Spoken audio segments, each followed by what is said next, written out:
Right, yeah. There we go. We're alive. Hello, everybody. Hello there. Currently, there's just myself and Phoenix. If you want to say hello, Phoenix.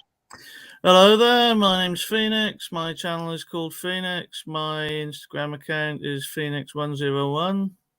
That's all I've really got going at the moment. Okie dokie. I know we've got the Collector 75 in the comments so far. I have put a link in, so if he does want to join, you don't have to have your camera on, Graham. You can just talk. It's fine. No problem.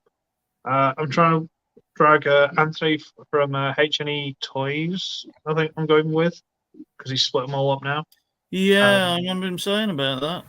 Yeah, I'm trying to drag him into this, but I think he's setting up for another stream of his own. Ninja Bill is helping his nephew move into his first ever apartment. So, no Ninja Bill. Why not? And we may get Volucious at some point, but we'll see what happens. Because it's always possible.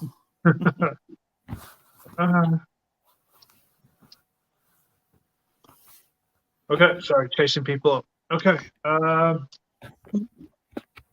Okay. All right. So I've got all the conversation trying to chase people up in the background, boys and girls.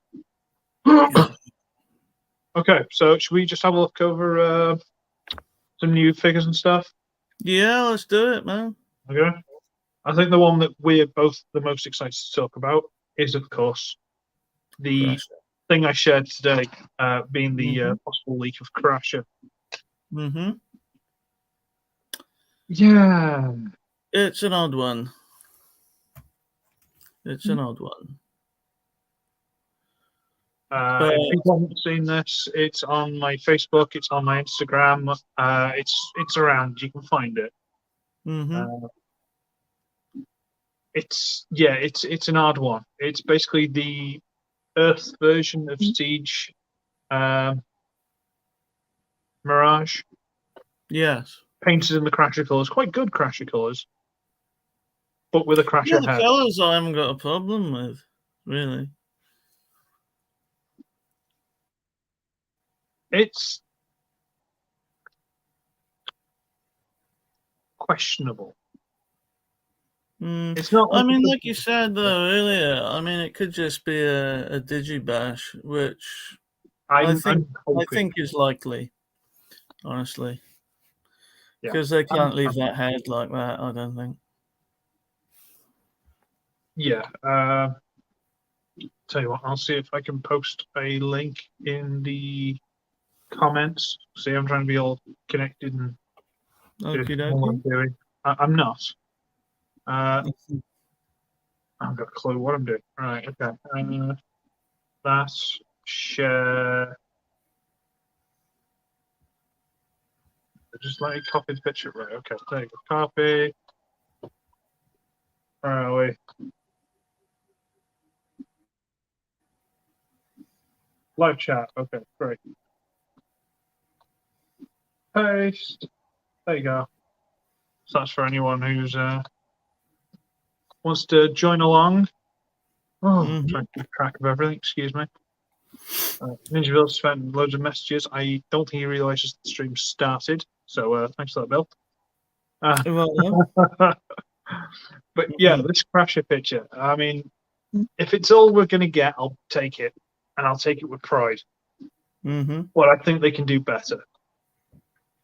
Yes, I think they can do better as well. I mean, it's. I don't know. It looks.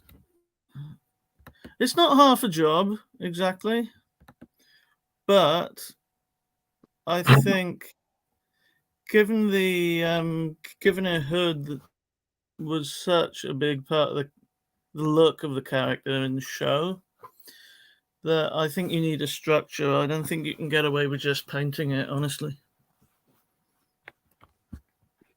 I mean, the paint job's been done very well, although I'm looking at it now, and the bit on the chest, even the lines don't look straight. So I think someone's just painted this themselves. Yeah, you're right.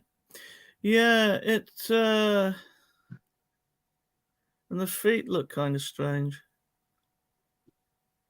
Yeah, the whole leg just being one solid lump of black. I don't think. Well, apart from tiny hints of red, I don't think they can do that. Hmm. So yeah, I'm guessing it's just a digibash. But if it isn't, I hate to say it, I'd still take it. Love me some Cratchit. Yeah. Well, as you say, I mean, the character's iconic, so. It's the best, honestly. Yeah. Okay, so I've got a few more things. I think I'll start from where. See, this was a Ninja Bill one. There's a core class Ratchet coming out. Really? Yeah, have I not shown pictures of that? I just want to share pictures of that again. I'll throw it in the comments. Oh, is that the one Bill reviewed this week or last week or whenever it was? No. It's Because I know he did a Ratchet recently. yeah, it's a new thing. Right. He did a masterpiece that may or may not have been given by me. Right. Right, let's go into the chat. There you go. Hey, if I actually get this hooked up with a camera and stuff, I can do this all without having to look at my phone. Right, so anyone in the chat, there's the picture. There's like 3 pictures. There's the vehicle mode, roll mode, and in the box. Oh, that's actually very cool.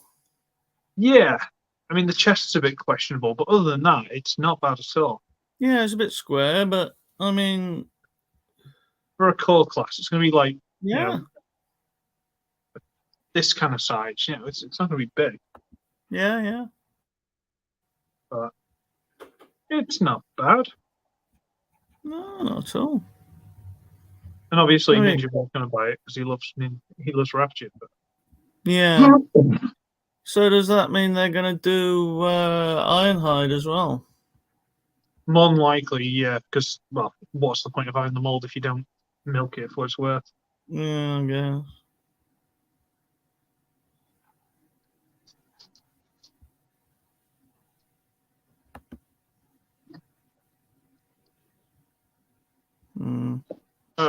Nice. One I forgot to put in the thing, but I remember it's there. Is have you seen? Was it Dark of the Moon? Or no, it's Dark of the Moon. The one where they had the little terrible laser beak vulture. Yes, I have seen it. It was a long time ago, though. Quite near the beginning, it turns into like a small version of Bumblebee, but pink, like a little girl. Yeah, they've released that Bumblebee called Laserbeak, or they're releasing that Bumblebee called Laserbeak. Doesn't look great. Personally, I don't think it looks great. Well, like you say, I mean, if it's from the same mold as the other Bumblebee, then well, it's a core class one, so I think it's a new mold. But for some reason, they're releasing it as Laserbeak before Bumblebee. Ninja Bill's sending me pictures. Oh, that's an odd choice, but never mind. Ninja Bill's been buying toys. And he's showing up. He's a swine. I shall call him a swine. Mm-hmm. Anyway, I'm going to try and find a picture of this Bumblebee. I don't like the look of it. It looks really bad. Like this Ratchet, it's quite a simplified, clunky version. Yeah. It's like that, but Bayverse Bumblebee and pink. It's not. I don't know about pink, man. That's a bit harsh, isn't it? Well, that's because that's what the Laserbeak one was, Yeah, I know that, but there's a difference, though, isn't there, when you actually come to make something. I mean, it's got to be the exact right pink. Well, they're going to sell it enough times as Bumblebee, Cliff Jumper, whatever. Yeah, true. So they've just gotten the Laserbeak out first. Fair it is. I can't blame them. It's the only time you're ever going to sell it like that, so, might as well. People are going to buy it. Yeah. It doesn't matter how bad some of these figures are, people will buy them. Yeah. I don't know why, but they will. I mean, interesting thing about Bumblebee, though, it seems to be very, very difficult to make a good Bumblebee. Yeah, I'll give you that. Because he's a weird one. He's a weird one to do. There's too much going on with him, really. Right, okay. I'll send you this. This is from BWTF. All right. There you go. So people can watch it along at home.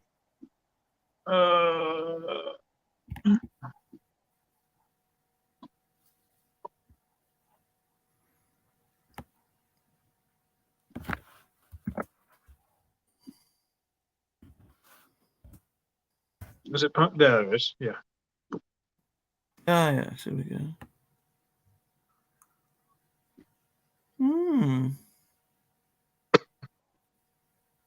It seems quite clunky, doesn't it? I mean, they've tried. But it's clunky, yeah. Serviceable, but clunky. The arms are a bit small, but then it's a cutesy little core class figure, so kind of get away with it.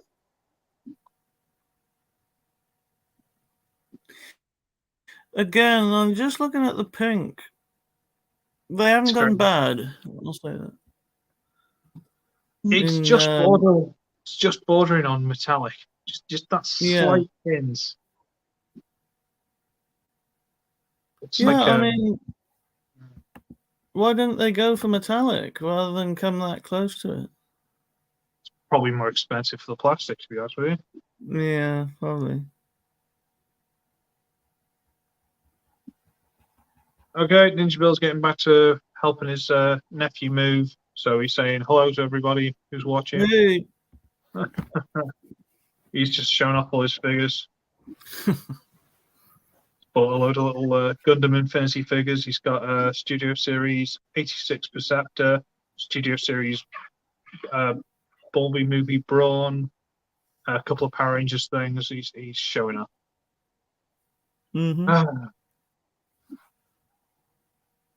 But yeah, like I say, it's on the cusp of not being a good pink, but it just about gets away with it. Yeah. They are in the Buzzworthy line, which is like the Bulby movie, but for some reason they're calling it Buzzworthy. I'm not sure why. And here's what's happening. Oh. Hey, Anthony. Hey. Oh, God. Oh, the week. You ever go toy hunting and then feel like such a loser when you find nothing you're looking for? I'm sorry for cutting off your conversation. I'm by preparing for tonight's panel at 6:00, so I'm like trying to get all that done. I don't even bother going toy hunting. There's no point anymore. Well, I get lucky sometimes, but just this last month, nothing. No, there's nothing around me at all. I think it was in March. I picked up the entire Wave 1 of Legacy, which was like sweet. I tried to duplicate that game for Wave 2. Nope. Okay, I'll catch you up with what we've been talking about so far. We've had a possible Legacy Velocitron Crasher, which we think the Digibash. I love it's the GoBot one, right? Yeah. I'm like I vaguely remember GoBots, and I think I'm gonna get her because there's so little female or fembot representation in Transformers. To also get basically a crossover GoBots. Come on. Let me try and find this picture. I think it's that one. If you try that we think it's a Digibash, just like the way some of the colors don't quite link up, the lighting's a bit. Oh yeah, it probably most likely is. Hold on, let me turn on my other screen. It does look kind of weird. Like on the chest, it suddenly sort of like sticks out a chunk instead of being like smooth. Yeah, the black piece. So yeah, we're pretty confident it's a Digibash. I mean, obviously, if it was official, you would see like box art or something. But I mean, if that figure still looks freaking awesome. So like, I put the thing in the share screen thing so you can pop it up here if you wanted to. Oh, thank you very much. No, that's the wrong one. Yes, there it is. Ah, there we go. I mean, it looks good though. It's like what the figure looks familiar. Which figure is that built from? Oh, it's Mirage. The Earth mode Mirage, the Earth Mirage, not the Siege. Yeah, because I was like the feet and the leg. That it tells me it's Mirage. But I mean, that's still pretty sweet looking. Although, if I remember her design correctly, she reminds me more of Jazz. So, Power of the Prime's Jazz. She's very much like that in vehicle mode. Exactly what I'm thinking. But if you look at the picture next to it, she's not far off. I mean, I get the inspiration, and I probably the Mirage bot mode looks a lot better than the Jazz one for her. But her car form is definitely more Jazz-like. Yeah. So we were saying if that's what it is, we take it. But I think they can do better, like at least the vehicle mode. Well, I mean, just speaking of Digibaz by this Austin guy, I'm pretty sure anything official comes out with would be better than that. But that still looks pretty good. Okay, what have we been up to so far? Core Class Ratchet. Have you seen that? Again, I think there's a picture I've shared. Yes, there we go. Not interested, but I wish they would have done this thing with the Siege and Earthrise toys, because that would have been super nifty.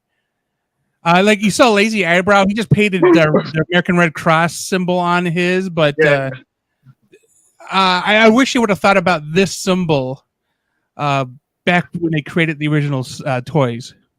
Yeah. And we've literally just finished talking about the Core Class Laserbeak they released. Yeah, that one, I remember the scene. Yeah. But I never ever associated that form as Laserbeak, because Laserbeak to me is always a bird. Well, he basically turned into whatever he wanted, like he was a prince. Right. I remember that. It's just it for people who are casual fans, this is gonna maybe throw them up a little bit. Like, what? Like, so now he's a little red bumblebee? Like, isn't that just Cliff Jumper? Well, this is pink. So it's hot pink. It's pretty close to hot pink. Scroll down. There's one with a white background. You can actually tell better. See, that looks more like a maroon. No, maroon's a little bit more brown. What is? I mean, I don't think it's a. It's what is the color? No, it's auburn. No, it's more like a 80s disco pink. It's just ugly. And even his eyes are that color. It's ugly. Yeah. It feels like G2, man. Well, as we were just saying, the thing is, they're going to release it as G2, actually. That's a good point. They're going to release it as Smallbee. They'll release it as Cliff Jumper. They're going to sell the mold 1,000 times anyway. So they're just getting Laserbeak out of the way, because people will buy this and repaint it themselves. I mean, it's going to be a Bumblebee, and it's going to be a Cliff Jumper. Yeah.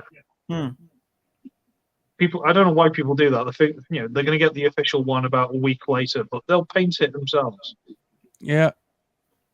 So that's what we're up to so far. You're all caught up. Okay, cool.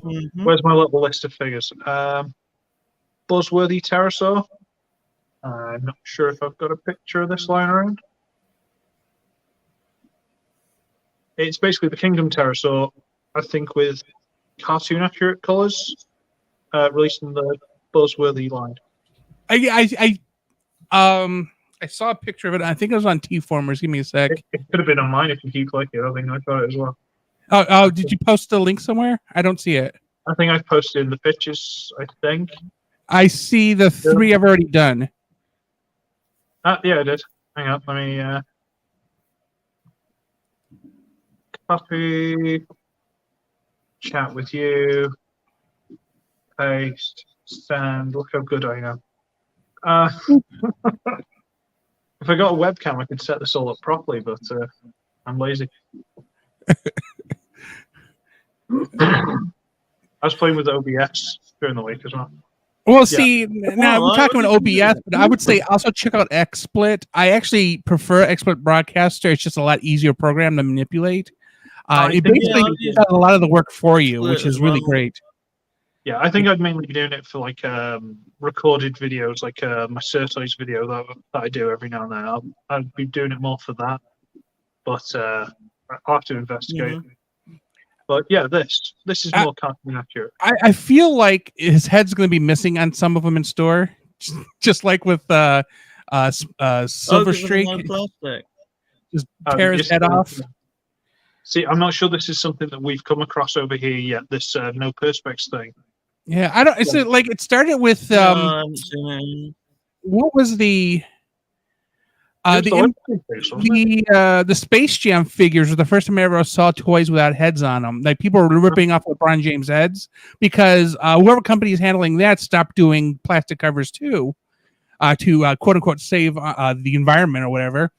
And then of course when I go to the store and Blue Streaks are all missing their heads, and it's just open packaging. Walmart's willing to pay the extra to dirty the environment. I don't know why Target won't. But I quite like my little pterosaur. He's up there. He's a nice solid figure. And my problem with, because I got the other pterosaur when it first came out in what was it? It was a Legacy or it was Kingdom Golden Disc. Kingdom. Okay, yeah, that's right. The wings don't stay on. I don't mind to buy pegs for them. I only want the pegs. I don't want to have to buy the whole kit. I got mine to stay on. I just tightened them with floor polish, and they stay on. Yeah, somebody said I can either take like a small pin and stick it in the little area there to tighten it up, or I can do like some type of glue. I don't remember what it was specifically, but as it dries, it expands and it's enough to keep the wing in place. Haven't done either because I'm hesitant of, like, I got the Trax, and the Trax has the loose legs on it. The panels don't want to stay in the slots. And I messed up my Trax by trying to fix it. So I don't want to do homemade fixes that may potentially cause damage. So I'm really hesitant about it. So like the clips seem like the easiest, less damaging approach because I've been breaking things otherwise. So yeah. Like I said, mine, literally, I just blow polish. It stays on. So basically you added a coating around the notch and it just thickens it up enough to keep it on? Yeah, I mean, your mileage may vary, but I just literally just poured floor polish in, wiggled it, left it like a day or so. Absolutely fine. Okay. I've used clean nail polish once or twice. That does the same sort of thing, just not as thick. There's a few different ways. Floor polish, if you need to, you can wash it off, though, if you really want to. Yeah, that's true. Fingernail polish, I think, was the one I was thinking of. Yeah, it was, oh, no, I just floor polish, but still. I'm trying to find something. Oh, here it is. Yeah, because I don't have floor polish. Our floors here are carpeted. So I have fingernail polish. I just bought a cheap one. I bought this about 5 years ago. Okay, so let's see. Okay, so my goal for, because I'm going to go out hunting again on Tuesday, is to grab some of these. Yeah. Yeah, they come out here next week, middle of next week. And Moose wants one, and then TFA wants one, because I guess neither of their targets get special stuff in. So I have to hope I can get 3. I feel like they're going to limit me to 2, because that's typically what they do with these things. Because our targets here, 2 of the 3 will keep the stuff behind on release day, and you have to request it to keep the scalpers from getting it right away. But then, so I might have to hit up 2 different targets to get one for each of us. So, but that is what I'm looking forward to next week. If I find a Blitzwing, that's great, but this is the goal. Well, I don't know why, but Zort Rider, I believe, is a UK subscriber, a reviewer, I'm guessing.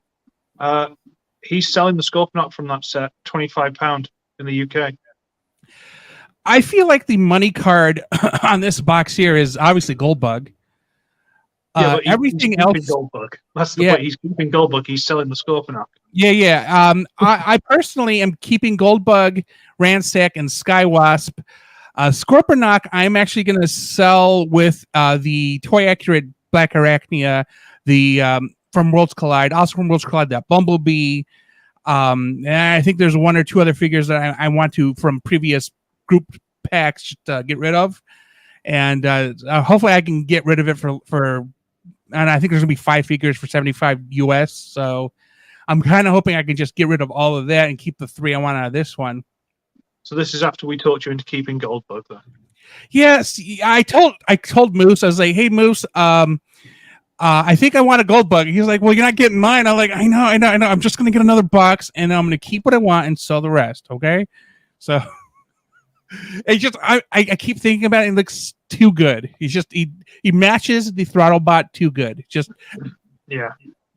I mean, I love the Shattered Glass Goldbug because it's a nice combination of Bumblebee and Goldbug coloring, but it's the generic Cliffjumper mold. So definitely that is my goal for next week, is to get enough of those for me, Moose, and TFA. So hopefully I can get away with it. I feel dirty of doing it because I don't want to be seen as I'm scalping. I'm not scalping this stuff. I'm getting them for collectors, and I'm only charging them the cost plus shipping because it's not free to send this stuff to Ontario or Tampa. So cost plus shipping, man. Okay. What else were we looking for? Legacy, Inferno, and Starscream. Have we seen these? So definitely getting Inferno. I don't know. He looks. You don't know? I loved Inferno. Don't get me wrong, but he looks a bit weird. Like the ant mode looks quite cartoony, like kids cartoony, and the robot mode looks fine until you start looking at the arms. And the weird thing is the engine that should be in his bum. It is. What was hold on, I'm trying to see if oh crap, they don't have it. I was trying to find better pictures of oh, you have it. Okay, cool. I help.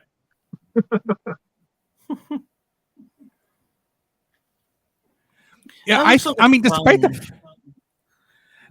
fact that his thorax is just like up there, I mean, if you can mount the gun behind him like that, I'm still cool with it. If you can, fine. But I'm not sure. There's some, like, his arms look a bit weird. Like, are those legs attached to the arms? Because I hope they aren't. I just wish they would show the back end of the packaging. Yeah. But I mean, the amp mode definitely was priority, and that looks cool. Looks quite kiddie friendly. Like, you can clearly tell his arms fold up under his torso, and then his legs go under his thorax. Yeah, it's not the most difficult, complicated engineering we've ever seen. It kind of reminds me of Black Arachnia, like where her legs go under her thorax, but it reminds me more of Transmetal Scavenger. Yeah. Well, I feel like he's going to be an easier transformation. What did they say the steps were? They don't show the back here, do they? No. Yeah, because he can't be too, like, literally tuck his arms to the side, move his legs back, put the thorax over top, done. Yeah. Although it does split open 3 ways, so that makes me think this does insert into the back there. If you look at it, there's a nice curved bit by the hinges. It's like a separate piece curved around. I'm wondering if you can get it to rotate like in the show. Probably not the rotation, because when we have to think about wear over time, if you start throwing things that do that, like, I feel like that wouldn't be practical. Can you see what I'm looking at, though? Can you see what I'm pointing out? Just behind the side panel, the hinge, it's like it curves around like it's a separate piece. Right, because this is the top piece, this is the sides. I don't know if they would put... Well, you know what? If they do the piece like they did in RC, Earthrise RC, where you slide the piece out and it's on a metal peg, that might work, because then that won't wear out as metal. It's not going to wear. If you go to the ant mode, it's more obvious. If you go to the ant mode, see, just by the hinge, it's all curved around, like in a semicircle. Well, you're saying this whole piece then would spin. Potentially. It But didn't cartoon. we're making an assumption that there is like one of those metal peggy pieces over here then. There could be. I'm not saying it would. I'm just saying it'd be cool if they could. I mean, what are they charging us 35 USD for this thing? So I mean, it's Hasbro, so I how do I put this? I'm optimistic about features, but I'm not going to be sad if I don't get it. Are these front legs not articulated at all?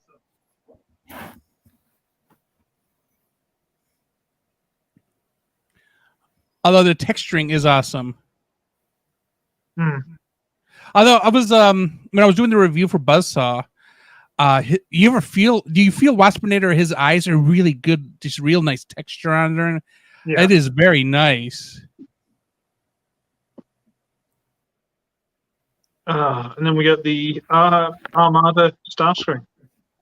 Oh, which is in the pictures. I don't care for Armada. Hold on, let's see.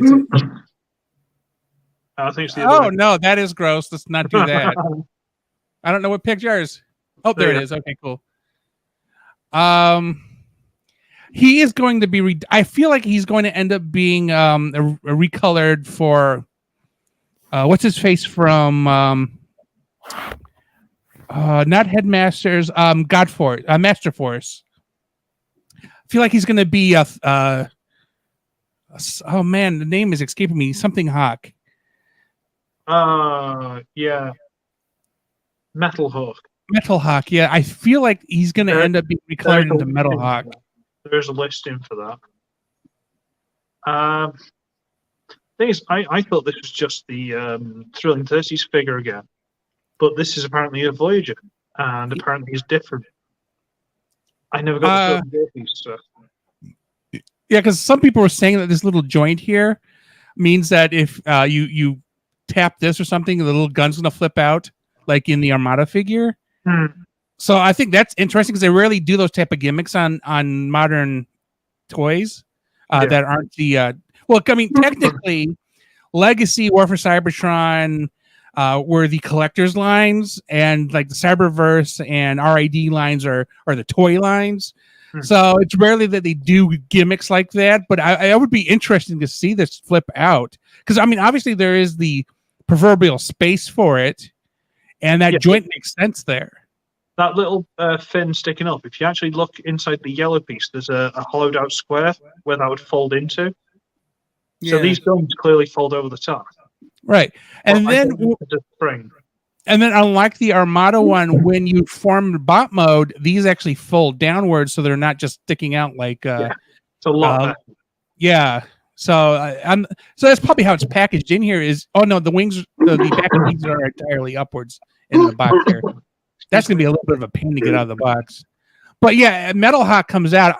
I will buy this mold for Metal Hawk, but for Armada Starscream, not interested. I don't like the weapons. I think the weapons are a bit lackluster. I mean, I know that's what he had in the cartoon, but I don't care. I mean, they look terrible in the vehicle mode. Look at them just sticking out a mile. Because I remember Armada, and I remember it being him pulling off his wings and using them. Yeah, it was like the tip of one of the wings unfolded into a sword. Right. Yeah. And they omit that. I mean, there's probably reasons, but it's like it just doesn't look right. And I agree with you. It does not look right. I mean, maybe they could have stuck them on the arms instead. It would look better because there's a port on the arm underneath. But from the wings as they are, it looks terrible. It looks out of scale a little bit. Yeah. It's slightly too long, I think. Yeah. I mean, you're not going to fly with those sticking out the front of your wings. No. I mean, if we argue about aerodynamics of toys, it's going to be a conversation that ends nowhere. That is not... when they're designing these things, they don't think to themselves, if a kid straps a rocket onto this toy, will it fly? Technically, yes, until the rocket exhausts. We've seen Toy Story. We know the answer is yes. But yeah, I mean, I'd get it because I never got the Thrilling 30s one, and it's pretty. I don't know how it'd stand up, but it's pretty. I would need to see it against like another Voyager to determine if it's like size appropriate. Like in a white void, you really can't tell. And then like there's so much headspace here in this box, but I realize that the missile area or the exhaust or whatever is probably up here somewhere. But I need to see a comparison because he looks small. See if I can find any other pictures, but no, I can't. Yeah. Okay, where are we up to now?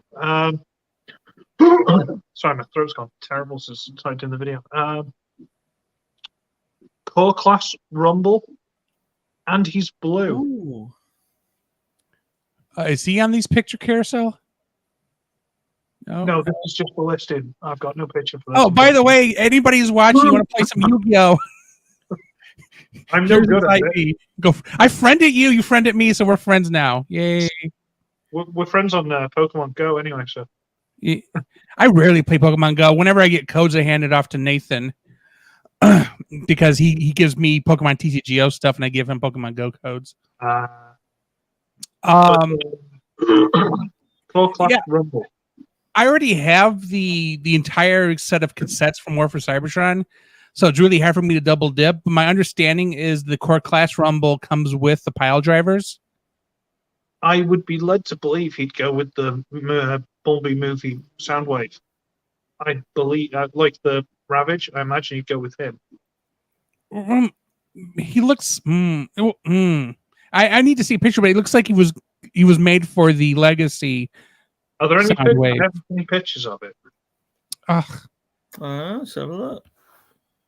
Let's go to Google.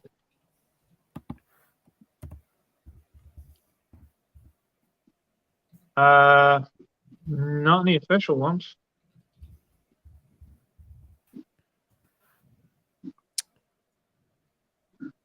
Thing is, what would they do with it? Because the Ravage was in the Bulby movie. Only briefly, but he was in it. Rumble, they can do whatever they want with because he wasn't in it. Right. From what I remember, anyway. No, I only remember Ravage. Maybe Laserbeak, but I only remember Ravage. I think Ravage was in it. He wasn't in it a lot, but he was in it. Laserbeak, I don't remember. Yeah, I'm not finding a picture of the Rumble. Yeah, this is only a listing I've seen like the last couple of days. So yeah, I expect the 21st, 22nd SDCC, or like they're doing the. I have it on my phone. And my voice is starting to go out again. This is why Marcus is going to be doing the opening and closings of tonight's live stream. Hold on, let me. Okay, so on the 21st, the SDCC Hasbro will have a panel at 6 p.m. Eastern time, or sorry, 4 p.m. Eastern time. Right. Or is it 6 p.m. Eastern time? I might have gotten it wrong. Who knows? But at least 4 p.m. Oh no, is it 1 o'clock Pacific time? I may have to look it back up. And then on the Friday the 22nd, Walmart is doing their collector's con or whatever they call it, and there's supposed to be some web exclusives. Although if it's like Target's most recent one, it's going to be disappointing. Although I think they're supposed to announce Velocitron pre-orders, so maybe not. And definitely got to get Cosmos, if anything else. So yeah, so the 21st and 22nd are days to keep an eye on for release information for new stuff. yeah, Because I think SDCC, they're supposed to reveal the convention exclusive online only Alpha Trion. oh dear. Yeah, so I am definitely ordering that Alpha Trion if that's true. That'd be what other than Cyberverse, the first official Alpha Trion. No, hang on. No, those the Times Return one. I think, yeah. I have I rarely do this, but I ended up ordering I sat on it. I didn't get it originally when it came out. Last year, I ended up getting the Titans Return Alphatron. Somebody was selling it at MSRP, which means I couldn't sell it at an inflated price. So I bought it for like $50 after tax, and then I paid some shipping maybe. But I love that figure. It's a triple changer. He comes in the ship form, and then he has a lion form. Lion mode, yeah, I've got it as well. I ended up selling a Cyberverse Alpha Trion because I'm definitely the Titans Return one's a superior Alpha Trion. But it'd be interesting to see the legacy take on it, though. Yeah. What else we got? I think about the only thing I've really got left is the Voyager Metal Hawk, which, as you've already pointed out, could well be that Armada Starscream again. Yeah, because I'm like, okay, first off, Minerva here in the United States is only sold at Walgreens, which is a place I have been maybe twice in my life. There is like one down the street, but other than finding a Wreck-Gar, because that was a Walgreens exclusive, and I think one other one for Moose, I have never really found anything that was like, what was it? It was they did Ratchets there. Never saw Ratchet, and then they're doing Minerva. And then they're doing Minerva. I'm never going to see her, and people are going to gouge the heck out of it. Minerva is one of the previous release, I think from 2013, where it was, is super expensive on the secondary markets. I cannot imagine this one being any different. So scalpers are going to scalp, and I'm just like, I'm not going to be able to get this Minerva. But I also don't like the vehicle form very much either. And then from the Cramelito 1 into it, it was like, eh. Yeah. As I accidentally licked my mic. Accidentally, yeah, okay. The only thing else I've got on the list before going into more of the film talk is MP of the first movie Blackout, the Masterpiece figure. Oh, right. This isn't the best one I've got. Where's my thing gone? It's one of those. I mean, I think a lot of people are quite happy with the Studio Series one, so I'm not 100% sure why they'd want, why they'd want a Masterpiece version, but, I've sent it to Anthony. I'll put it in the chat in case anyone wants to have a look. All I got was a picture of a gun. Yeah, you've got to click through the pictures at the bottom, unfortunately. It's an awkward site for some reason. Oh, there you go. Okay. Yeah, I never can get into this style of figure. I can't get into the movie figures like this. Yeah. I mean, Bumblebee is a nice balance between the G1 figures and the Studio Series for the Bumblebee movie figures. And I did start collecting those, and then I was like, I cannot get into another collection, so I ended up selling what I had, which helped me pay for Legacy Wave 1. Anyway, yeah, this is it's just literally one picture. Okay. Yeah, it's just I just can't I just cannot get in. I mean, they look super awesome in their bot forms, or sorry, in their vehicle forms, but I don't like the way the bot forms look in these. Yeah, I mean, I like how this comes with a little Scorponok, and this isn't the best pictures. The Scorponok can actually fit into the back, like the opening of the back of the helicopter. I'll try and find a best picture somewhere. I mean, like that. The vehicle form is spectacular. That is just nice looking. It's fairly plain looking though. You figured there'd be more detail on her stickers or something, but yeah, but then it's military, so I guess. Yeah, Scorponok, clearly a small guy, has ball joints everywhere. This is a better one. Poke you in the eye. Okay, see what doesn't do the robot mode, which I kind of wish it did.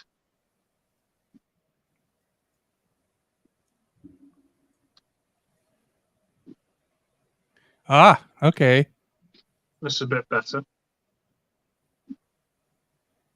Do I need to do the share thing, or I don't know what I'm doing? Oh, hold on. I gotta put it back on the screen. You don't have to. I'm just, There we go. So it's all very pretty. Don't get me wrong. But as far as I'm aware, everyone's in love with the leader class version from the Studio series. So what's this for? It's got Beaver syndrome though a bit, isn't it? It's from the first film, isn't it? It's what, the first Transformer you see? I think so. But that was the thing about the Bay universe. They all looked weird, and like some of them had beards and stuff. It's like, fuck. Well, the thing I always saw it was, like the boxy shell of the vehicle and stuff was like armor. And this, it's like they're wearing like a little piece of armor there, a little bit on the belly, and that's about it. It's like, you're going to get shot and you're going to die. What are you doing, you moron? Put some clothes on. Why are you walking around naked? Doesn't make sense. Oh, there you go. There's an image of the back end. Yeah. Oh, he does mount on there really nicely. Okay. Oh, that is a full blade. Wow. So obviously this is the actual rotor. So obviously this is the rear rotor here. The stabilizer. I don't know. I know nothing about Bertha and no Transformers toys. That's a little bit just, or is that the rear rotor? I don't know. The rear rotor has 4 blades. This one has 6. It's not rear rotor. Might be a fakey. It's a fakey. Disgusting. They had one job. They've lied to us. Don't buy this, people. They're lying to you. Fake parts. Fake news. Yeah,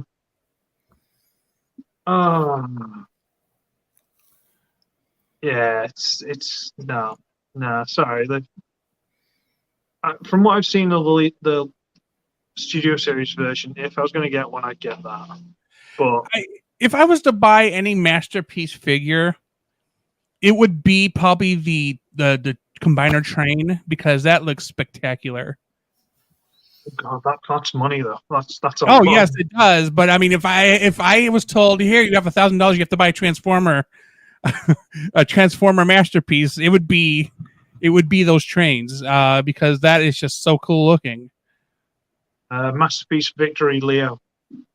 I originally I had paid for the privilege, or pre-ordered it, or whatever, the campaign. Yeah. Then I was like, I need to like narrow my scope of what I'm buying, because I am picking up figures I know very little about. Because I went crazy during. No, I don't mean the HasLab one they're making now. I mean like the Masterpiece they brought out a while ago. Oh, no. If I had to pick one, it would be the HasLab one, but because it's cheaper. But I need to keep within a nice narrow area. I'm like, Headmasters should be my cutoff. Why I'm talking about Metal Hawk, I don't know. Minerva and Metal Hawk, and what is a Kicker? I forget the names of the other ones. I have the Titans Return Overlord. Like I just like Overlord. They shoehorned into the series anime. Yeah, the Combiner Wars cartoon thing. Right. And it made him it made him a big bad, and then they replaced him with Megatronus. And then they gave him a really terrible like cowboy voice. Yeah. Didn't like that. That kind of took all this. Yeah, that's the Masterpiece. Look at that. Very 80s. Oh, it was Victory was like that much short of being just a Brave cartoon. Honestly, it was. Well, you can see where they got the inspiration from for the HasLab one. Yeah. But that's although the HasLab one is more expensive than this one. How old is this one? It's a good few years, probably about 10 years. 2013. Okay, so that explains the price. But you can get Victory Leo as well and combine them. Well, see, in the HasLab one, you can get both of them, and they're just a little bit more expensive than this. And I say this going, I really don't want to get it, but if it comes up somewhere, like they sell it in Hasbro Pulse after the release, I might be compelled to throw the money at it. It's just, right now, I'm kind of like, I really need to kind of narrow that scope. Like, what was it? Oh no, I was talking to, or no, I was mentioning bacon. This morning, I guess, or yesterday, there was the Amazon Prime Optimus that looks like a Amazon truck, and it leaked on a UK Amazon website. And No, I haven't seen that. yeah, apparently it's going to be available on the 12th for Prime Day, and it's $100. And I'm like, oh, I'm going to feel compelled to get this. I know it. If it looks really good, I mean, it's supposed to be the I want to say the Nissan or whatever the big hauler trucks they use for Amazon for the moving the shipments. It's supposed to be that type of truck with the trailer supposed to look like an Amazon trailer with the face on it, and then inside there's some packages, and I don't know what else is going on there. Obviously, there was no pictures with the listing; they were just describing it in the listing, and so I mean, I feel compelled that I might want to get it because it's part of their collaboration series, but I really do need to see it to make the ultimate decision. Like, is it worth $100 to get basically the leader class Optimus Prime with Amazon decals? And I think the truck cab is going to be or flat fronted instead of it's going to be flat. Yeah, so it would generally be a remold ish Earthrise Prime, I think. They just remold the front, look like I guess a Japanese truck of some type. I don't. Whatever they said it was. Oh, you know what? I think I know where the listing is. I saw it on T-Formers. Yeah, here it is.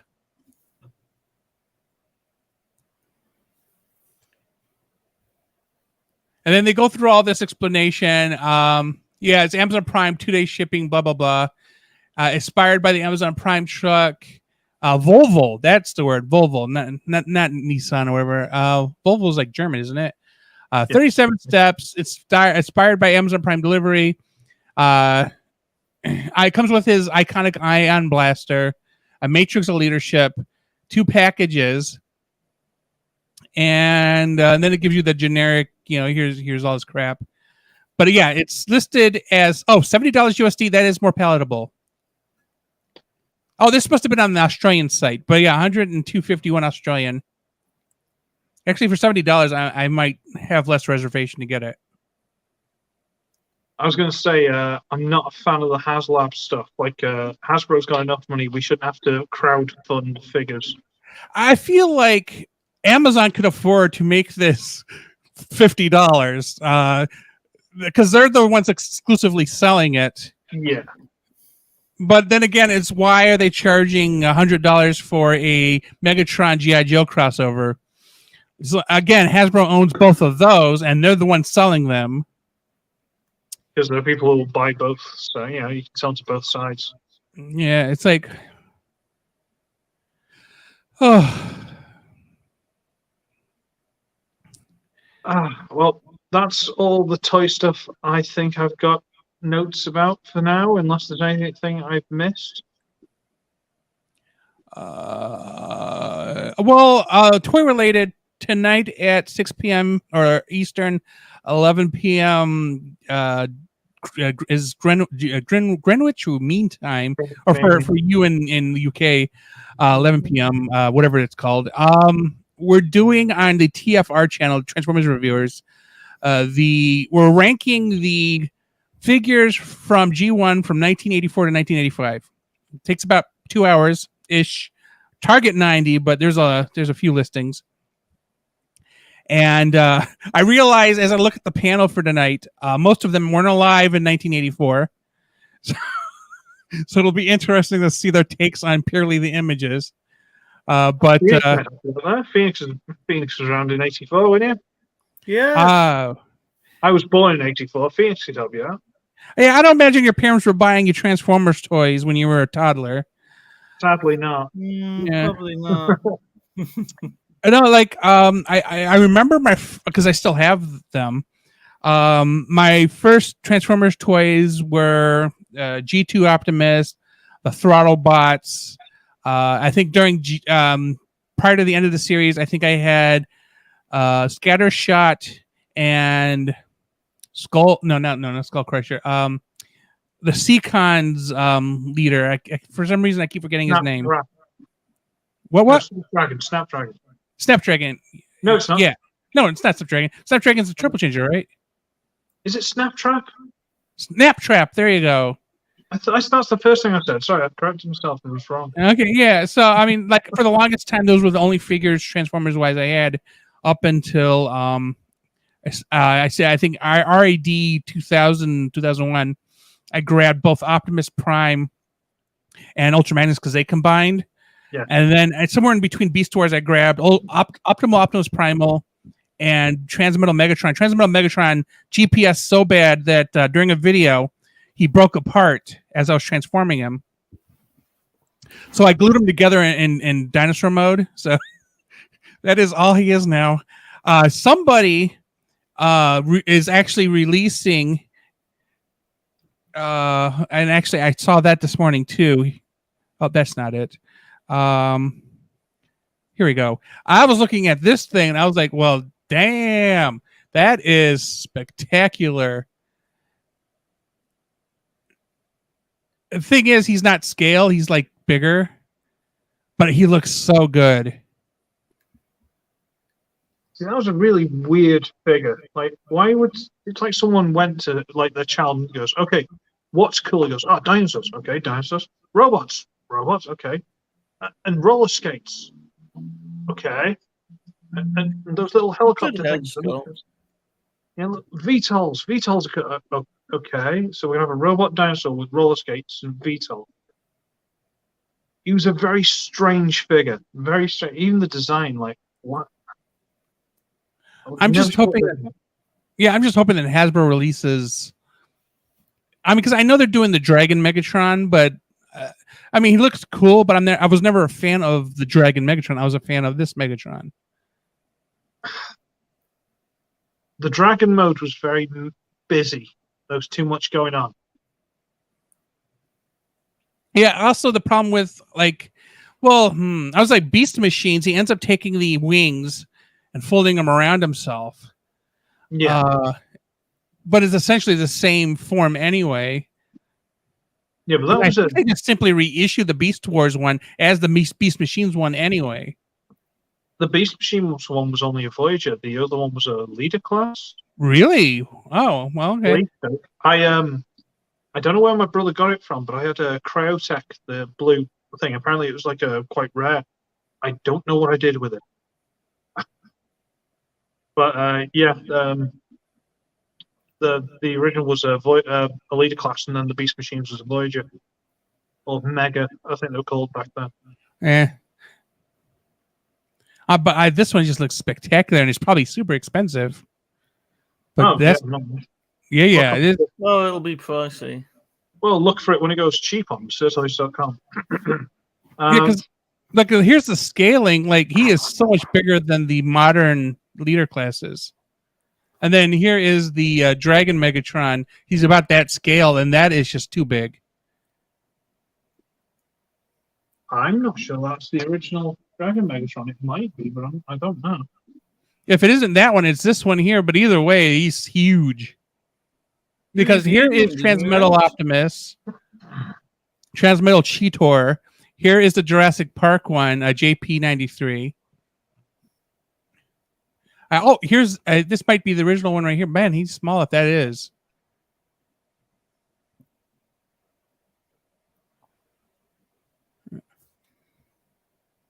But yeah, I never dug the Transmetal Optimus. Didn't care about this one.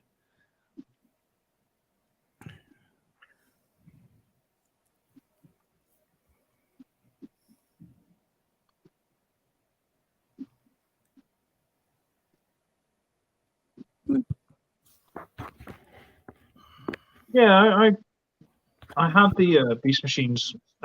Is it Voyager or Mega? I always forget what they called it. The Megatron. I thought it was quite cute. I think the only Beast Machines figure I have is Rhinox Tankor. Yeah. Yeah, so because I think at the time I was working full time in security, and I would run like at Kmart or something, run across a sale and be like, okay, sure, I'll pick this guy up, which is how I ended up pretty much anything from Beast Wars through RID. And then I skipped the entire Unicron trilogy, and then I didn't start back up again until late into Prime Wars. And then Prime Wars, I went crazy. I missed Combiner Wars. I didn't start collecting again until like Titan's Return. And it's just basically everything I saw that I could get that wasn't extremely overpriced. And then we get into Siege, and I was doing the same thing again. And then I realized I was just spending way too much. I was going crazy. So, Okay. Well, the only other notes I've got for what's been happening recently is just some notes on Rise of the Beasts, because I know everyone here is really excited for that. yeah, Ooh, I'm that's probably not gonna going to be go to the theater for that. From what I've gathered, and I think I shared this on Instagram, stuff like that, it's the 9th of June, 2023, so we've got basically just under a year for that. So mark your calendars. And there are going to be 3 factions, which is the Autobots, the Maximals, and the Terracons. I saw the symbol. It reminds me of the Prime series, the Predacons Rise or whatever it is. Yeah. So that managed it to looks stay like the away face of the from Predacon. everything to do with it until actually, like I've known for a while that they were making it, but I haven't really. Yeah, but the Terracons, from what they've said, I've got 3 names of Terracons so far, and they don't seem very Terra to me. We've got Scourge, or Scourge, whatever you want to say. So that's probably going to be an evil Optimus of some variety, Primal or Prime. Battle Trap, which that's like Road Trap Battle / the duo car. It Right. kind of sounds like something out of He-Man, yeah. And Nightbird, which isn't even a Transformer. That's odd. I sometimes it's gonna be wonder. bizarre anyway, though. It's going to be bizarre anyway. I sometimes wonder if the people who are making the movie just pick random names out of a hat. Like you have to have Optimus, you have to have Bumblebee, everything else random draw. Well, Nightbird's one of those things that people have gone, oh, we haven't had a Nightbird Transformer. I'm like, well, no, you wouldn't. She wasn't a Transformer. She was a robot ninja. They do a search on Google to see the top Transformer inquiries and then pick those names. Right. Who is Nightbird? Nightbird. They should get a Japanese director to do it. Somebody like Takashi Takano. It'd be a bloody bloodbath. Like the original movie wasn't. Yeah. I think there is something behind you that looks like it's about ready to attack. Who? I see eyes. Yeah, you've had a cat in the background for Is that a cat? Okay. Either that or very darkly colored rat. No, they're quite bright, the rats. Yeah, they get a double hit on the retina, so their eyes glow. You know what? My little... I can't see it on mine. My name tag must be in the way or something, but yeah, sorry. Nightbird, I don't understand. For the Maximals, we've got Primal, Rhinox, Air-Razor, and Cheetor. So I get that each team has to have a female or something, but come on, Rat Trap. It's comedy relief right there. I don't know about the tone. I don't know if they go for Rat Trap. It depends. Because like the figures, they don't look how they should anyway. You'd look more like a Beast Machines Rat Trap, if anything. And Air-Razor, like you've got Air-Razor, you've got Nightbird. Chances are on the Autobots they're going to have some sort of RC or someone, or Elita 1. It's like, come on, guys. I can't imagine it being good, to be honest. The film. Live action. I imagine Beast Machines as G2 for Beast Wars. Like the colors are all over the place. It's clearly 90s inspired. This is when Graham, the Collector 75, he should be in here arguing for Beast Machines. Just didn't like it. Not a fan. Not a fan at all. Still haven't seen it. Have you watched Beast Wars? Most of it. It's a direct sequel from Beast Wars. Right. And kind of ruins it, in my opinion. But you have to watch Beast Wars to watch Beast Machines. So there's no point jumping into Beast Machines because you're not going to have a clue what's going on. Right. Yeah, I don't know. It's, I mean, we've just had the Kingdom figures. We've just had Primal. We've just had Cheeto. Just had Air Razor. We've just had Rhinox. Why do we want new figures of these again? Like a year or two later, especially if they become masks. Oh, not masks. Yeah, we showed you the masks last time, didn't we? Yeah, they put your feet in your mouth. Yeah, if you're into that type of thing. Yeah. Normally you have to pay extra for that, but yeah. Yeah, it's a free feature. Get some feet in your mouth. That's why I've been trying to convince people to do an OnlyFans where it's just you and toy feet. You figure it out. You can get them wet. You can make them stomp on food. You can put them in your mouth. People will pay for it. I used to work with a guy. Actually. I used to work with a guy who had like a full beard,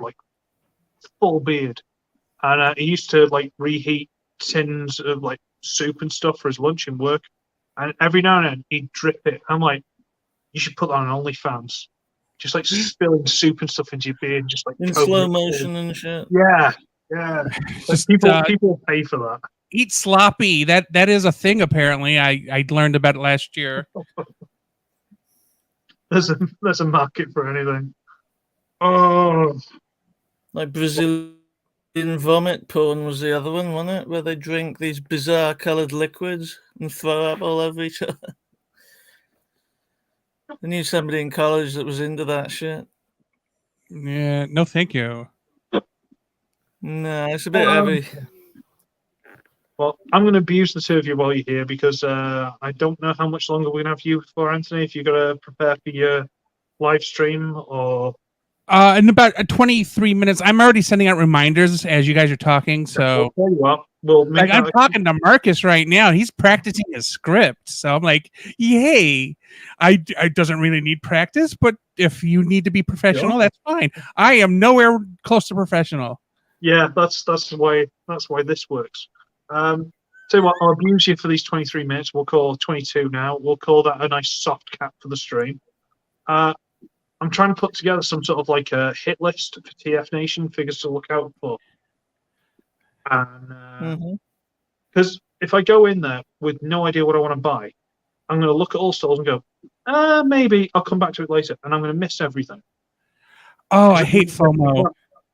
So I'm trying to get some idea of at least like a couple of figures to go, okay, I'll take that. As soon as I see it, it's a good price, mine. So I don't miss out. I'm trying to get some kind of idea of what I want. So anyone, any suggestions? Go. I know nothing about what they do there. TF Nation is basically just I think it's the only main Transformers convention. It's a con, basically, isn't it? Yeah. Is it in the UK? Yeah. Oh, see, no one, no. I think I've heard the name before. Like, I mean, obviously you want to look for legacy stuff you don't have. I don't know how much is going to be out, though. That's the problem. Or if it is, how much are they going to crank the price up because it's a convention? Oh, they'll price the shit out of it.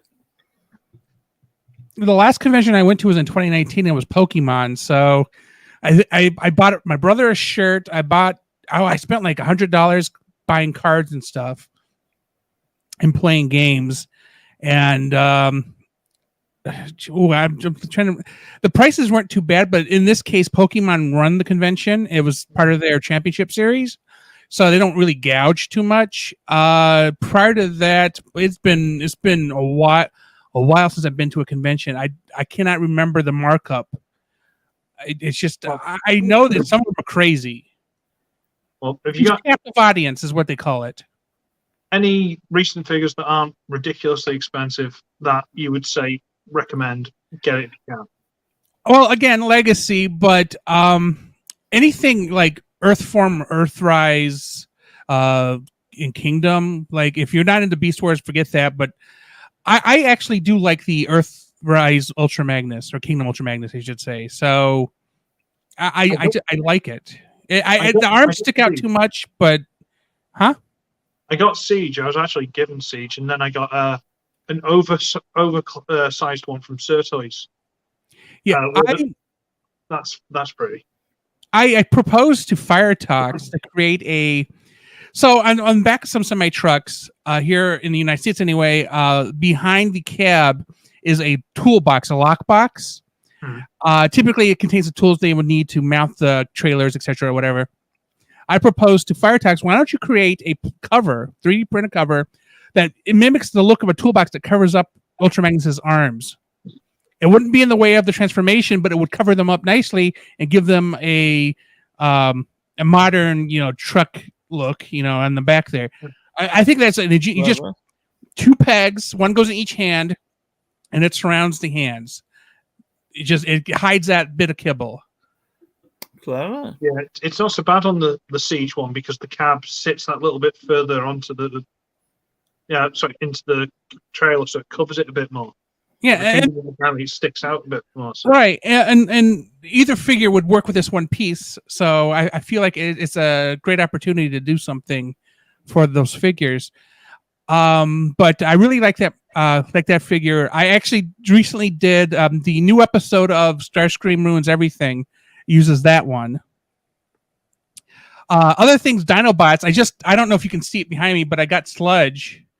And I took a look at him because eventually I have to do his review. I feel like if I'm going to get the other stuff next week, I'll just do it all together. Sludge is hiding behind my Star Trek kit. Dinobots are always awesome.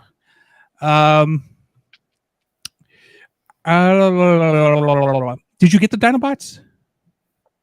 I've not. Do you even like the Dinobots? Are you even human? I like the Dinobots as much as I like the character. I like the characters and stuff. I'm not one of those people who's like, "Oh, Grimlock's my favorite character." Grimlock's not even a character, really. Let's be honest. But he's cool. He looks cool, but he's not like top tier figures for me. Well, in the comics, Grimlock is a character. He's a very comics, yes, D-bag character. Yeah. See, I'm thinking like I never got Kingdom Rhinox. I've got the rest of like the first set of Maximals. I never liked the look of that figure, but now because like Thrilling 30s does not fit with these at all. Yeah. So I'm kind of to try and find him. It's. Who was the terrible Beast Wars one you had? He was a cow or something, like a bison? Oh, Bone Cruncher. Bone Cruncher, that's right. The one with the funny little headbutt gimmick that fired a missile. That's ridiculous. He looks like a fucking flower pot, man. Oh, a lot of the Beast Force figures have really stupid gimmicks. A lot of them did. That's when you bring the shelf, is it? No? Okay. It's like an arm with a pair of glasses sticking out his back. Oh, yeah. A lot of the Beast Wars figures had really weird gimmicks. Well, back then, that was a toy line, not a collector's line, so... Yeah, true. I'm trying to think of things. Like, I didn't get a lot of the Earthrise figures. Like, Shattered Glass Goldbug, if I could find him. Now he's spectacular. I mean, I wish they would have been able to use the VW mold, but now that we know that there's a 2-year licensing on it, and that's why the new Goldbug is able to come out as it is, that kind of gives us hope that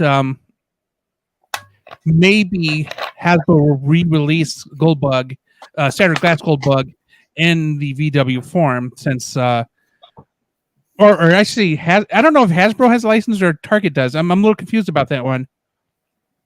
They've never really blatantly stated who has the license now, although maybe it might be also just a simple exclusivity thing where Hasbro has the VW license now, but Target has exclusivity for that particular figure. Oh, we got Osnator in the chat. Hi, Osnator. How you doing? It's about the only audience participation we've had so far. You're missing out. I think we've only got about a quarter of an hour or so left, unless you want to jump in. But there's a link right at the start of the chat if you want to scroll up. I don't know. I'm trying to think of other figures. Like, I don't like the Earthrise Seekers. They look awful. I got them I'd all. the Cyberverse stuff, but they probably wouldn't have any, would they? Sorry? Because I like it. Yeah, but it's basically just an upscaled version of the Classics figure with the stupid cone hanging off the back of its neck. I mean, the cone heads might get away with it, but the thing hanging off the back of the head's just inexcusable. See, that's funny because I did not get any of the 6 Seekers, or how many of them are available in the Siege forms, the Cybertronian forms. But I got everything other than Starscream, Thundercracker, and Skywarp. Like I got Red Wing, I got whatever that purple one is. I got the 3 the 3 from the first episode. Yeah. And then I also had Input Custom make me a what's her face from Cyberverse? Slipstream, yeah. So like I have 6 of the Cybertronian versions, and I have 6 of the new Elite Seekers and Seekers. So I have a fleet of 12 Seeker jets. I'm good. I don't need any more. Hi, Asma. How you doing? Not bad. I'll show you. I can show you all the new goodies I got lately. See, this is where we'll all get jealous. There we go. Sadly, my collection is still pretty much in the. We had the flooding in February, so my collection. But I still have quite a few things. I'll just show you. This is. Sorry. So my MicroMasters collection. Sorry. That's one bin. So I do have like you see how do you call them Galvatrons, but lots of MicroMaster Legends. Oh, these are like mini size Transformer. This is the Decepticon bin. Oh, sorry, it's heavy. Does that mean know that he's muted himself? Whoops, sorry. And these are the Autobots. I'm aware. I was making sounds over here. I didn't want it to. Right, okay. So I've been collecting since the very first MicroMasters came out in what year? 88? Yeah. I think. But I was collecting. Sorry, just putting that. And I've been collecting Transformers since G1 84, 85. And I love G1, man. But I would say the last few years, I've been collecting less and less Hasbro. I still collect Transformer, but I've been collecting lots of Chinese, Korean, Japanese other robot toys. So There here, you go, Rich. so as you can see, I have an entire box of. I did get this guy here. Sorry. I love KOs because I just got this guy. Sorry, the movie. Just a KO. The oversized one, is it? From Certo's. And he's 30-inch wide. It's huge. So I'll just get a. Sorry. I'll just try to get. Oops. Find a proper way to get my camera working. Oops. I'm sorry. It just it is organized. Okay. I just want to see. Okay, sorry.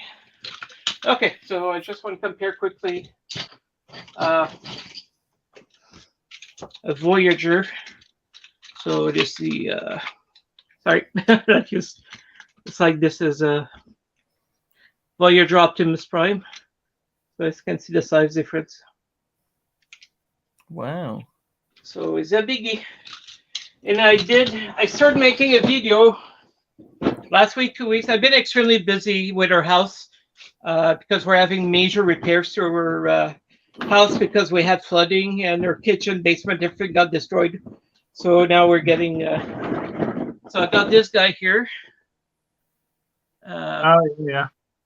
I start baking. I didn't even open it since I tried to do the video with one of my cats decided to. And these are all like they have huge heads, as you can see. Sorry, this one. But they're all like. I'm trying to find the deluxe size here. Okay, so here I have a KO. So this guy, see here. A bit bigger from deluxe. Nice. And what I like is every tank is very different. They all have their unique heads. Sorry, I'm sorry. So their heads are all very unique. And I'm not a big fan of super deformed Transformer, but the head is hilarious.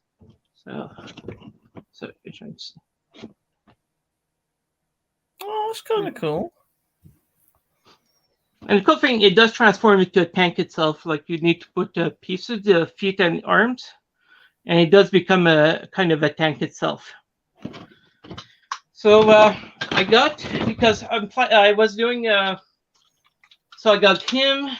I got these guys, all tanks, and I got.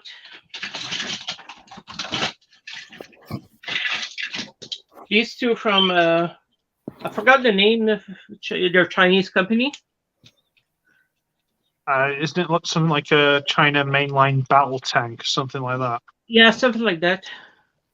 And this guy also. So, oops, something happened there. Okay, oops, sorry, it's a piece of.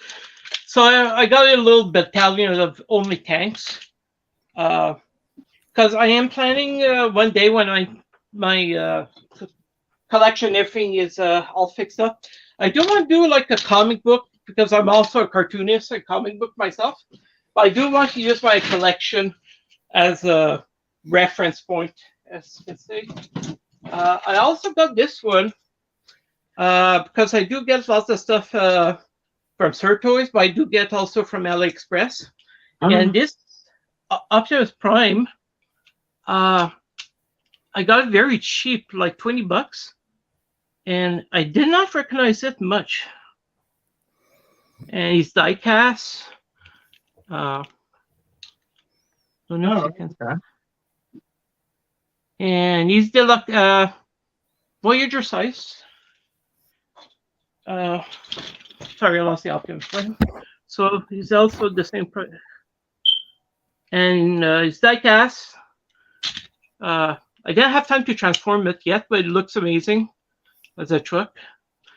And no ratchet, but also the mobility articulation is extremely good. And I'm shocked the price was like $25, I think I paid for him. And he's like a mix of IDW Optimus Prime and old school. So I got this. There's both stuff. Oh yes, that's true. I got 2 more tanks. Also from another Chinese company. This is I think it's the same company that made the trains, which I got. And so, cool. And these are heavy. It's all die cast. Sadly, the leg are limited. I think they can move, but I'm scared of breaking it. But that ratchet for the arms. Soft ratchet for the arms. Like sadly, I've been so busy. I do want to do videos, proper videos, reviews for all of them. So yeah, this guy also. He's very dark green, so sorry to see the colors. But again, transform also another tank. Ratchet for everything. Again, all by cask, very heavy. So I got lots of these tank transformers. Well, not transformer, but a nice squad of tanks that will go together.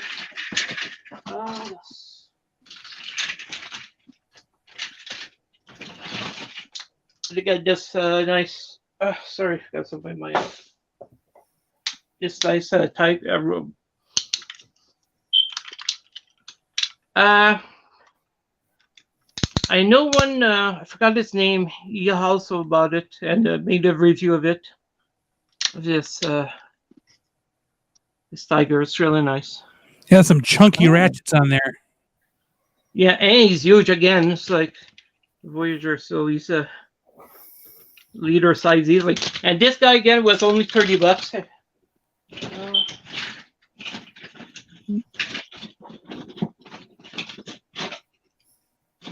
For official Hasbro, like I did get a few. Just the GameStop. Shattered glass Starscream. Yeah, but to me, to be honest, with the colors, they look like more a medic. So because in my comics they'll be multi-dimension, and I think I'll just put it with the Siege. Is he yellowing at all? No, not yet. So I heard of it, but mine is still in good shape. But to be honest, he's been in the box. I did get also Uglywretch on the toy color one. The comic accurate, yeah.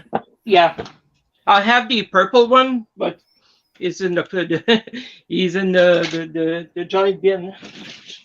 I did get Ramjet. G2.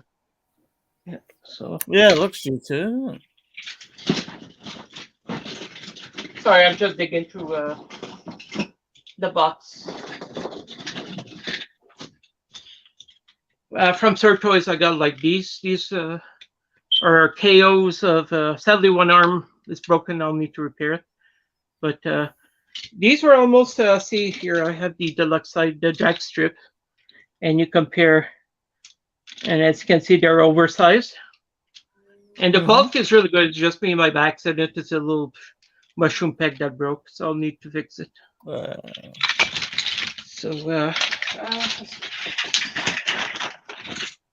I got this guy also. This I think is a Korean toy. Sorry. And he becomes a tank also, but for some reason they put a dinosaur head on it. And you can't use it anywhere. It just like goes on stomach, that's the only use. But it's kind of useless. But again, if you know Korean toys, you know what you're getting. So quality is amazing. That's why I'm getting less and less Hasbro toys, because again, for the price, like again, this guy costs about the same price as a deluxe now. So another Korean toy.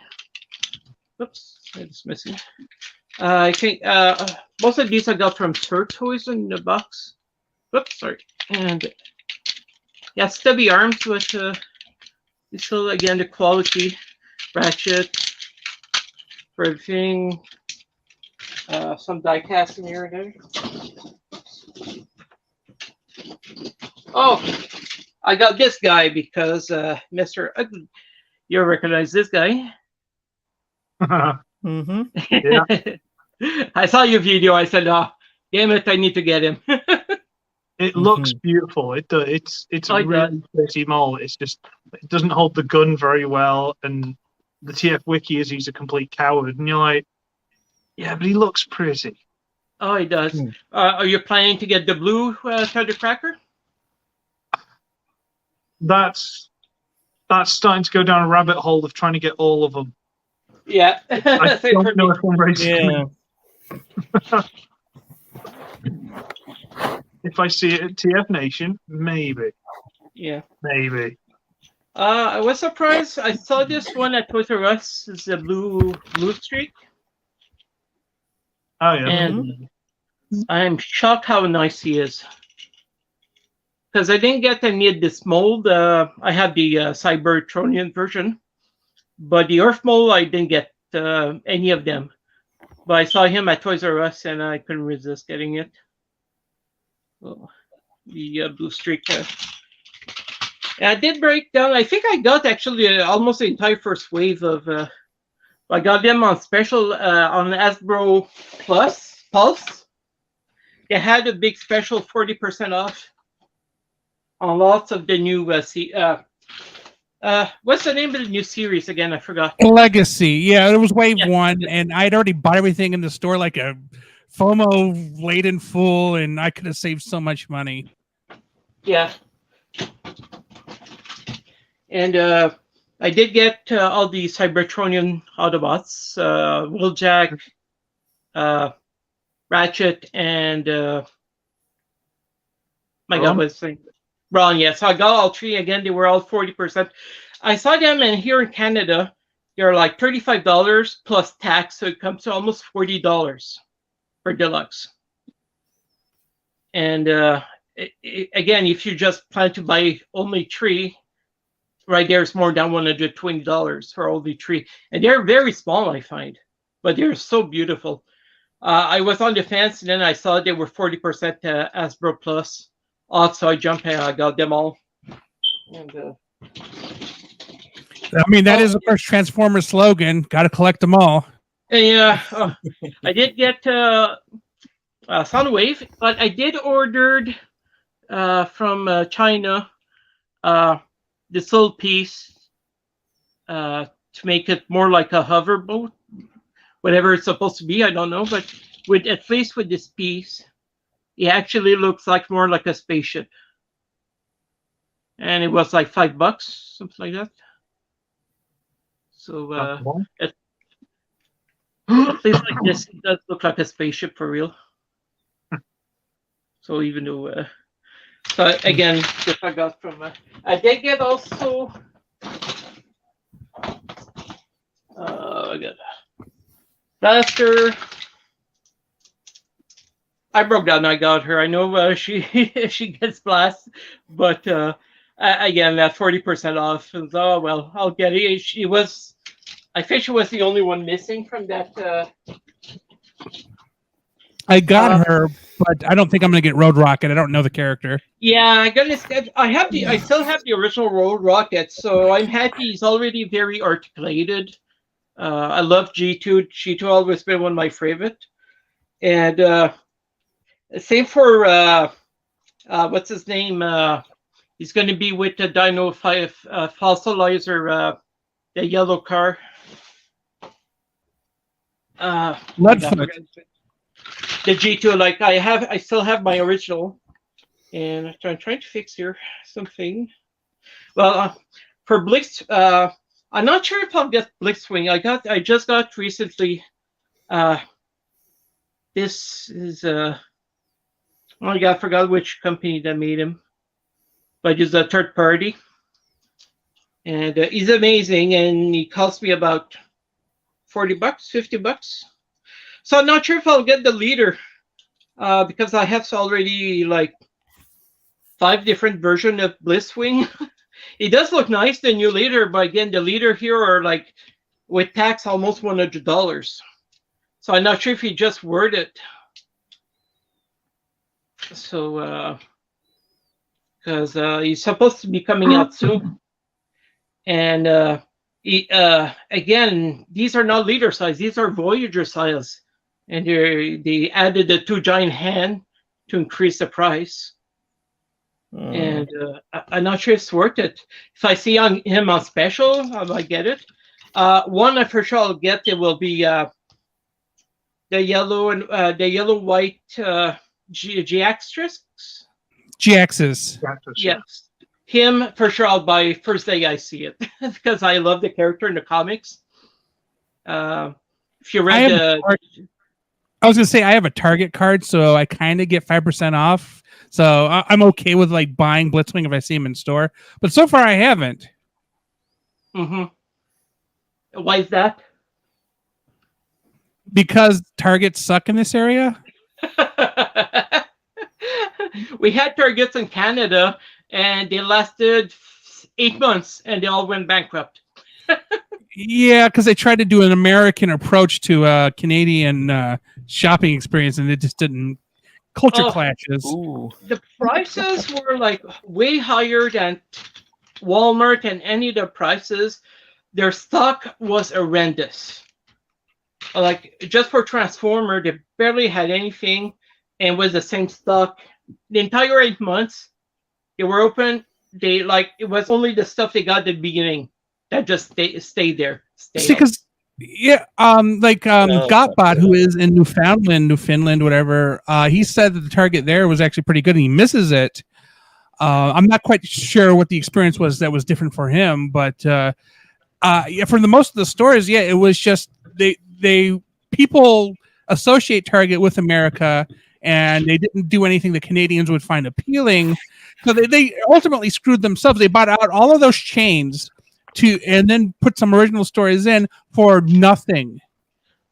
It felt so stale. Going there is like there was no life to it, and the staff was horrendous. Nobody was trained. Nobody knew anything. It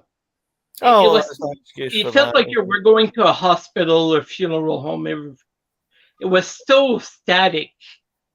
It's like, and I remember checking just the clothes for men, and everything looked so cheap and so overpriced. And this included everything, like for video games to toys. Everything was so overpriced. Like, it was the priciest. It was any store, Walmart, Kmart, or well, we don't have any Kmart for a long time. But what happened is they bought out all Zellers. Zellers was the biggest chain against Walmart in Canada, and it used to be very good. Zellers was fantastic.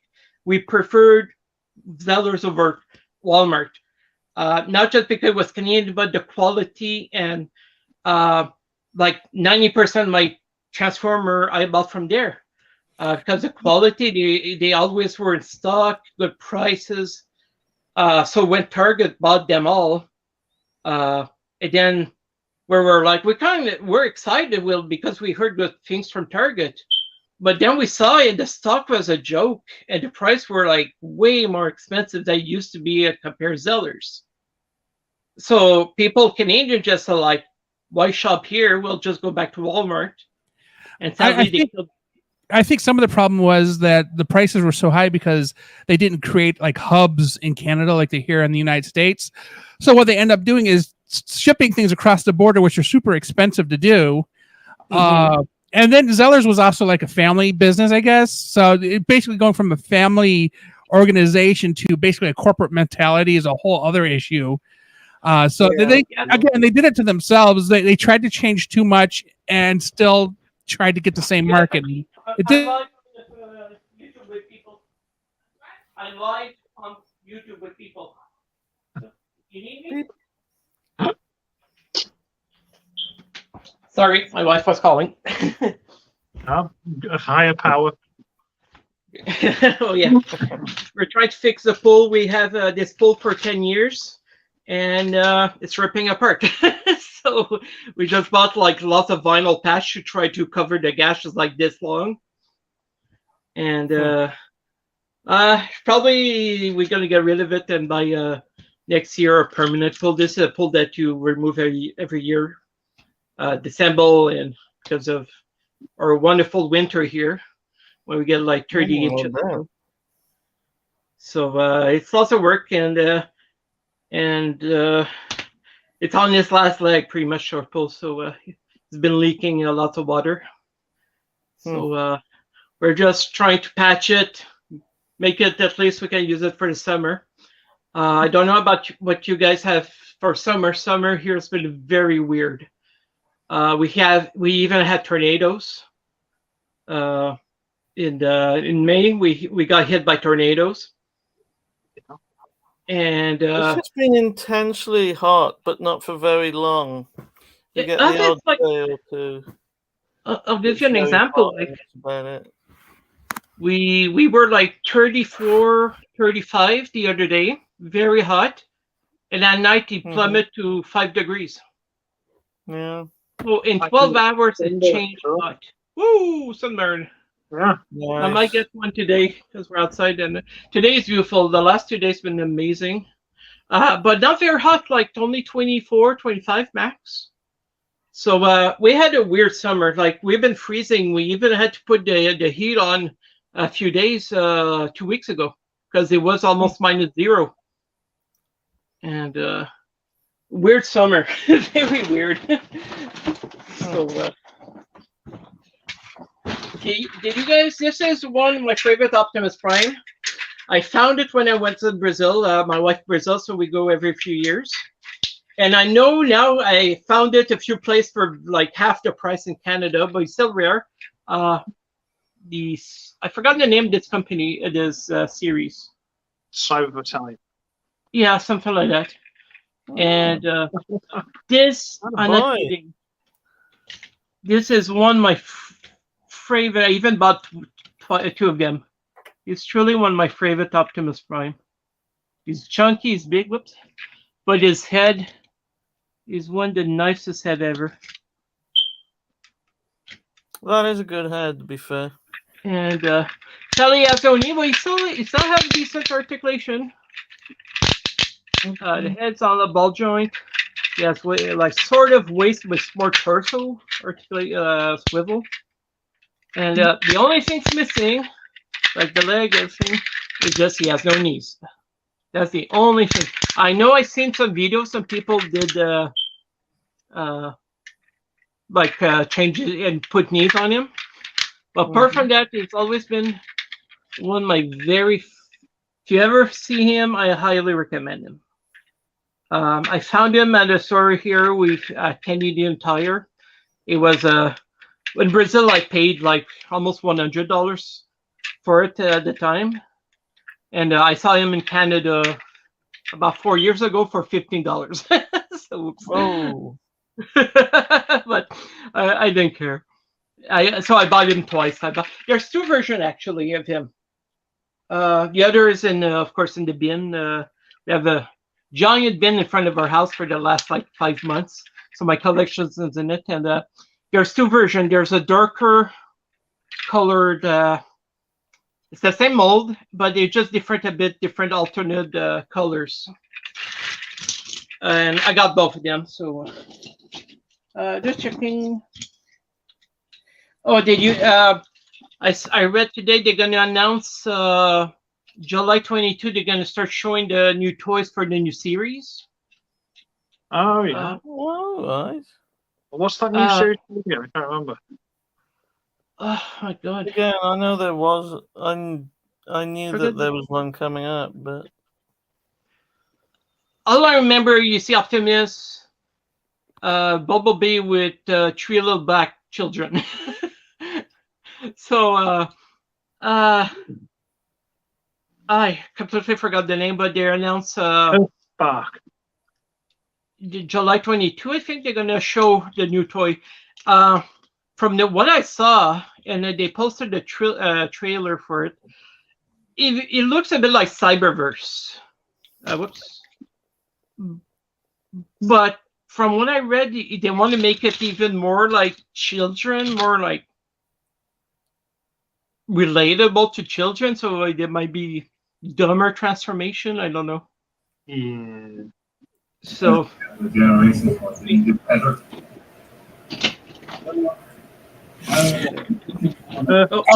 Okay, so I'm gonna interrupt real quick. I have to get ready for my live stream on the others on the Transformers Reviewers channel. So I'm bailing out. See you guys later. Don't forget, Uglywretch, you have that deadline for Friday. So if you need any help, let me know. Your face really reassures me there. I've dropped the ball this whole week, but yeah, it's fine. Don't worry. I'll keep you.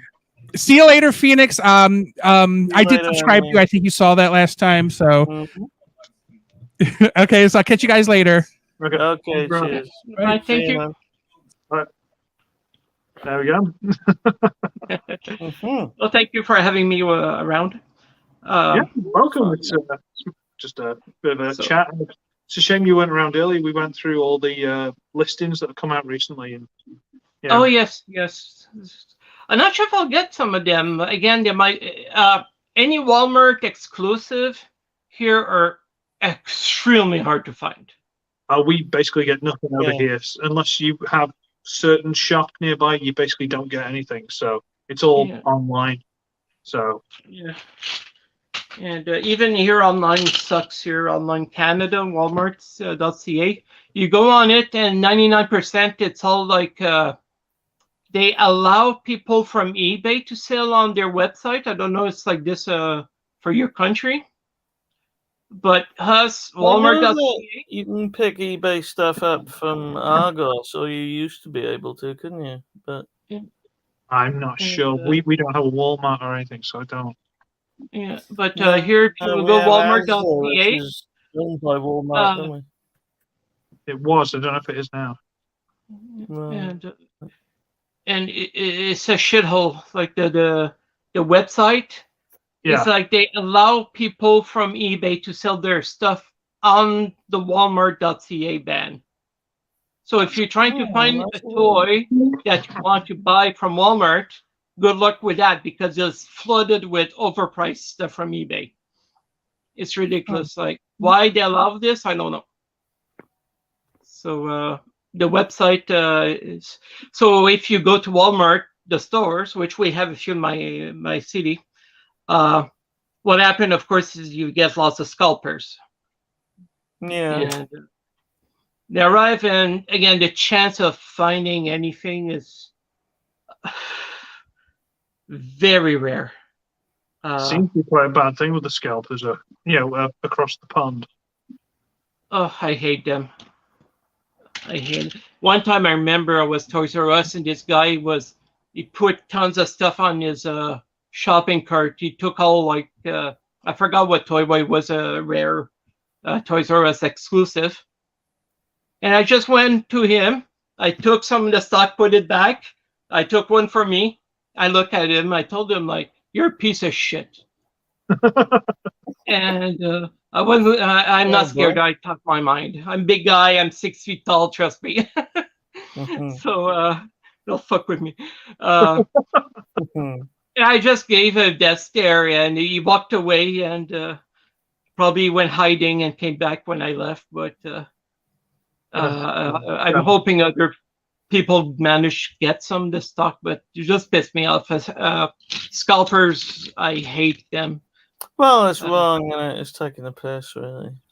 So it's kind of sad seeing it. And we have a Ottawa group of Transformer, and I know a few of them are scalpers, and I love the group because I just found disgusting that they would allow scalpers to be in the group. Yeah. And what they would do, of course, they would inform themselves, "Oh, I seen this Transformer at this place." So all the 3-4 scalpers of the group would shoop. Or they hit all the stores all at once. They wouldn't know because some of them work at Toys R Us. So they wouldn't know exactly what they would receive. So people haven't got a chance. I know 2 of them would actually hide the toys in the store of Toys R Us. So at the end of the shift would go buy them all. So Sky said that's something also like many of the scalpers do work at the store itself. So I know 2 of them. So Sky said. So that's another reason also. I lost kind of interest in Hasbro. There are too many exclusive. Yes.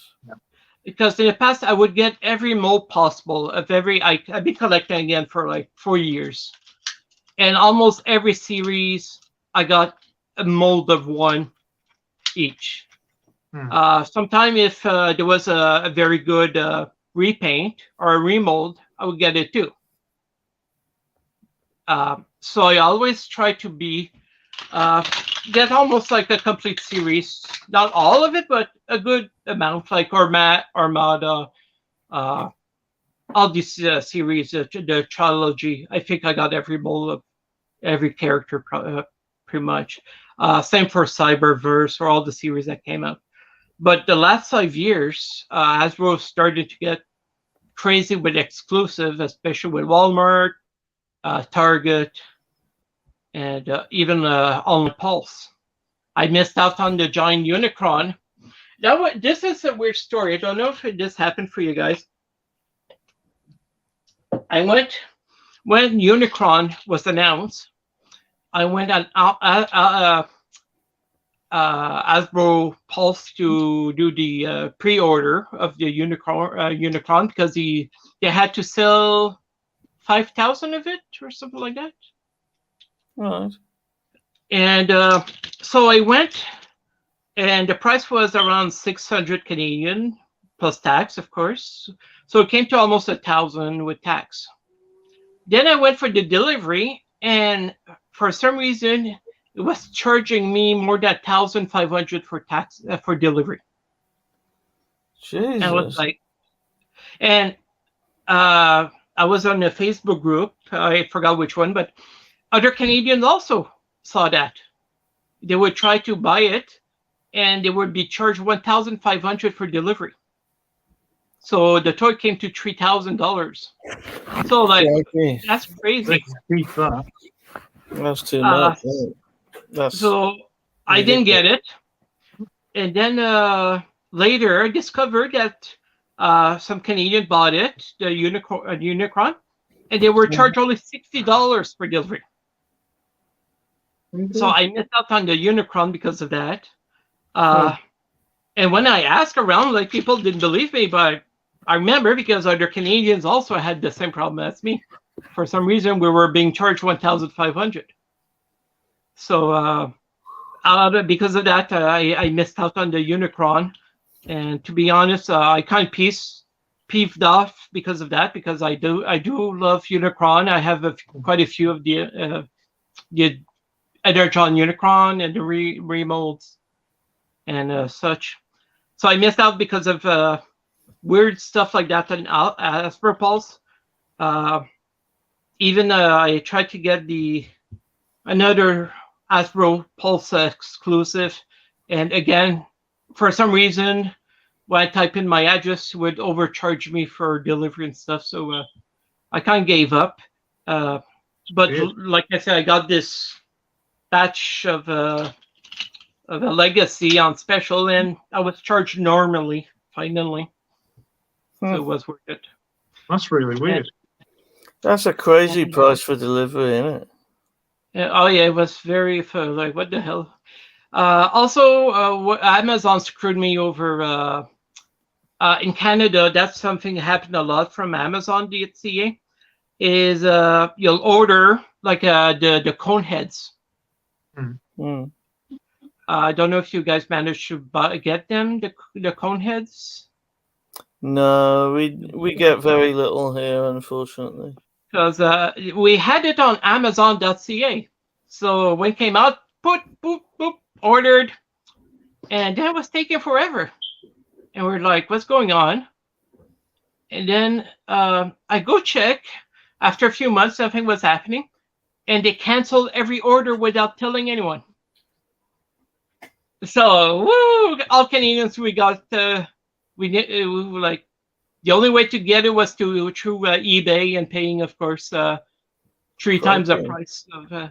So I got screwed from it. That was a really, because I love getting all the Seekers, obviously, and not getting the cone heads, like just that was a big like, F you. And also for Toys R Us, also screwed me over. I had the order of the white and black the car. My God, what's there? The white and one is white and the other is black. The 2 race cars. Run-amok? Yes, the black Run-amok was a Toys R Us exclusive, and of course I got it on website, ordered it, and nothing happens. I'm waiting. And whoop, they canceled my order without telling me. And of course, I missed out on this. And that was one I really wanted because I've always been a I had the originals, and they're a good character. But the good thing is I have from it's a remold from Armada. It's a retool they did with Armada Sideswipe. And they made, I don't know if you saw him in the UK, but it was remade as Run Amok. Oh, right. And it's very clunky. It's a bad mold, but at least I have a black version of Run Amok. They don't match, but it's the best I can do. I tried to get at least one mold of every character we grew up with. Yeah. That's why That's kind of cool. I'm hoping, like Hasbro finally they announced next year going to do Needle Nose. Yeah, And I have the original. I always love this character. That's why I got these two. Whoops, where are they? I was like this. I bought them exactly for that. I was planning to repaint the KOs into Needle Nose, and it's a red and gray. Oh, Spinister, I love. I still have my original too. I bought the original after I pre-ordered this. I bought it on eBay. I paid too much, but I love it. I love that mold. That's a good retool. Not retool. Well, yeah, because they made it. I got both version. I got again the G2 helicopter. What's his name? Samsung? Samsung? No, it's a blue helicopter. Yeah. I still have my original G2 also. But it was removed from that mold.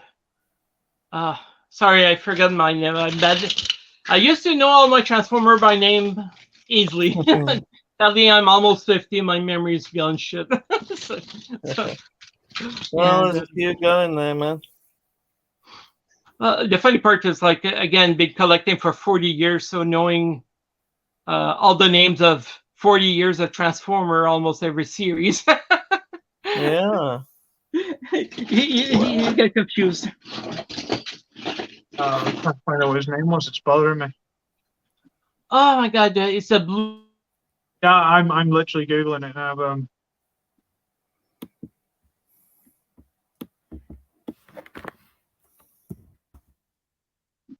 This might be a job for TF Wiki. Oh my god, I know the name's right there, but of course my brain is like, I'm having a brain fart.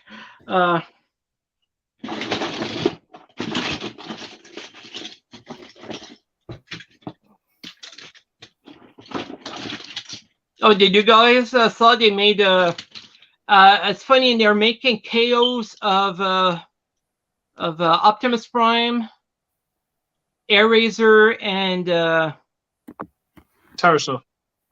Thank you. And they're like Voyager size, but the weird part is his hand of the KO is the same size as the Deluxe. So the KO is like a Voyager size, but he has the hands of a Deluxe. So it's so weird. He looks like if you've ever seen Scary Movie 2, the guy with the little hands. Yeah. So it looks like this. So like I'm still like, if I didn't have this one from Hasbro, I would have bought it. I would have bought easily the KO. And I'm hoping they make more characters because I didn't get Airazor. I've got a spare Airazor. I've got a spare Airazor. Oh yeah, but now I'm tempted. Like, I'm not sure if I still like enough to buy the KO, or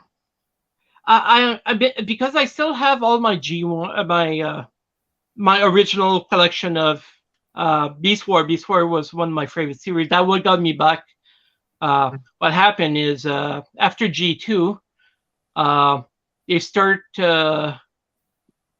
They were quite expensive at the time. Like from just like the remold of a Seeker, the price were like $25 Canadian at the time, and this equal like to $50 today's price probably.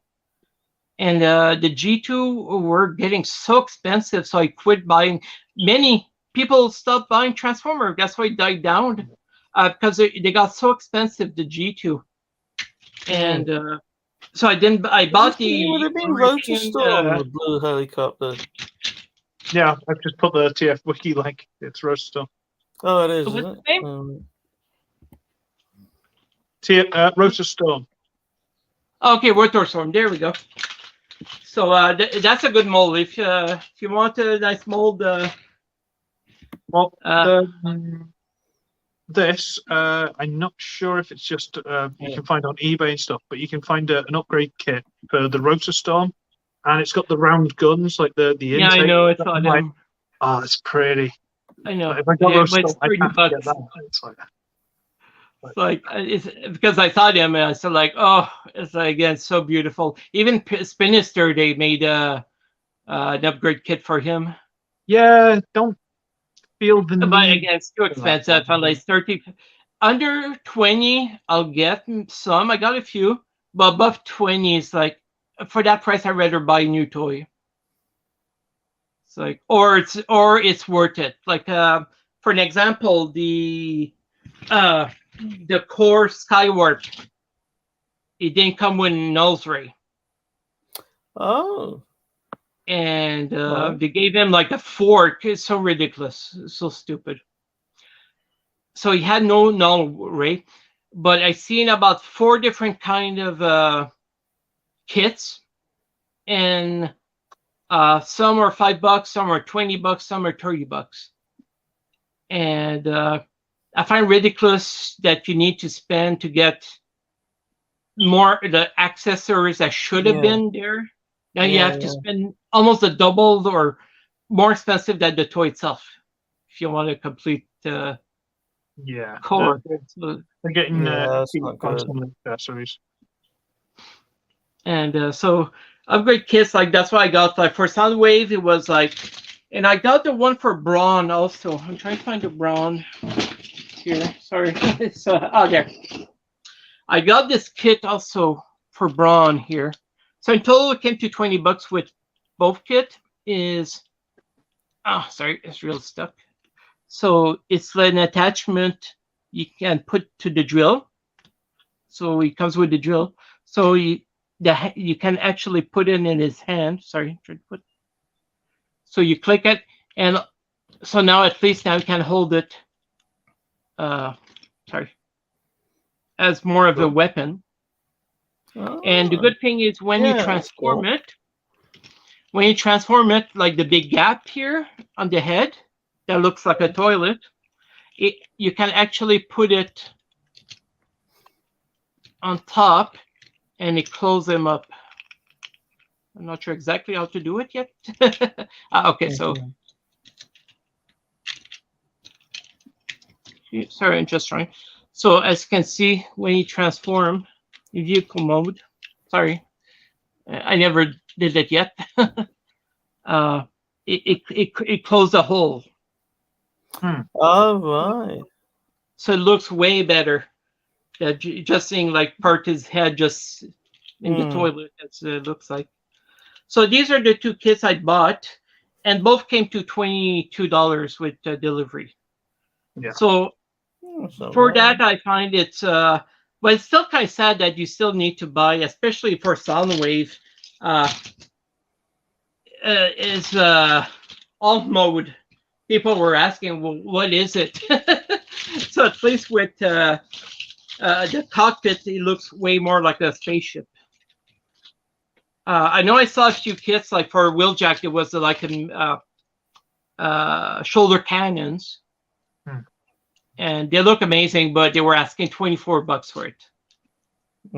So sadly, they know collectors will try to accessorize their Transformer, so they know they can increase the price a lot for some. And of course, Hasbro, the problem with lots of toys now is the empty how do you say empty paneling, like again. Yeah, we were talking about that earlier, weren't we? Yeah. Yeah, it's so sad. Like they. Oh, I saw a video. Last night. And I'm guessing it's from China. He had the GI Joe Megatron. Oh, right. And Sound like Prime vs Prime or something. it looks very nice. But it's very empty. It's entire. It's because they're due to the transformation. But if you lift the arms, everything is empty. Yeah, they shouldn't do that, man. And it's like, Oh God, yeah. It's Prime vs Prime. He's got everything early. He must have. oh yeah, someone but the video I saw was a Chinese guy. It was all Oh, Chinese. His is a day ago as well, and I literally from the little video that plays like the teaser kind of thing, you Yeah. can see like the entire of this is just hollow. All of, Like, all of it. and it's like, if you look at him, you don't touch him, looks amazing. But the minute you start playing with him, it doesn't look good. And I'm a person, I love transforming. I love, I don't like, again, that's how I get my transformers. Just besides, of course, I organize better once my collection, my basement will be all fixed up. I really want to take my time, and that's why I'm planning to do lots of videos in the future of because I got, my God, probably 18 bins, probably even more of Transformer. And the last few years, I've been getting lots of Korean and Chinese. So them, I need to organize them also. Probably because there's three. Okay, they have your Korean toys that are mostly vehicles. You have Chinese toys, Japanese toys. There's a lot of dragons and dinosaurs to be getting. And you have dinosaurs, dragons, military vehicles, and very like Cybertronian vehicles also I've been getting. And like for my story I want to write is I want to write that there's multiple dimensions, but also different race, not just Transformer, but different race of robots that were defeated by Unicron, so they're trying to team up with the Transformer to fight off. Like I said, I have multiple Unicron, so I'm planning my story just to get multiple Unicron teaming up, building their own army. So I've been getting lots of Nemesis Primes. I have like about 50 to 60 Nemesis Prime, I think now, even more. And some are amazing. Some this one, sorry.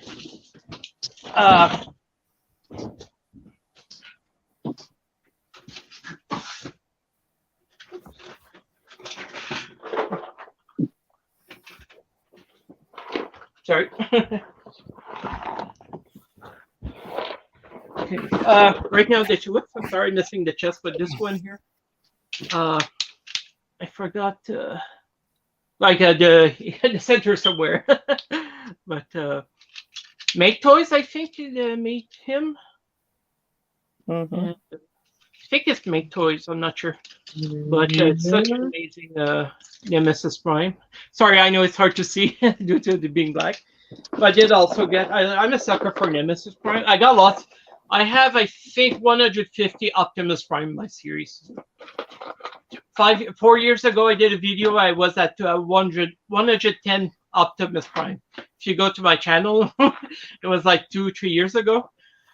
And since then, I got probably another 50 Optimus Prime.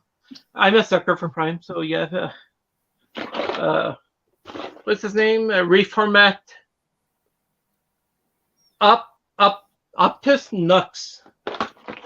And this from Mastermind. I don't know. I know it's hard to see, but he's considered one of the best, third-party Optimus Prime ever built. And I got lucky during Christmas time on AliExpress. They were having a special. Like I've been collecting. I've been there for about 4 years now, 5 years probably. I've been collecting. You collect coins. Every time you go, you collect coins, and they were special during Christmas time. And I was able to get $50 off him, so it came to $90 instead of $160. So I was Sounds good. so I was happy to get him at that price because spending $100 on one single toy is like I try to avoid it very rarely. That's why I buy lots of KOs and stuff because they're $20 bucks, $30 max. Yeah. Rare I'll buy more than $30. I got my eye on a new KO Optimus Prime. He has a cape. I don't know if you saw him. Yeah. It looks amazing. And there's like this dark blue Bumblebee, and I will probably buy them. They're only $15, well, $20 with delivery. So probably next month I'll buy them. And they remade some I forgot the name. I have them all. I forgot the name. Cyberverse or something like that. But I think it's from the same series of this one. They're like the Voyager size. Yeah, and I got all the original, but now they just came out with remolds of them. They changed the face a bit, and the Starscream just looked very cool. It's like the face is very different. So something I know in Europe, you also in England, I think you got them to Aldi, I think. Was like a Starscream, well, or Seekers. They were blue, dark blue, and green, and they were remolds of that series, Cyberverse. I don't know about I never saw those. That was quite a few years I saw them, and the only place I see them, I check them, and they look amazing. And they even proved them. They actually gave knees to them, and they color amazing. Now the only place I saw them for sale is at Alibaba, and you have to buy 180 units of it, $5 each. It came to $350. It's so tempted to buy, but I'll have like 180 Seekers. So, if you want an army, or what's thinking, you can sell them at $10 a pop. I'm sure people will buy them because they look amazing. Yeah. So that's the only place I saw them is at AliExpress. And again, to do it in order, you must buy 180 of them. That's the smallest you can buy as unit. So kind of sad because they look amazing. They have like a dark blue and light blue on it, and the other is like a light green with the darker green. And the head sculpt is some of the best Seekers I ever had. I ever seen. Like I have the original, and the Seeker head is so beautiful, beautiful Starscream. And sadly, that's a Seekers, I should say, I would love to get my hands on, but I checked eBay and never saw it. Again, I saw them. They were sold at Aldi many years ago, I would say 5-6 years ago, for $10, I think. They were like those KO, you know, that you see at dollar store boxes, pretty much. And you guys find some good stuff in dollar stores, like good KOs, or very, very occasionally. We haven't really got many anymore.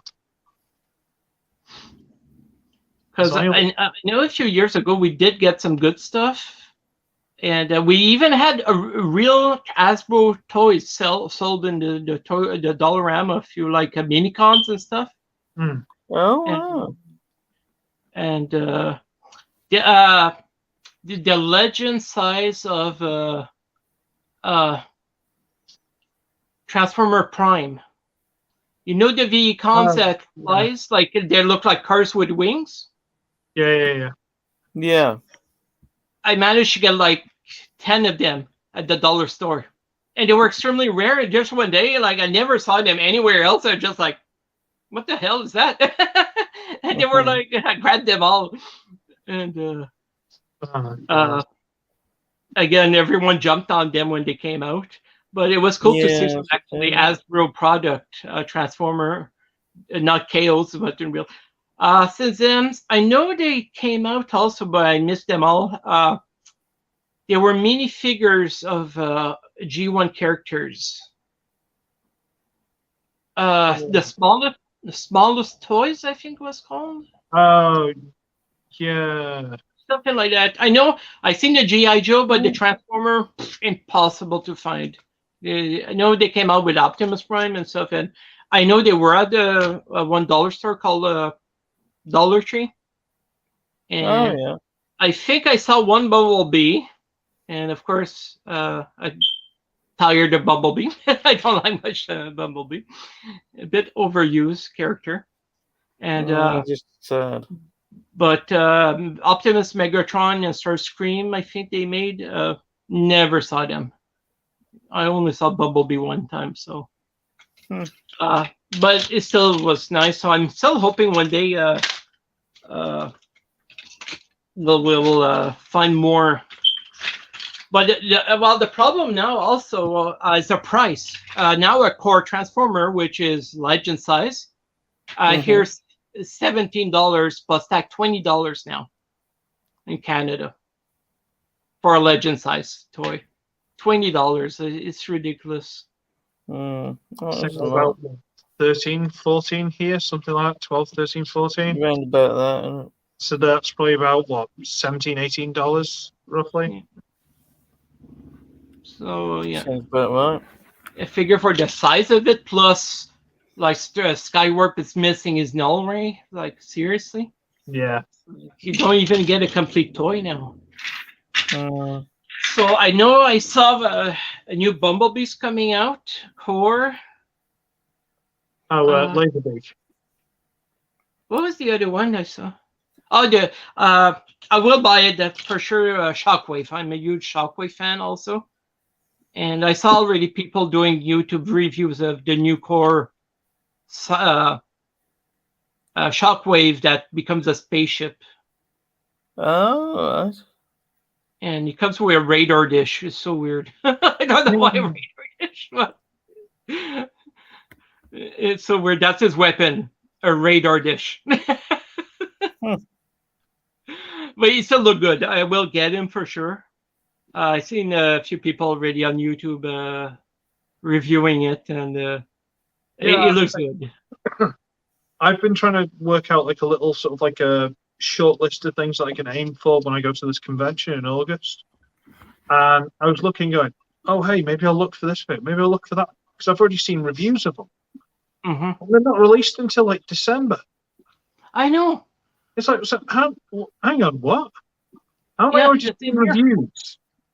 You can see people in America just walking up and picking them up in the shop. It's like, how can you do that? They're not even released till December. And that's if they come into stock. Yeah, the same here. Yeah. Like G-Axis, I have it on pre-order on Amazon. They're saying November. And people already doing reviews on it right now in the US. I'm there like, what? Yeah, I think I was looking at something like the Bumblebee movie RC, something like that. Oh, I Yeah, think that's good. November, December. Like, what? I know this weekend in Canada they're having the biggest convention, Transformer convention this weekend. TFC Con, I think it's called. Yeah. And I was maybe going, but due to the house being destroyed by the flood we had, money's tight. Yeah, indeed. Could have fooled me with all stuff you've been buying. So I didn't go. And but the funny part is like the exclusive is this toy, but he's purple instead of being black. And Oh, Just right. with an axe. It looked good, I won't deny, but 150 Canadian right there. It's like, no. I got him already. I'm a person, it's rare. Again, if the mold's cheap, is affordable, but I'm happy usually with one mold of the deck. One mold, not. I know some people will get like the red Optimus Prime, then they'll get the Nemesis, and then the purple, and I try to only get one color of the mold. I'm happy again. I'm not a collector that like will buy and leave everything on the wall untouched. I had the discussion with my wife last night, and I will probably do a video of this in future. Is collectors right now? I was laughing on because we have a website that people can go on Facebook, and it's like to sell their stuff. It's a Facebook Marketplace, I think it's called. Yeah.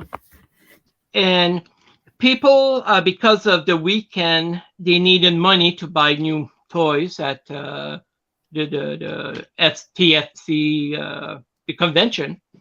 So this week, I've seen tons of people trying to sell their collection to make money. And they're asking like $400 or $500 for their collection. And I know my stuff. I've been collecting for more than 40 years. I know my stuff. And I'm there like, you're asking 400, and I don't think they'll even get $100 for it. Lots of collectors, they think their collection is worth a lot, but most of the time it's not worth shit, because they'll release, let's say they have Blue Streak and they have multi-old version of him. Well, every time the Hasbro makes it better, the older version will lose money. Yeah. Because the person will like, well, I got the newer, why buy the older, which is more shitty? Yeah. So, but some collectors still think it's worth lots of money. But no, every time Hasbro remakes a character, usually it's an improvement over the older one. So the older one lose money, like it's how can I say it's how can I say value? It loses value. Yeah. So you have lots of collectors that think their collection is worth lots of monies, but overall, they don't realize like every time Hasbro makes the same character over and over every year, like we know, especially with Bumblebee, Optimus, Megatron, blah blah blah. The older version lose value because collectors or people rather get the newer one than the old one. So again, I was talking to my wife about this last night. We were at a restaurant, and I was looking at the market, and again, people were asking outrageous price. And a person like myself, like a collector who knows this stuff, will go and look like most of these Transformers worth $5, $10 max. Even in their box, like some people will keep their collection boxes untouched. They'll think it'll add value. But no, because I rather buy.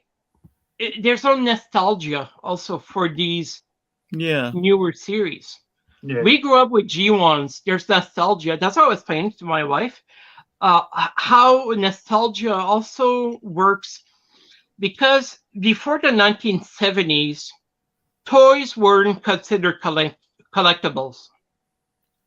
What happened is because of movies like, let's say, with the ape, Planet of the Apes, Mego made some toys for Planet of the Apes in the 1970s. So that's when people that were kids at our age at the time become collectors early on.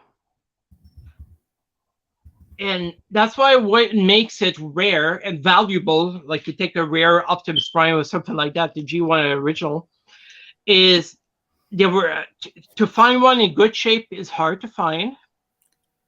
The nostalgia is there. It's not because we grew up with these toys, we remember childhood, so there's lots of nostalgia. And also, what makes it worth money is many of the toys. Like I was a kid, I played one Transformer. I played rough. I lost pieces. I broke them, so on. So finding a toy that an original toy, what makes it rare, expensive, is rarity. If it's all missing its piece or not. Like I sold many of my G1 a few years ago because I was running out of space. Broke my heart to sell them, but the reason I sold them is most of the characters I sold, I had better, newer version of it. Yeah. So as much as I still have lots of my G1. I still kept my favorite characters for G1. But I sold many. Like I had Metroplex. I had like almost like an entire set of G1, G2. I kept all my G2. I love my G2s. But what makes it expensive and worth collecting is rarity, nostalgia, and condition of the toy. Mm. So then you have, I call them fake collectors. And these are people that will buy all, most of them, of course, are scalpers. Yeah. I'll give you a fantastic. That's why last night I was laughing my head off looking at the marketplace. Hasbro suckered so many stupid people buying Studio Series 01, 02, 03, 04. Now they're to 100, I think, 110 Studio Series, the numbers. Mm-hmm. So you have these people that bought every 01, 02, have the entire collection. And they were thinking, wow, I have an entire section. I'll make lots of money. People will buy this for $1,000. Well, the reality is you take the series, in the Studio Series, there's like, I think, 10 different Bumblebee. And how many collectors want to buy 10 different fucking Bumblebees? Not many. So I would say in the Studio Series, I bought a few myself.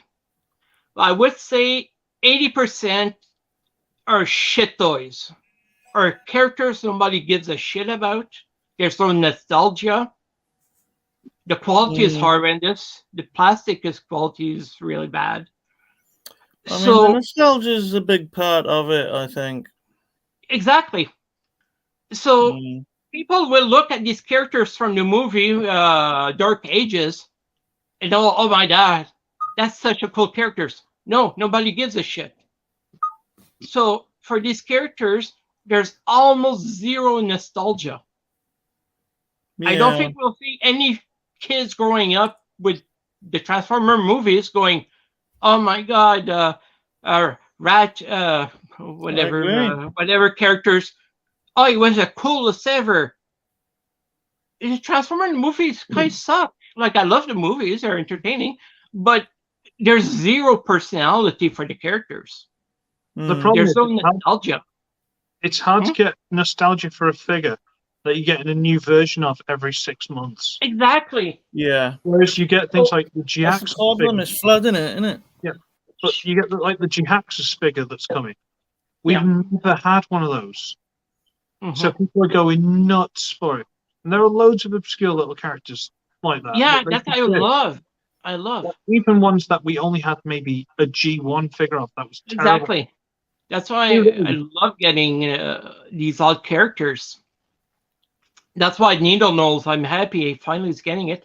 I think it's Windsweeper. Also, I'm really hoping to get. That's why I bought like a K. I was planning to repaint it. I still have my original Windsweeper. I don't know if you know which one it is. It's a trigger. You press and the cannon comes out. He's the sort of maroon and sort of cream one. Yeah, red and sort of reddy maroon. Yeah. And I always pair him with Needle Nose. They were both. He was a target master, and he was a trigger action master, or some trigger master. Yeah, and so I'm hoping it will make a Eventually, I wouldn't be surprised if Needle Nose will be repainted, remolded as him, as Windsweeper, I think his name. I won't be surprised it'll be remolded. But what scares me, it'll be an exclusive again somewhere. Well, that's probably right.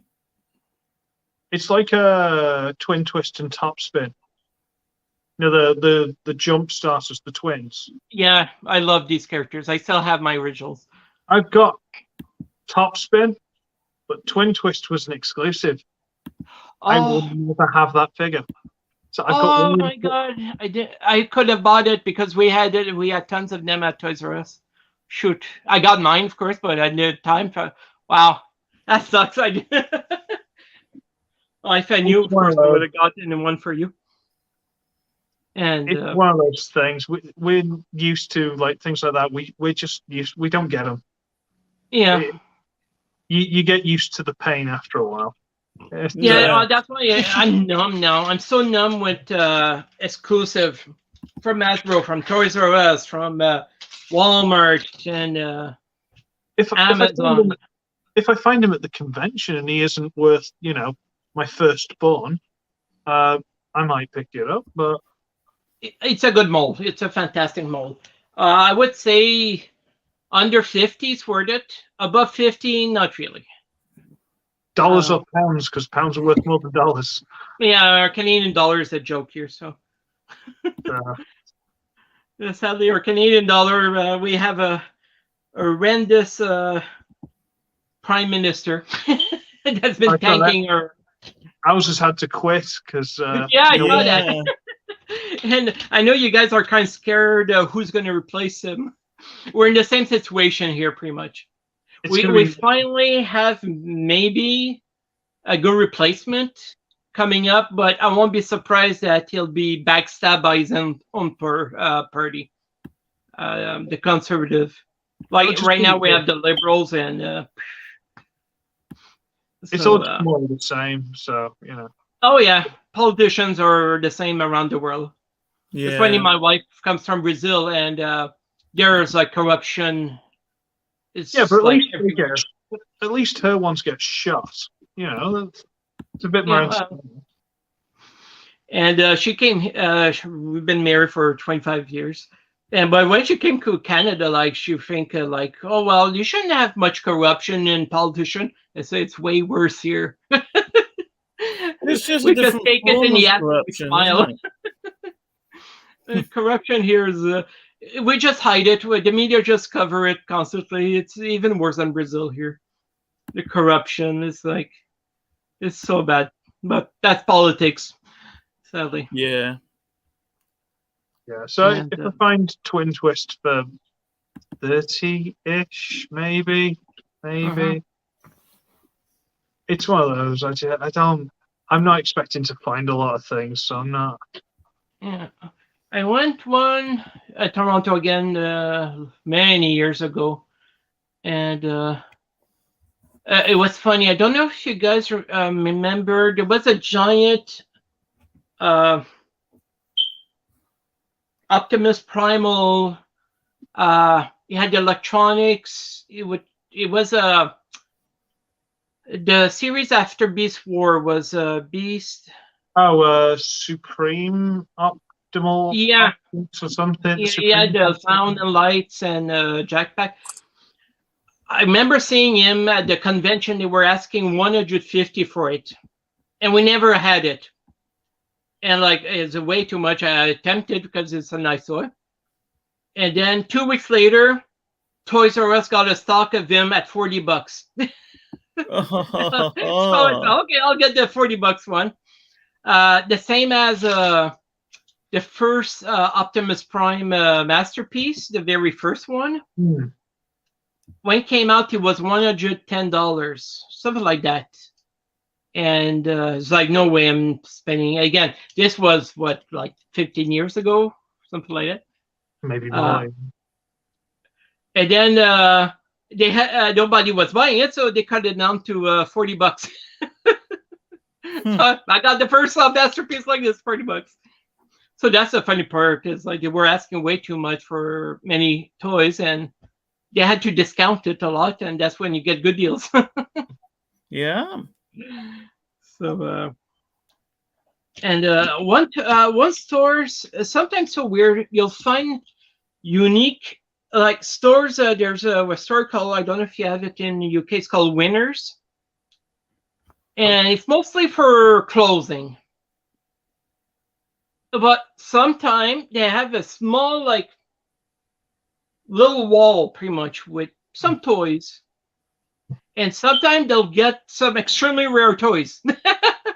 Some rare Transformer, like you were there, like, what the fuck did you get this? And I That remember is I weird.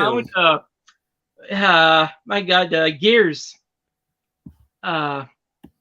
He was extremely, never seen him, and it was rare, and they had him for like $5.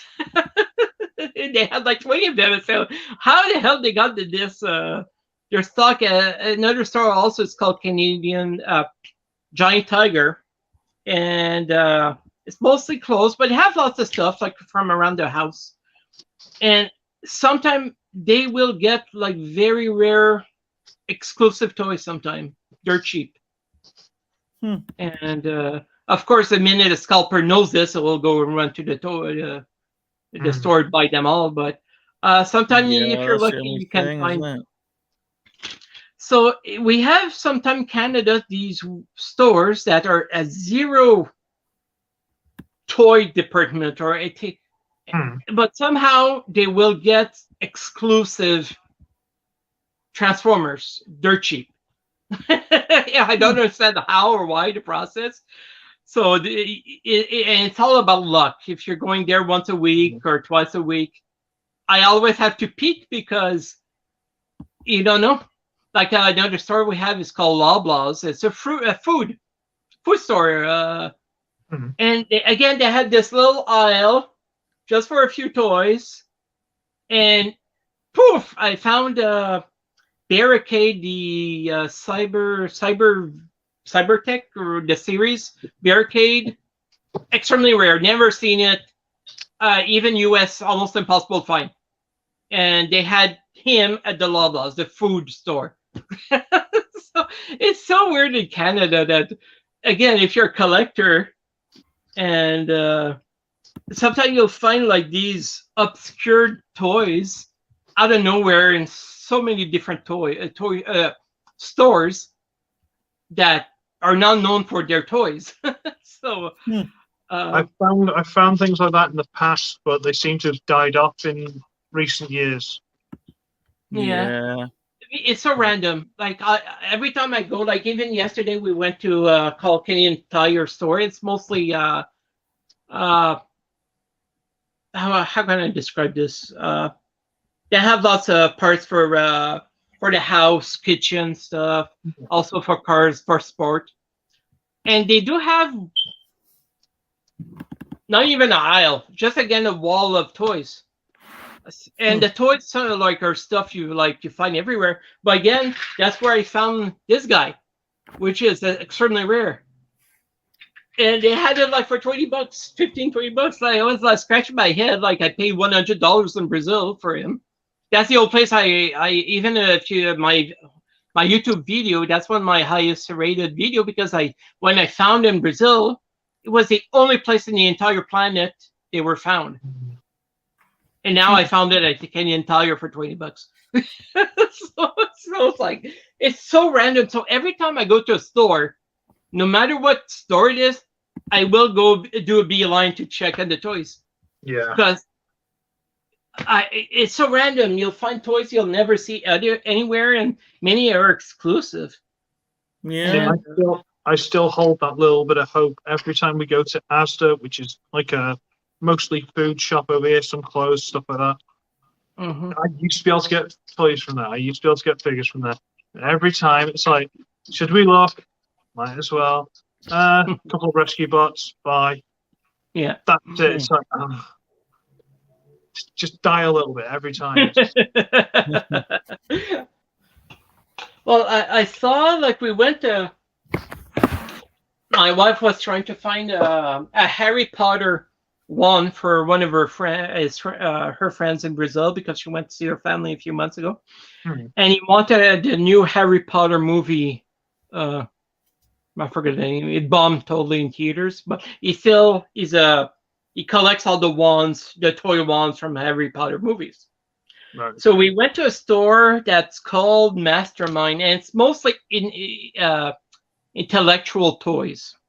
So boring toys. But the funny part is, like, I went there and they had aisles, and I saw they have Roblox and stuff I don't know. Mm-hmm. And they had the new toys about the movie coming out soon.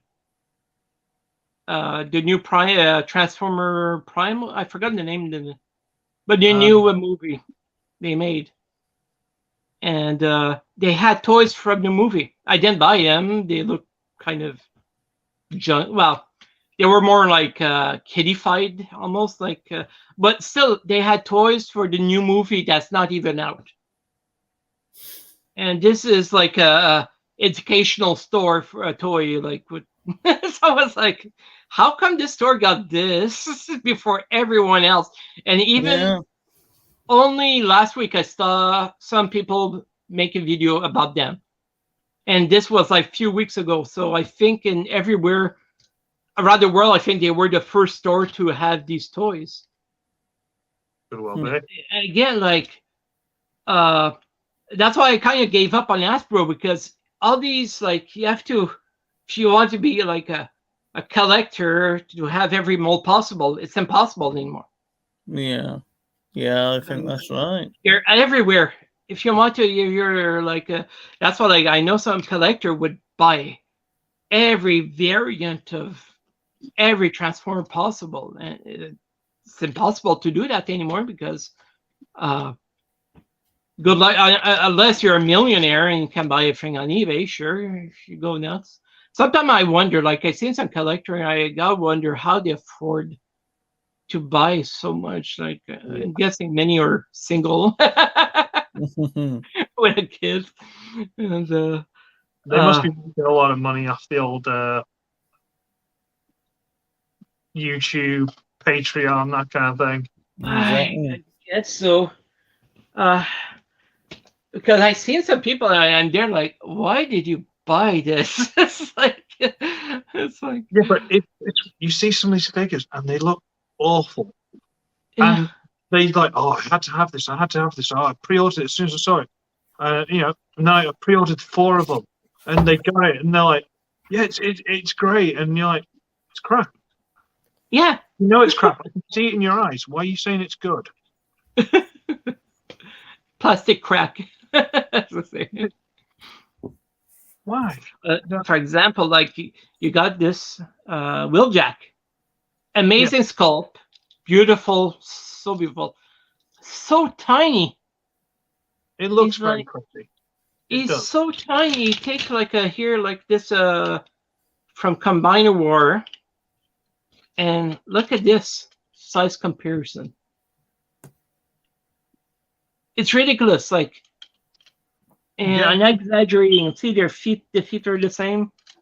And look, this size, like, he's like 2 inch smaller.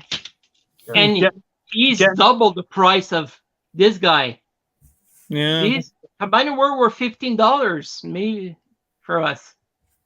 Now these are $35, more than half the price. Plus tax. Get an animated deluxe. And I love the excuse. Oh, it's because they increased the articulation and the engineering. It's bullshit. It's bullshit. It's like some of the that's something like the new Dinobots. I only bought Flag. But I saw the new Sludge. And it looked nice, but it's so overcomplicated. Some of the, that's something I find also in some of the Hasbro toys. They're not fun to transform. Yeah, I found that on some of them. And they're overcomplicated. Some, like, I was transforming one of them. I was like, I've been transforming Transformer for 40 years, and This one's giving me a pain in the ass so much I gave up transforming it. I forgot which one, but it's like it was over complex for nothing. And Revenge of the Fallen, Leader, Optimus Prime, and Jetfire. They weren't fun. yeah, They were like pulling teeth. I didn't buy the Skylinks. I couldn't have. It was $110 here plus tax.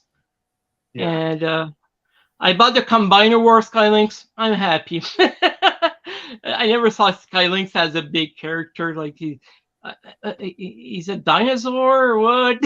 He doesn't transform as a robot, but people love him. I don't. It's like everyone has their. But I couldn't fathom myself paying $110 for a spatial load that transformed into the bird or something. But again, they're overpriced. Now you go, if you see them on eBay, whatever, it's like $300-$400. This is ridiculous. It's like that. That's something also.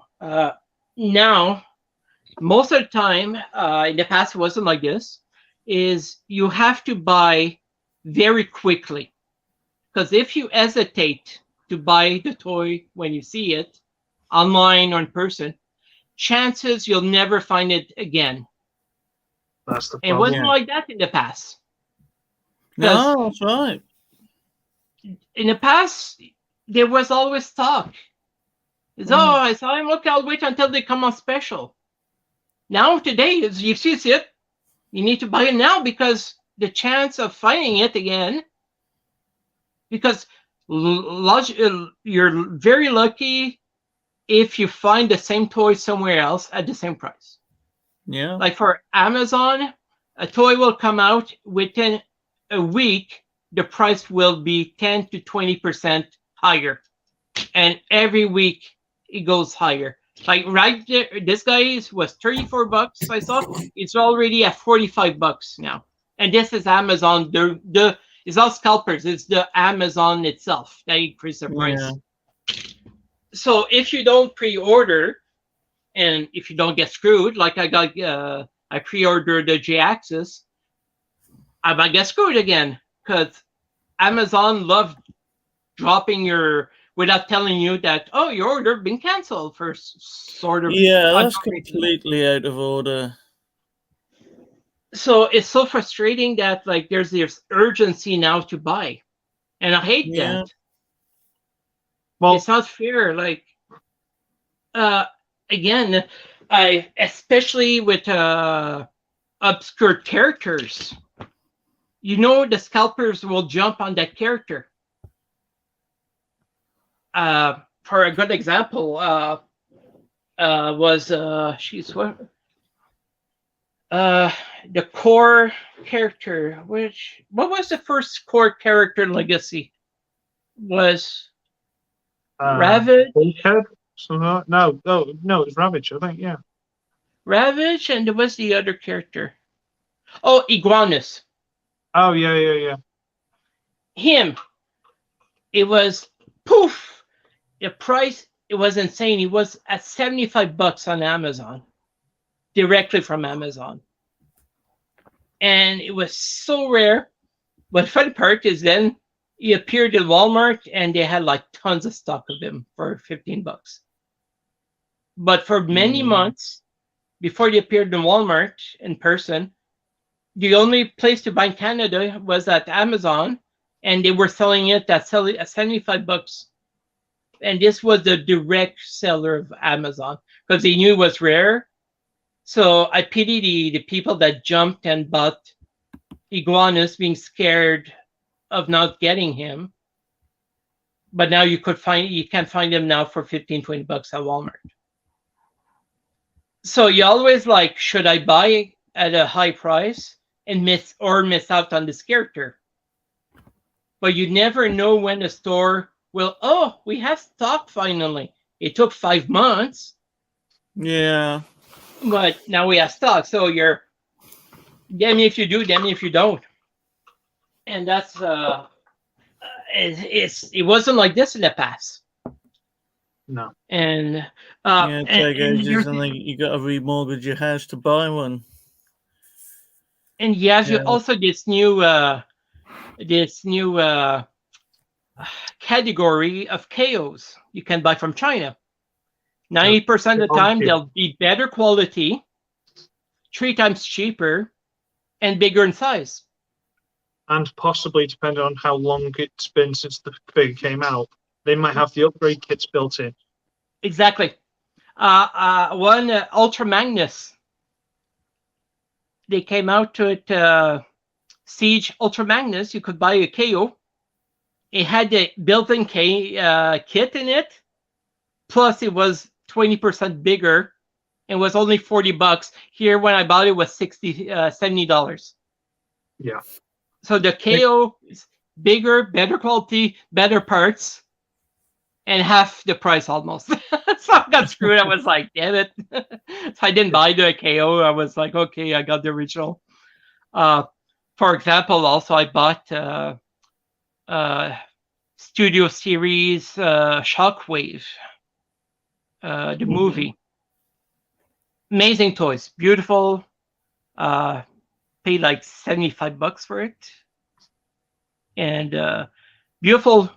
And then 3 months later, Zeus came out, which is a KO version, is this big, and all metal, quality, amazing. Sadly, it had the defect. Mine, both legs broke, but they sent me a kit to repair it. Apart from that, sadly, that bad design of the legs, whatever, why it broke, it's an amazing toys, and I paid $85, so maybe $10 more, about $20 more than the studio, but it's like 3 times bigger, full metal, amazing paint, ratchet everywhere, ratchet knees, ratchet arm. It looks so good. So that's why also like this new thing is like, damn, should I buy the Hasbro or wait, hoping in a few months a KO will come out way better? Well, so you have this that's it, new. That's why I hesitated. That's why I only bought the Legacy toys, because I got them at 40% off. If I didn't get them at 40, I wouldn't have not bought them. Like this guy, again, I got him 40% off. 35. Maybe they'll make a KO of it in future. I don't know. You never know. So right now I saw like I would have never thought this character would be made as a KO. No. Bigger, better. It's like so there's always this new impact, like should you wait to get a better KO? I know some people are anti KOs. I'm not. It's like if again, many times they improve on the toy. Yeah. And I'm sorry, Hasbro, there should look at this guy. He's missing a part of his wing. It's buried somewhere in the box. I'm missing one of his wings. I lost it somewhere. And because it's shitty toy. The quality is pure shit. Loose joints, loose everything. In the past, it wasn't like this. Hasbro, it was quality. You took a look at the John, yeah. Yours is still in one piece. I floor polished the wings and it stays on. Yeah. This one is staying up right now. I'm surprised. But the other is like, I barely like touch it and just fall. I know they made a kit, but it's like the kit's like $25 again. It's like, no, too much for a kid. So I'll just somehow maybe put super glue or something, or try to fix it somehow. And but again, the quality of Hasbro's toys is horrendous. Again, look at the legs; it's all empty. You compare this to any toys from Edge John, Armada. What was the others? You have Armada, Cybertron. These are amazing toys. Quality. You could throw them against the wall full force; they still will have no damage. The quality of them, it cannot be compared to today's toys. Like I watched a video of the Megatron G.I. Joe. Jesus, it looks so cheap. It looks so cheap. It looks nice, but it looks so cheap.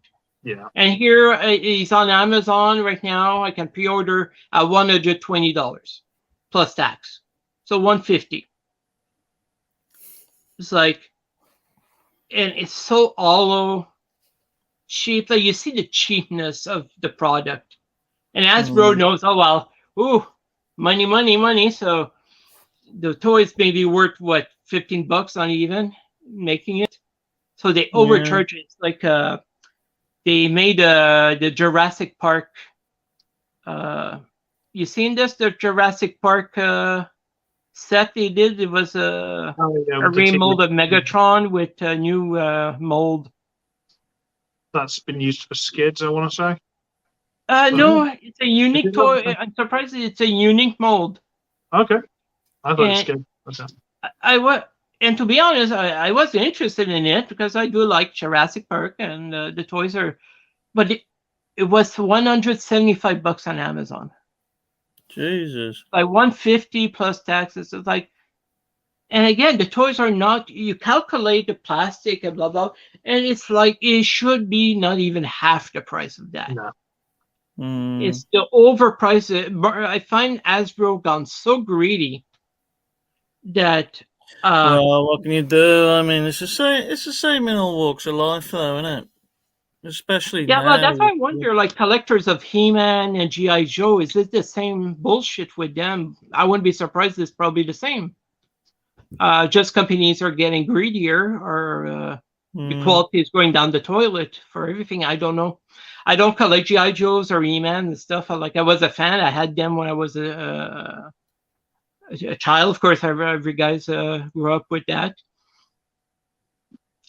And I don't know if other collectors of these are going through the same bullshit, but I wouldn't be surprised. No. So the cool thing is, like, I went to Walmart and there's a wall just of He-Mans and stuff, and many's are remolds from the. I was like, wow, that's cool, because it's a new a new generation of kids can enjoy these. Yeah. But I asked myself, are the qualities there, or are these? That is the thing. But they're damn expensive. Like just one E-Man, it was like $25. And I remember when I was a kid, it was like $5-10 max. So it's like, that's getting also harder for kids. Because I remember when we were kids, we would do a newspaper route and odd jobs, whatever, to get some money.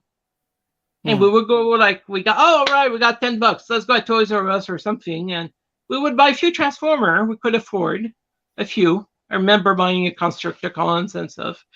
And, but kids now, what can you buy with $25? Almost nothing. So the kids have to work their ass off or whatever. So they don't buy toys because it's out of the price range. So you won't get nostalgia there. And sadly, the cartoons also are shit. A lot of them are. If you look, I don't know if you guys enjoyed this or seen the Netflix cartoon. Have you seen the Netflix?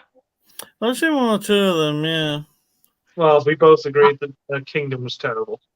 Yeah. Optimus Prime is the worst leader ever. Useless. Everyone hates him.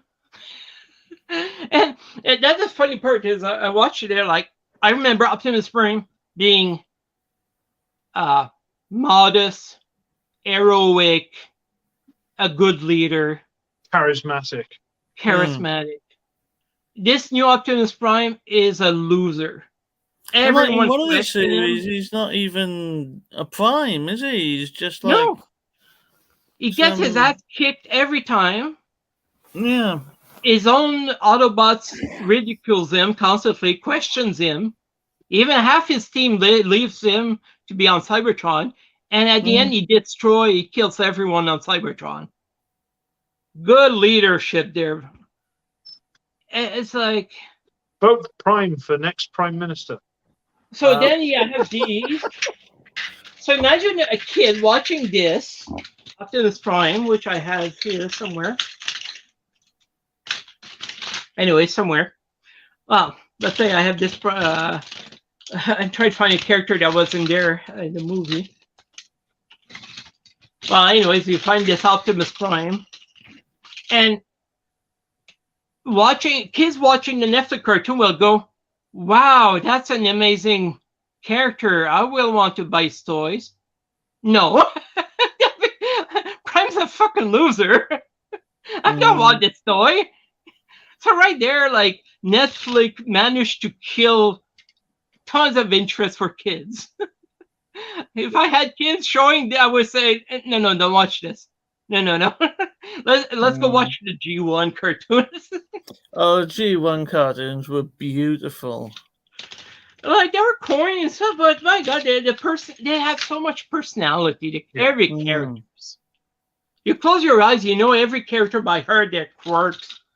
And it was well written, like it was fun. And even with the G1, blaster.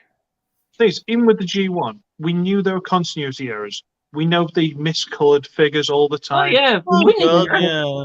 But we all just sat there and went, our cartoon's stupid, and we laughed at ourselves. Exactly. Yeah. Do that now. It's got to be. No one's allowed, are they? You're not allowed to have a laugh no more. Yeah, it has to be. We cannot. We have to be. How do you call it? Sensitive for everyone. We cannot offend anyone. We have to include gay, whatever characters, LGBT characters somehow. It's not fun anymore. Like again, you take Netflix cartoon, it's so depressing. There's no heroic. There's no good or bad guys. Yeah. It's I mean, I was watching Ron managed to kill everyone. He sent the core of Cybertron and whatever, and he killed everyone. Yeah, I was watching it recently, and like the whole point of the whole series is Prime fucked everybody, basically. But then you look at all the other characters, and they're barely memorable. Any personality.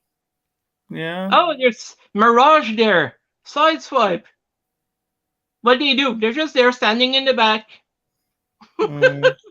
So imagine trying to get new fans to enjoy this, and it's impossible.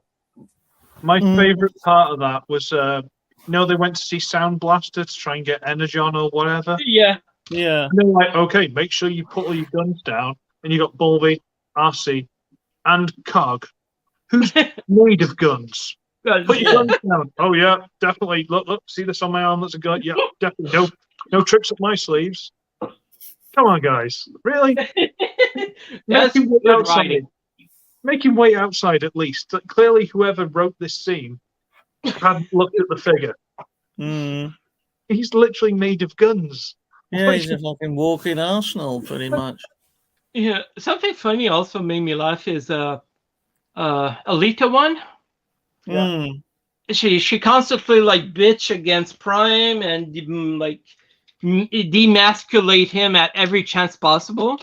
And he goes with it. So, of course, he has no spine. He said, "Yes, dear, yes, dear." And then he leaves, so she stays behind. Now Jetfire doing the same to her. He keeps like questioning her and everything. It's like she's getting her taste of her own. Yeah, so weird. That was like, but again, is that good writing? That's horrendous writing. Everyone's depressed. Everyone's dying, and it's like Kingdom, again, especially. I try to see this like as to get new fans, to people to buy the toys and stuff. Hell no, nobody will want to buy toys because of these cartoons. Yeah, it's like the Kingdom was 90% of people that bought the toys are person our age because the nostalgia is there for us. And it's like the last. I'm happy actually. The new cartoon, the last one with Bumblebee, the Cyberverse or something like that. Yeah, I think they changed the name of it, didn't they? I know Bumblebee was in the title, Yeah, wasn't well, it? the first season was horrendous. It was just about Bumblebee and Wingblade. Yeah, and he couldn't Yeah. speak, so it was all through the. So the first season was horrendous. It was like horrible, boring, bland. Barely. The Decepticons were interesting, actually, thank God. But even there, but the second and third season, they finally hit it, and it was actually really good. Yeah. I was happy, and I remember like being in the store. I saw kids actually being happy to buy toys. The Cyberverse. So I was like, finally, like, I hope the new one will be like that. Until they fuck it up. So, but I was happy to see. When I was in the store, I would see children with their mothers or father, and they were like, "Oh yeah, I want Bumblebee, I want blah blah blah blah." And so it was nice to see that at least they're still kind of making some good stuff here and there, unlike Netflix. And Yeah. like Transformer Prime was fantastic, so I'm glad they're still making some good ones. I saw there was a rumor they're planning to do a live a series of live Transformer I by heard something. Paramount. Yeah. Really? Yeah, by Paramount, I think. Sorry, It's gonna, my back is me. it's going to be one of those things where it's going to be mostly the people, and yeah, you to cut down the costs. It'll probably be that. Yeah, Oh, 'cause I 90% was just gonna of the time say, will man, be. the fucking price of that. It's one of Well, those it'll be things. good. You'll never know until we see it. Oh, one mic that's. Well, Hey, we teacher. heavily suspect. There you go. It's And, one of those things. Not, I don't go to watch a Transformers series to see the people. No. Yeah, exactly. I don't go to see the films to see the humans. If this Sucks. TV shows, yeah, if the TV shows what we think it is, which let's face it, it will be. Yeah. It's not going to be any good, sadly. Probably not. I don't want to Well, be that we don't kind of thing, but you know. But I'm more interested what toys will come out of this. Will be good toys or? I did like at the beginning, of course, when they came out, the Transformer toys, movie toys. They looked so weird. I wasn't much of a fan, but I grew up to them. And I did bought most of the series when they were coming out. Not all, of course, but I bought many of them. But when Studio Series came out, I just bought very few because, again, you have like 10 different versions of Bumblebee. And many obscure characters that it's like, That's why I was laughing when people are bought every one of them. And thinking people will spend $1,000 buying the complete set, and it won't happen because most of the characters are background characters, no personality. Yeah, you're right. So some toys are nice, but many of them are horrendous or cheap. So that's why I call them fake collectors, because they only buy the toys thinking they're gonna make money out of it. And a real collector buys for nostalgia, to play with the toys. I remember I went to this guy, he showed me his collection, and he had his wall covered just in Transformer boxes with the toy inside, never been touched. And I was like, why do you understand that? Why do you collect something you buy, especially a toy, but you'll never touch it, you'll never play with it, they'll just be there collecting dust. It's a weird thing. And I like, why do you collect? Is it you think you'll make money in future, or just look good to your walls? And I never understand that. That's something like, you see how I play one of my toys. And I'll be honest, over the years, I barely break any. I keep them bins and in plastic containers and stuff. But they're loose like this. They're all loose. They're not like in their original box. I I don't have the space, first of all, to buy any boxes. But some people keeps all their boxes, and it takes so much space. And like again, with my collection, like this is just what I got in the last, would say 8 months. If I kept all the box, the entire room would be covered just in boxes. Well, yeah. So some people, I don't understand, like, how can you? Well, the way they do is they just like they're all in their how do you call it? Sorry, I'm in French mode. Grenier. I'm bilingual. That's why. And they're addicts. Yeah. And you put their entire collection there in the attics. And the sad part is, like, some people will like die, and then the mother, the husband, like the partner, or even the kids will get, what the hell is this? Oh, I'll get everything. I'll put in the garage sale, $5 each. So some people spend their entire life collecting just to die off, and their collection is completely like sold for jokes. So that's why I don't understand. Like, if you buy a toy, it is a toy. People say, "Oh, it's a figurine," blah blah. No, it's a toy. It's a fun toy. Don't look after it. Don't break it. Yeah, but it's meant to be played with. Yeah, but don't go out your way to break it. I know some people are just like, oh well, and they'll just crush it. I see. I see the people like, why you bought it then if you're just gonna break it, just to get some clicks on the internet? I remember seeing one guy took a hammer and would start breaking Transformers. Yeah, just to get some clicks. To get some clicks, like, oh, I have people. I don't get that kind of shit. That pissed me off. Like, seriously, it's like that toy could be enjoyed by a kid or a collector. People who grew up with too much money. That's what that is.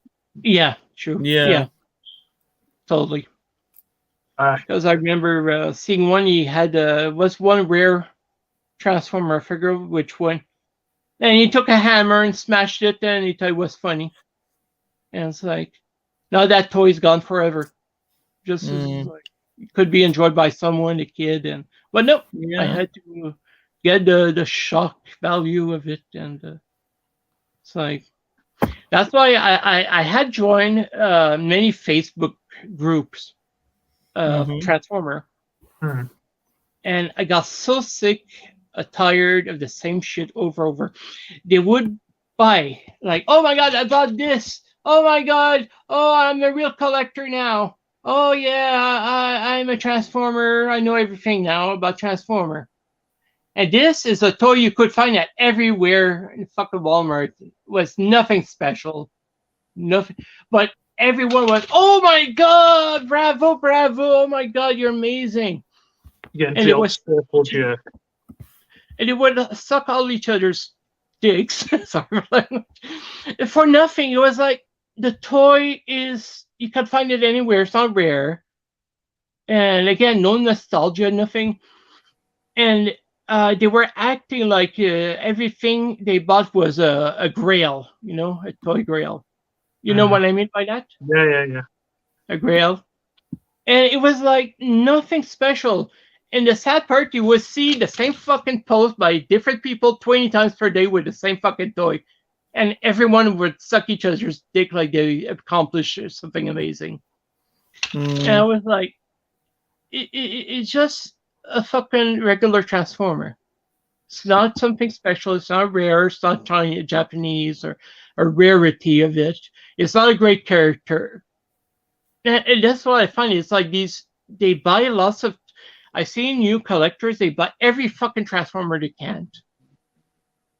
And they don't even know why they're collecting it.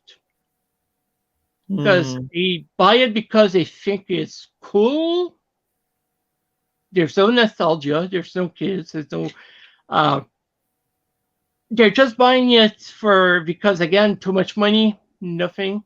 They just buy it and just put it in a box or pin, put it on the wall forever. Yeah. And I asked a few of them, I said, why do you buy it? Why do you think you're a collector? And they couldn't answer me. Yeah. They were just like, consume product. Consume. That's all we do. Consume. Well, it's So I autopilot, isn't it? And I left out the group. I got so tired. Every freaking day was the same post over word, the same bullshit. Like every time, like again, I call them fake collectors because they don't collect for the love of the toys. Mm-hmm. They just buying because it's product to buy. And I find real Transformer collectors. Of course, I was called gatekeeping. A gatekeeper. But I posted a huge rant, and many collectors were amazed, and people told me, "Is what you said is so true." And some people even told me, "And I'm saving your post to post to other people to show like." Because I explained again the collector, like for everyone that bought all the studio, thinking the 1 to 100 will be worth millions of dollars in future. It won't. Mm. And right now I'm seeing like on the Facebook, people are stuck with these characters from Studio Series. Nobody wants. And they're trying to sell it like for 10, 15 bucks. They paid 30, 40 bucks. Now they're trying to sell them for 20 bucks. And even there, they can't find any sellers, buyers. Because nobody wants to buy the fucking 20 Bumblebees or this obscured character that nobody cares of. So I calculated like one seller was selling half his collection of studio. And just in the picture, I calculated the guy spent more than $1,000.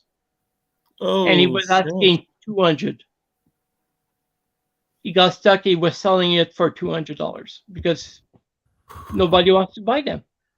Yeah. So you have these collectors that think, oh, they'll get rich with these new toys. But the new toys are crap. The quality is horrendous. Nobody cares about the characters. I mean, the thing is, as well, everybody's skint now after COVID. Mm-hmm. So you have they're stuck with this collection worth nothing. They're stuck with it. And again, I find sad that they bought these toys not for the love of it. They just bought it thinking they'll get rich or consume product. Mm. And like I said, I asked some people, why do you buy? Why do you? And even themselves, they didn't know why they're doing it. So I was like, are you a robot? You just like you see people buying it and you go buy it because you saw other people buying it. But that's what I saw in the Facebook group. Is like they were acting all the same like robots. It's hard to explain it, but there was no love to it. There was no passion behind, like, if you buy characters, you buy like Wheeljack. He's an amazing character. Wheeljack, I love Wheeljack. Yeah, I'm a Wheeljack fan myself. And these new buyers will buy 10 of them. That's the thing also I saw. Many would buy multiple of the same toys. Many times I saw this on the Facebook group. They would buy 5 of them. And I would ask, like, do you know the character? Do you like him? We thought, no. I saw the store that had 5, so I bought all 5. It's like, boom. It's like, again, why they bought 5 Wheeljacks makes no sense. They don't like the character. They don't know the character. But again, there's this, I don't know if it's generation or internet mentality. They don't even know why they bought 5. Like they bought 5 of the same toy. They don't even know why. They saw 5 at the store. We bought all 5. Why? You know. It's like, it's so frustrating. That's why I love the group. I do multiple groups. because it was just like posts like this nonstop. Yeah. And another thing that made me laugh, it was, oh my God, I'm a collector. Look at my collection. And it was like maybe 20 toys that was like recent to last year.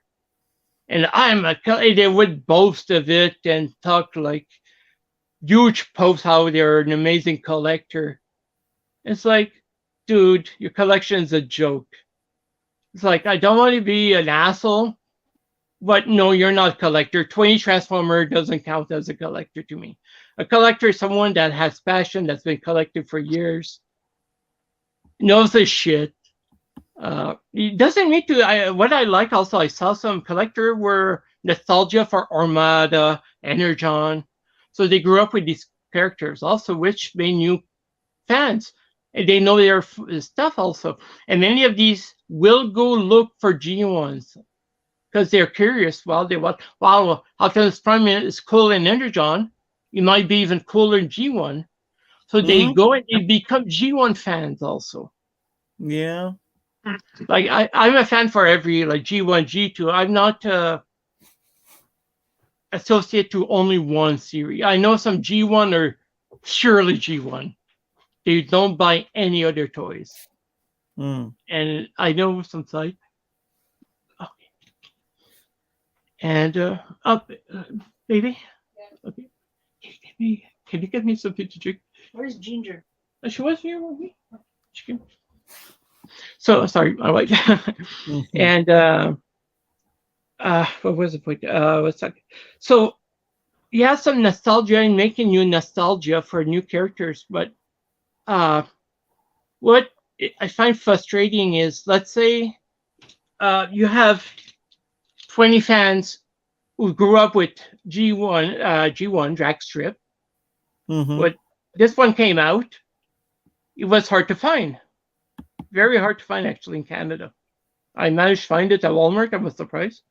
But what pissed me off is you have these new collectors that will buy any one if they find like 5-6 version of the toy, and people like us are trying to find him, but they can't find him because these new collectors bought 5 or 10 of the same fucking toy for no reason. So this, that's weird. This makes pressure on the real G1 fan hard to find the toy they want, because these new collectors bought all the toys they could find for consume product. So it's so frustrating. Like I said, I wrote to the group, like people say it makes sense what you said, because again, stocks of Transformer are not what we used to. I grew up, we would go at Toys R Us, Kmart, whatever. There was walls of toys of Transformer. Yeah. It was like at least 10 to 15 box of the same characters. Today, it's not like this whatsoever. No, you go indeed. to Walmart, if you find this one, there'll be only maybe 2 or 3, if you're lucky. So the scarcity of the toy makes being a collector very hard also. Yes. Yeah, I certainly agree with that.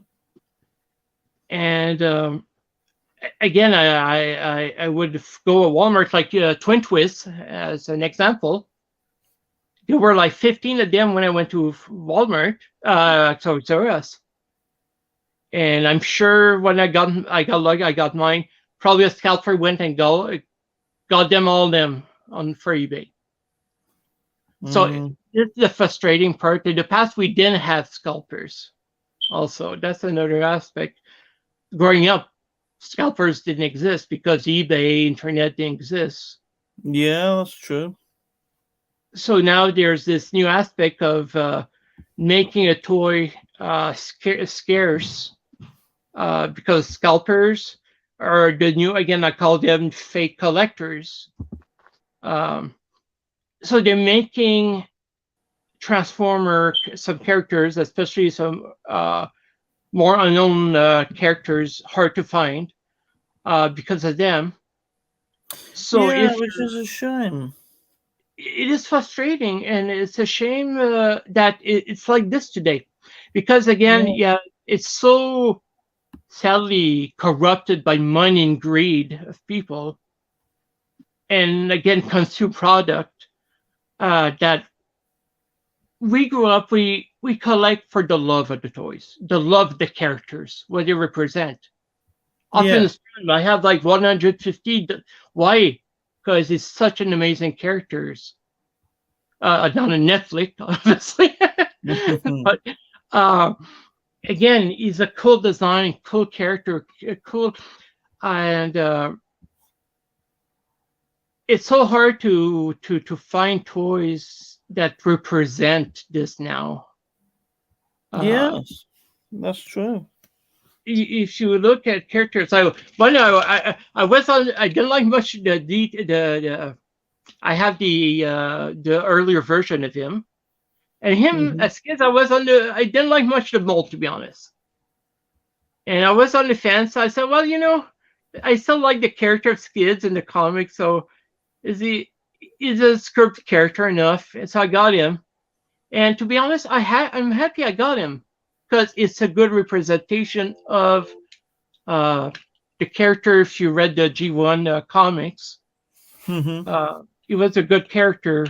I don't know if you guys read all the I still have all my I have all my G1, G2, INW, IW, and Dreamwave. Is that I'm not sure, to be honest. Dreamwave was I think that's the name of the comic that went kaput. They were the one that got this license before INDW. Dreamwave, I think it's called, right? I think and so. Their comics were amazing. They were drawn by Jim Lee, and I got the entire collection, and they were very good comics. I prefer them over IDW, sadly. I did collect the first, let's say, 6 years of IDW, and I would get every series, but the series, I don't know if you guys read or been reading the IDW comic series. No. In pieces, I haven't read the whole thing. No, I've read very, very little of that, Well, unfortunately. It got so woke. Oh no! So bad that they had to completely redo the series. The sales were so bad that they rebooted the entire series. Oh Christ! It got so bad. I'm not kidding. You know how they defeated Unicron? Go on. Prime hugged the creator of Unicron, and they cried to each other's shoulders. And I'm not kidding. It was won by a hug. It's like, seriously? And not much you can say to that, really. It's just like, wow. And now they made a reboot, and I made a few memes actually of what takes a few panels and change a bit the wording, and the Facebook group loved it. The new reboot was so well.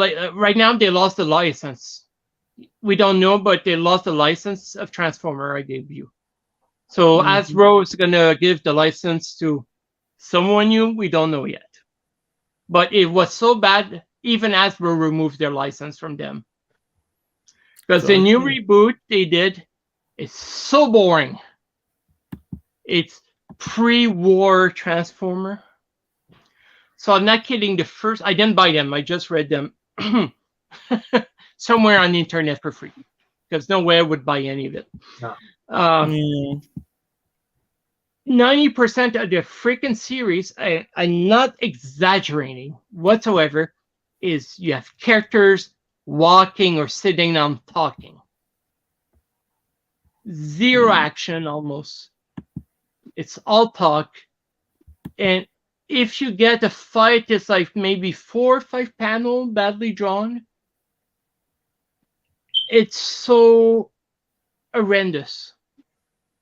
And you think a Transformer, well, it's very easy. It's good guys against bad guys, robots fighting each other.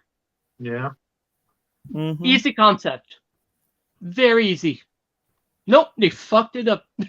It's just, they're just talking about diplomacy. I'm not kidding. 90% of the time is a character just talking about diplomacy. So imagine the, again, I'm always trying to find. Oh. Hello, I'm the wife. Hello. Here, I'm gonna go for a walk. Okay, Ciao. thank you, baby. Okay, have fun. So IDW, like the story, the comics, it's 90%. I'm not kidding. Again, can find it on the internet for free. They're talking about diplomacy 90% of the time. So imagine you're trying to get new fans to buy your comics, toys, whatever, and you have these teenagers going to comic book shop or online. It's Transformer. Yeah, I heard of it. I'll read the books. Wow, this sucks.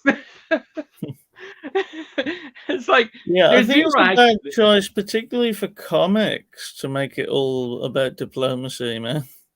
It's like, seriously, it's like, what's hard to do? You do a war, fighting robots. You can base it on World War I, World War II if you want reference. Or do like, of course, I was a big fan of the British, my God, what's his name again? He made the G1 comics in UK. I want to Oh, I know what you mean. No.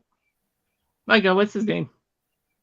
Well, he wrote many of the IDW at the beginning too, when they got the license. Oh my God, I forgot his name. My God. Well, he was an amazing writer.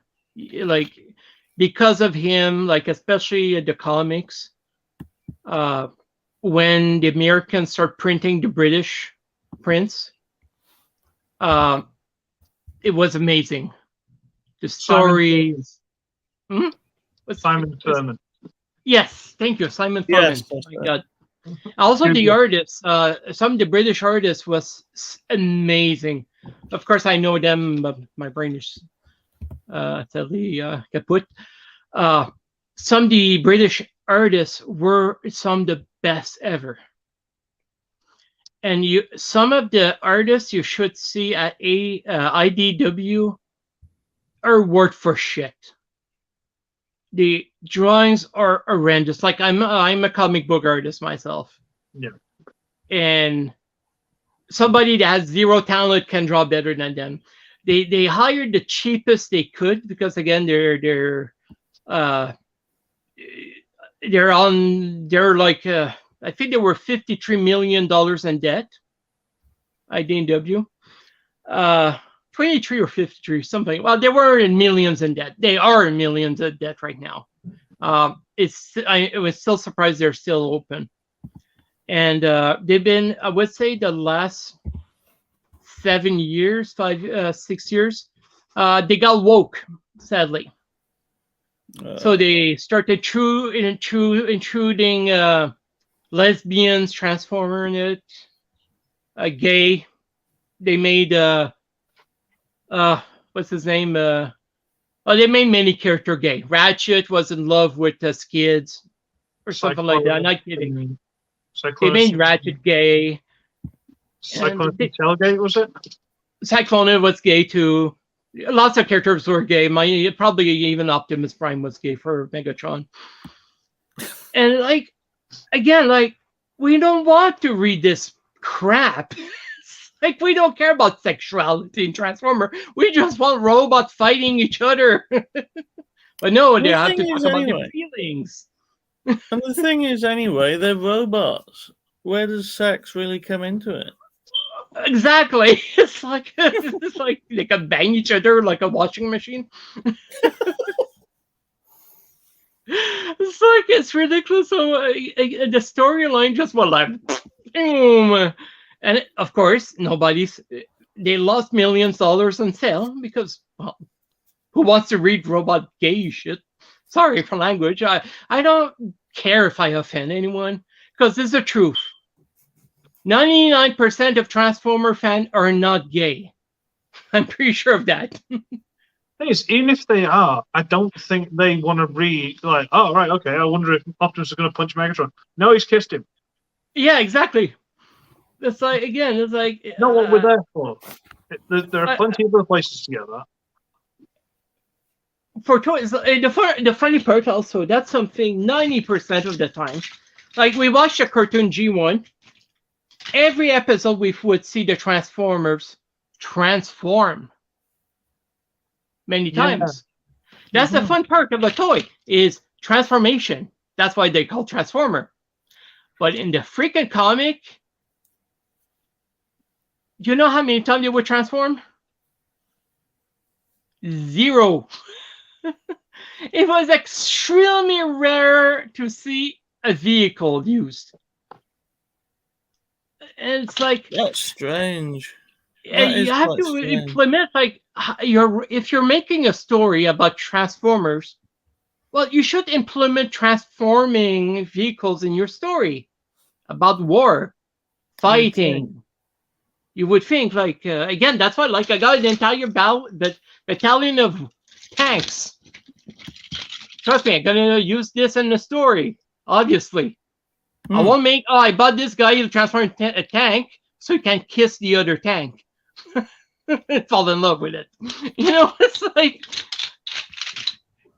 of course there's a human bloodlust. We love, but again, like for me, I grew up. Of course, I love history, and I love weapons like World War II tanks. Like again, all these are based on real war tanks. I don't know. Yeah. I know some of the names, but there's also the aspect of Transformer. What makes a Transformer fun also is the vehicle of it. That's something I always wonder about GoBot's Rock Lord. Toys transform into rocks. Yeah. Whoever thought it this was a moron. It's like, oh, we'll make these toys transform into a rock. Exciting. And they went bankrupt. I wonder why. So that's an aspect of a Transformer is the vehicle. If you transform into something cool, it adds to the character. And it should be implemented in the story. Especially a Transformer. Again, that's what made me laugh. Is like in IDW. Sorry. The almost zero incorporated the vehicle in the story. It had zero. I don't get impact. That. Zero impact the story. 99% of the time we were just like there were robots going choom choom choom with their gun. Well, not even now. They were kissing and hugging actually. And it's like and they wonder why they're going bankrupt, losing millions of dollars. Their sale, like they lost within 3 years. I think they lost 80% of their sales in the Transformer comic because they got woke. And like I said, at the end, Optimus saved the universe by hugging the creator of Unicron. I wish I was joking, but I don't. In the end, it's like the same as people were like reading is like, seriously? What pissed me off, or I laughed most of it, is people defending this. It's, oh my God, what an amazing story. No, it sucks. I'm a writer also. I wrote many stories. I had 1,000 people read my stuff. They love it. I'm a good writer. And I can tell like when it's a good story, when it's a bad story, when you have good characters and shitty characters. When you have a good ending or a bad ending. And IDW managed to fuck every character possible. Make them. There's some that were interesting, but many were like horrible characters. Especially the last like year, they start. Okay, that's something else. So sorry, I'm jumping to a different subject. IDW started to go crazy in inserting their own creation characters. New characters, never. Of course, they were gay and stuff. Of course, lesbians and stuff. I'm not kidding. And you would think Transformer has thousands of characters. But instead using these old characters that we have nostalgia, we'll make new gay characters that nobody gives a shit about. And I'm not kidding, there were like about 5 issues about these 2 lesbian Transformer going to find stuff in the market to shop around. And they made like 4 comics all about them. Zero nostalgia. Horrible character. Like, what's your personality? I'm gay. What else? I'm gay.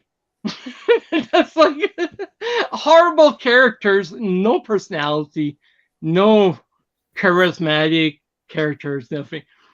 And IDW pushed these characters so much that it pissed off everyone. I've always felt that if you do a character the funny part is that the reboot, they rebooted the entire universe, everything started from zero. Guess what? They start putting brand new characters again. Same shit. And of course, like again, they lost the Hasbro said, fuck that, your comic are shit. We're removing the license from you.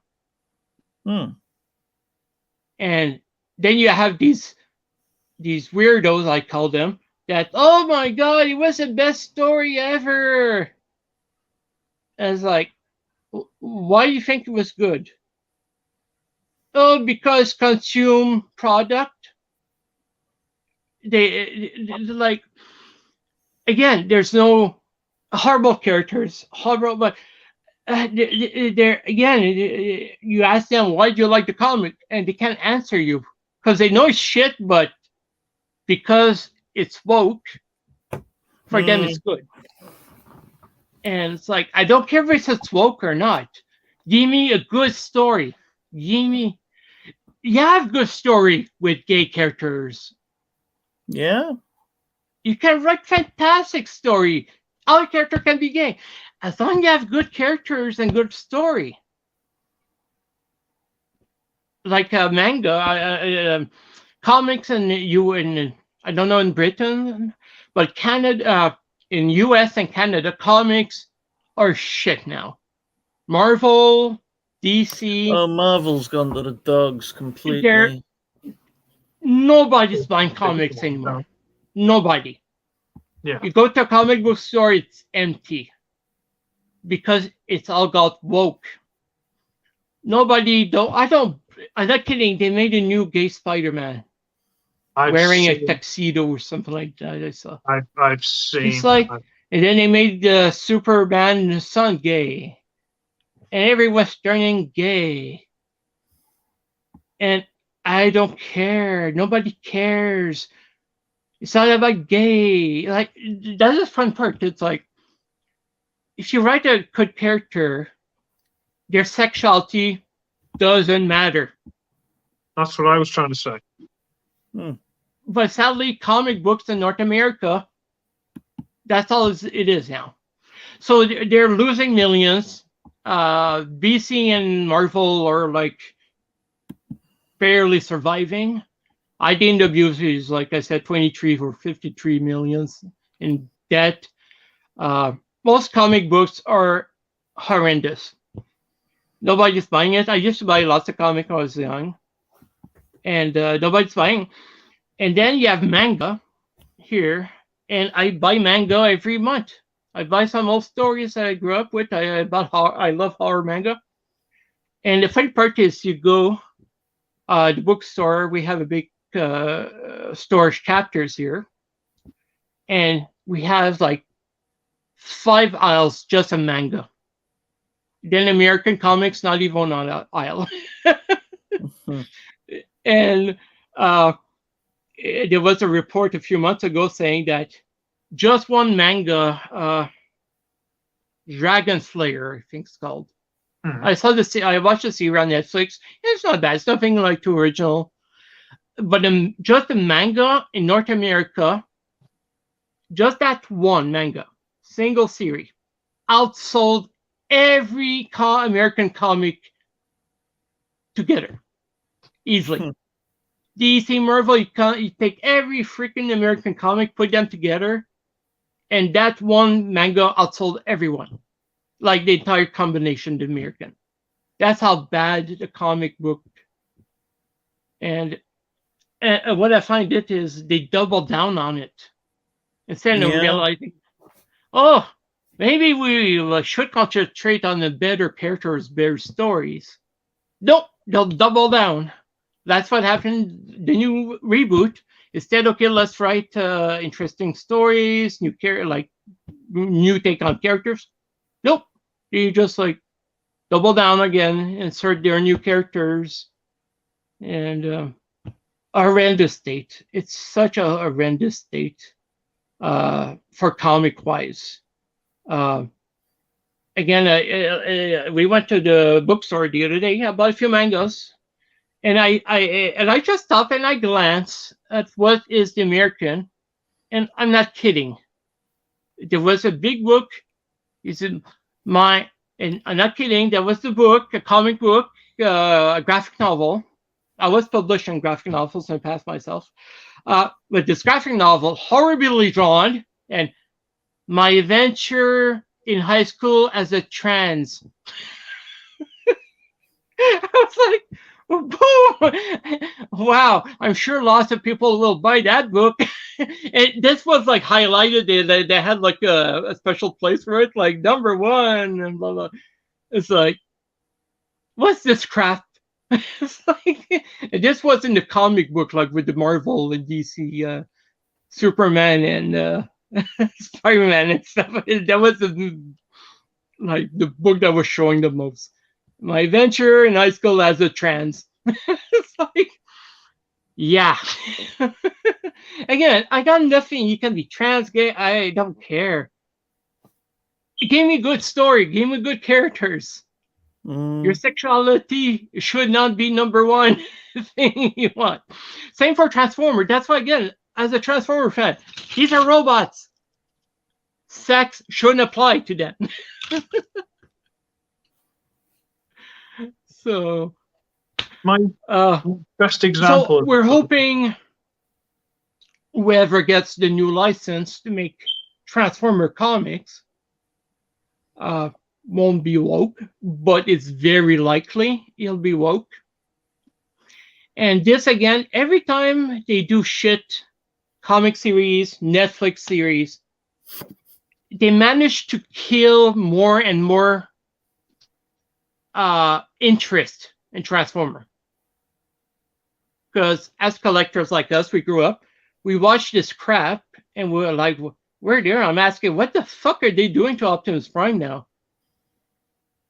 It's like Netflix, it was a total loser. it's like I asked myself, like, and they thought this was a good story to write on? And you take fuck, what's his name? He made the new He-Man for Netflix. Kevin Smith. He's a hack. Well, he made the new He-Man, and he said, "Oh, my new He-Man won't be blah blah blah." Guess what? It was purely woke. He-Man was a total loser. The female character, what's her name? Taylor. She did everything. She was, of course, the Mary Sue. Never saw it. Oh, don't. And sadly, the cartoon, it looks amazing. It's well drawn, well animated, beautiful, very beautiful. But sadly, again, the characters are shit. It's woke, and the story is pure shit. And everyone that was a He-Man fan hated it. It then got discovered, that guy that wrote it, whatever his name is, it got discovered that he posted an interview a few years ago. He said, "Oh, I hated He-Man. I never watched it. I hated it." And then he gets hired to make it. So you have someone that hate the toy, the series, the nostalgia. So of course he's going to massacre it. Well, And it's this like happened- J.J. Abrams hating Star Wars, isn't it? He was a Star Oh, Trek exactly. fan Star guy. Wars is a perfect example of that. Star Wars, sorry, I'm just going to get to something to drink. Star Wars or Star Trek, anything, Doctor Who, everything is being massacred today. There's not one single series I can think that they reboot or redone or whatever that is not turned to shit. Actually, there was one, Maverick, Top Gun. I didn't see that yet. Amazing. Zero wokeness, no bullshit.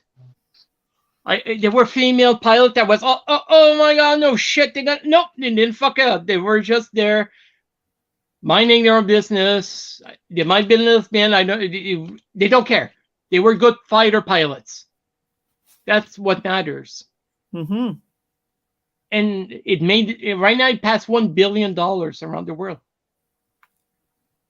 It wasn't the biggest hit of the many years. Why? Because it wasn't woke. Yeah. And it was a good story.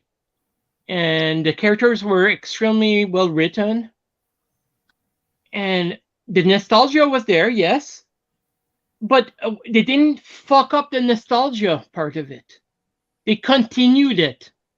And today you don't see that. Anything new, like He-Man, Transformer, whatever, Star Wars, Star Trek, Picard, whatever, they'll take an old character and fuck him up so bad that it's not even the same character anymore. Picard was shit. Oh my god, watch it. I never watched I didn't any. even finish the first season. No. I tried the second season after. I hope you guys are Red Letter Media fans. Do you know Red Letter Media?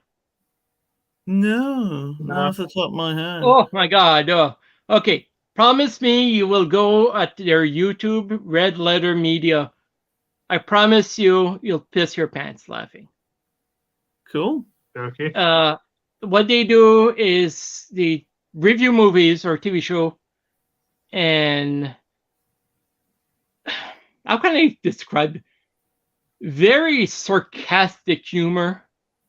Almost like Benny Hill style. So they love crashing and like it's hard to describe.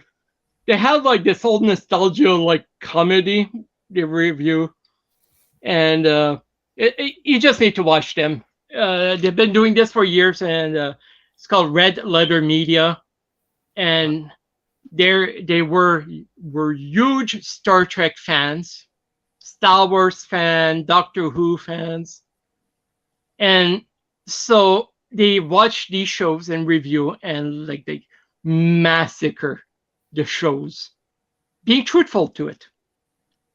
They're not, how can I say, they're very neutral in their mentality. They do recognize when something is being massacred for wokeness or Hollywood, whatever. Hollywood is it's so bankrupt in movies. Like movie, they have almost zero originality anymore in movies. So I promise you, if you need to watch their reviews and stuff. And also, one funny part is they find these horrible B movies, and they force themselves to watch it. They do the review of these horrible movies. Yeah, I've seen a couple of channels that do a similar Yeah, but I thing. promise you, Red Letter Media is amazing. And why I'm talking about them is because, again, they were huge fans of Star Trek and Star Wars.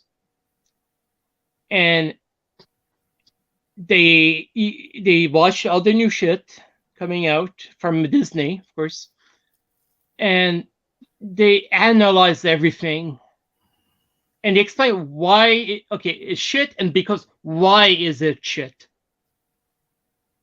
And again, they're not doing this for a fan, but they're just being honest as fans.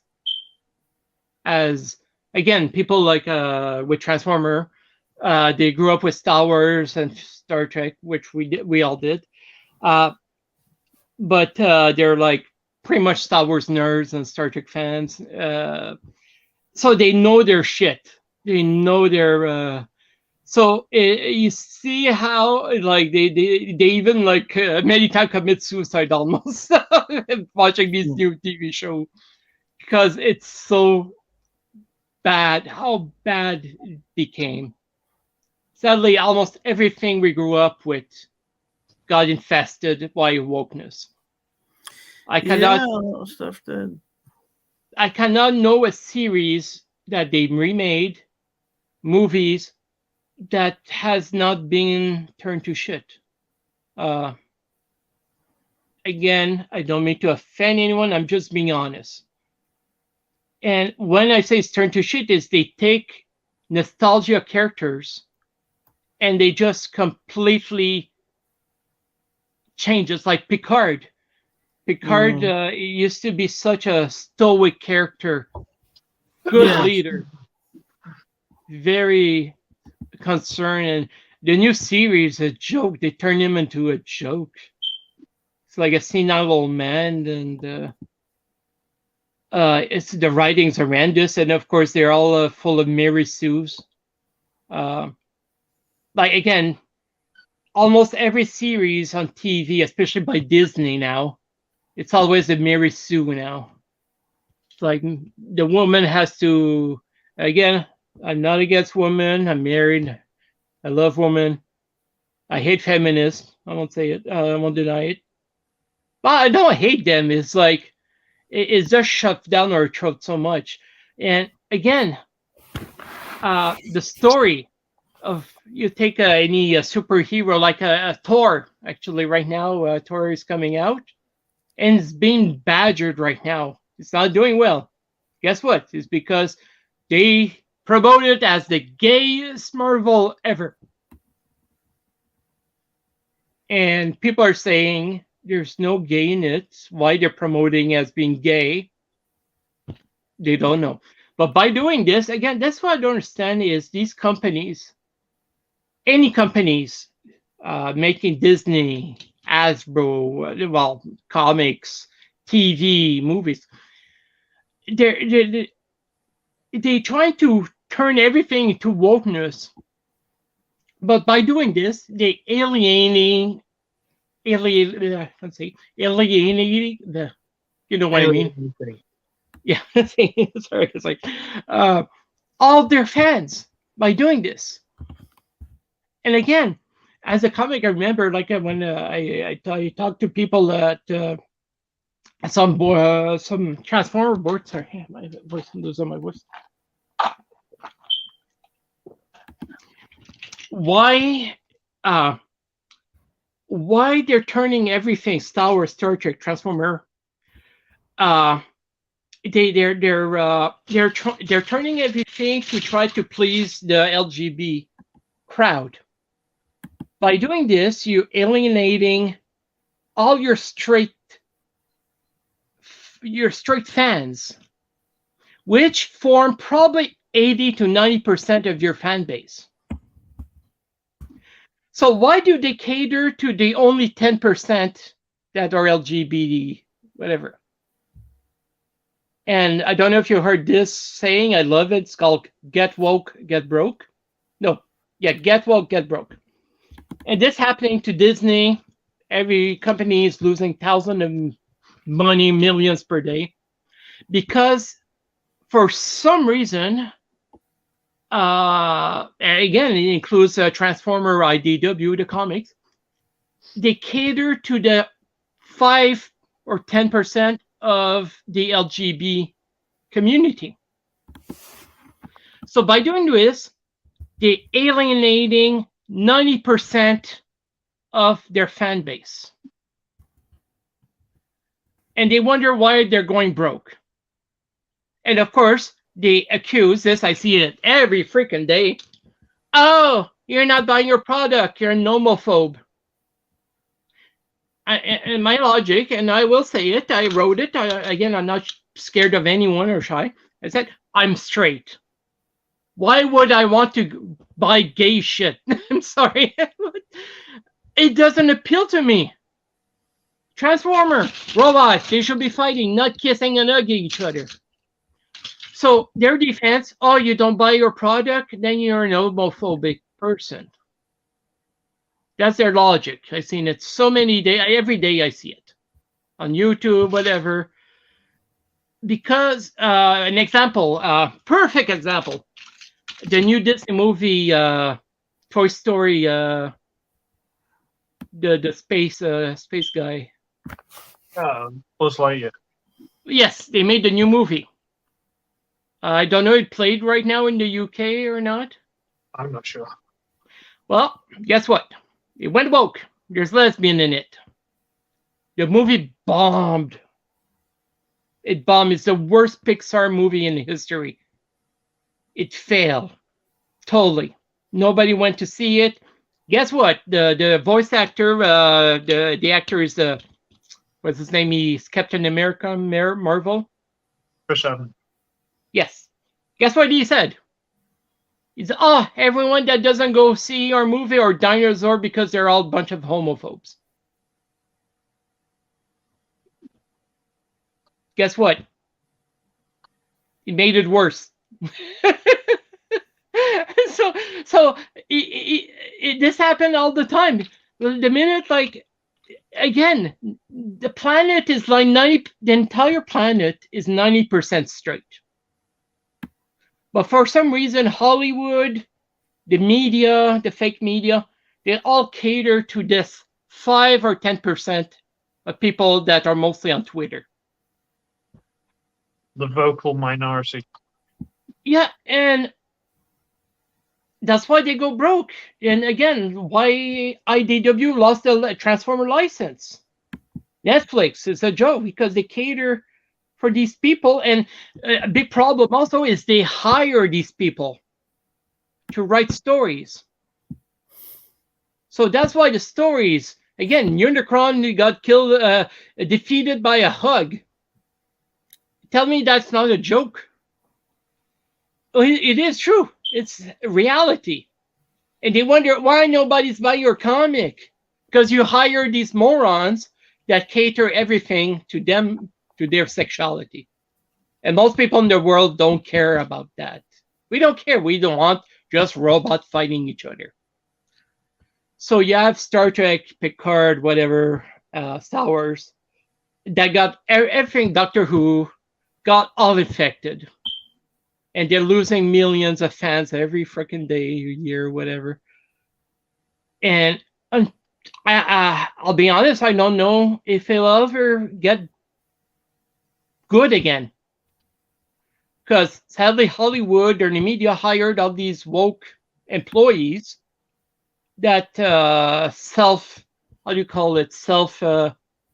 reflect, but they put themselves in the comic pretty much. Self-insert. Self-insert, exactly. Self-insert the comics or movies or whatever TV series. And again, it only caters to the 5 to 10% of the wokeness people. And I'll be honest, again, for comics, it'd probably be a new company. Sadly, will be infested with wokeness. The comic will be shit. And probably they'll lose the license again with a few years. And it doesn't look good especially for comic-wise. Like I used to be again, I collected, I have an entire shelf just of Transformer comics. And I stopped buying for the last 5 years because everything got turned to shit by wokeness. And I'm not the only one. That's the funny part is everyone stopped buying. That's why they are 20 millions or whatever in debt. But then you still have some people defending this. without logic. With like you say, well, your comic sold not even 10,000 copies in two countries that has 300 million people, and you cannot even sell 10,000 copies of your shitty comic. But you tell them and they don't want to see the logic behind it. And so it's very frustrating. Like, I'm hoping, because the best thing we had in media lately is the movie Bumblebee. I find it was a good movie. Not great. It was good. But apart from that, any media related to Transformers been shit. Comics, movies. Well, no, actually, the cartoons have been sort of good. Actually, like I said, the Bumblebee Cyberverse, the first season was shit, but I think they fired the writers and hired new ones, and it managed to get back. But for future collectors or fans, that's one of the big difference. Also, you have fans that are collectors, and then you have just people who are not fans; they're just collectors. Again, collectors usually just buy product, consume product. So you have fans, and lately, sadly, there's not many Transformer products, like again, cartoons, movies, whatever, that makes new fans. Because that's how a series or how you keep people buying your product is you have to make good product to have new fans, to enjoy your cartoons, your comics, to give, again, new nostalgia. But I promise you, there'll be no one will have nostalgia for the Netflix cartoon. And or the movies, like the first movie was a big hit, but after that, almost every Transformer fan I knew hated the movies. I didn't hate it. I liked them. They were brainless enjoyment. But I don't think people will have much nostalgia for them. I could be wrong, totally wrong. But the characters, again, were kind of shitty in the movie. Zero personality for almost every characters. And what I find funny is like they changed some of the names. Tordino was supposed to be Mirage. Then they changed the name for some reason, not sure. So even there shows that the people making the movie didn't understand the nostalgia of a character. So that's something also. They hire these new people that has zero nostalgia. They don't know the characters whatsoever. And we grew up like knowing, again, Wheeljack. We knew was the scientist that makes stuff that explodes all the time in his face, but he's very smart and stuff. But then you get a writer for a movie or TV has no knowledge of Wheeljack. Okay, well, I'll make him the medic, or I'll make him the janitor. And right there, sadly, that's something, and they're not shy to say it, that they don't know the characters. They don't do any research on it also. And that's something that amazed me is, like, as a writer, like, if you tell me, okay, I'm going to write, you're given the license. Okay, tomorrow I want you to write a story on Optimus Prime. Well, you should learn who's the character, go study what he was in the past, and go research the characters, learn who is Optimus Prime. 99% today, nope, I'll make Optimus my bitch. I'll write it the version I want. I'll make him gay and be hugging Unicron at the end. So people that has nostalgia will read this and go, "What the fuck is this shit?" And then I won't buy the comic. That's something also as a writer. It's extremely important. You need a good beginning. The middle is the bridge to the beginning to the end. And I promise you, anyone that reads, could be anything in the world, comic book, whatever, movie, whatever, a story. If it has a shitty ending, you will piss off everyone and you will damage your product if you have shitty ending. Because people will go, "Oh, wow, that's a good story." Then what the fuck is this shitty ending? I won't buy this comic anymore. So, and this keeps happening. And I scratch my head like, what the fuck they're thinking? Like, if they do a shitty ending, I know something can be rushed, timeline for comic book, but it's still, that's something, if you're a writer, the very first thing you ever, sorry, just go drink. The very first thing in a story you want to do, you need to right away to know your ending. You take a good example, the TV series Lost. You know the series Lost? I watched the first few seasons, was very interesting, huge fan base. Guess what? They didn't know, they said it, we don't know how to end the series. So they keep stringing, making up shit. Yeah. And people were saying, are they all dead at the end? Oh, no, they're not. And guess what? In the end, oh, they're all dead, actually. so it pissed off everyone. So imagine they want to do Lost, a new series. You think it'll get lots of people watching it? No. Because they're scared they'll get the same shit. Same, I bought the entire series. I found the news. I paid $60 for the entire series of, oh my God, Game of Thrones.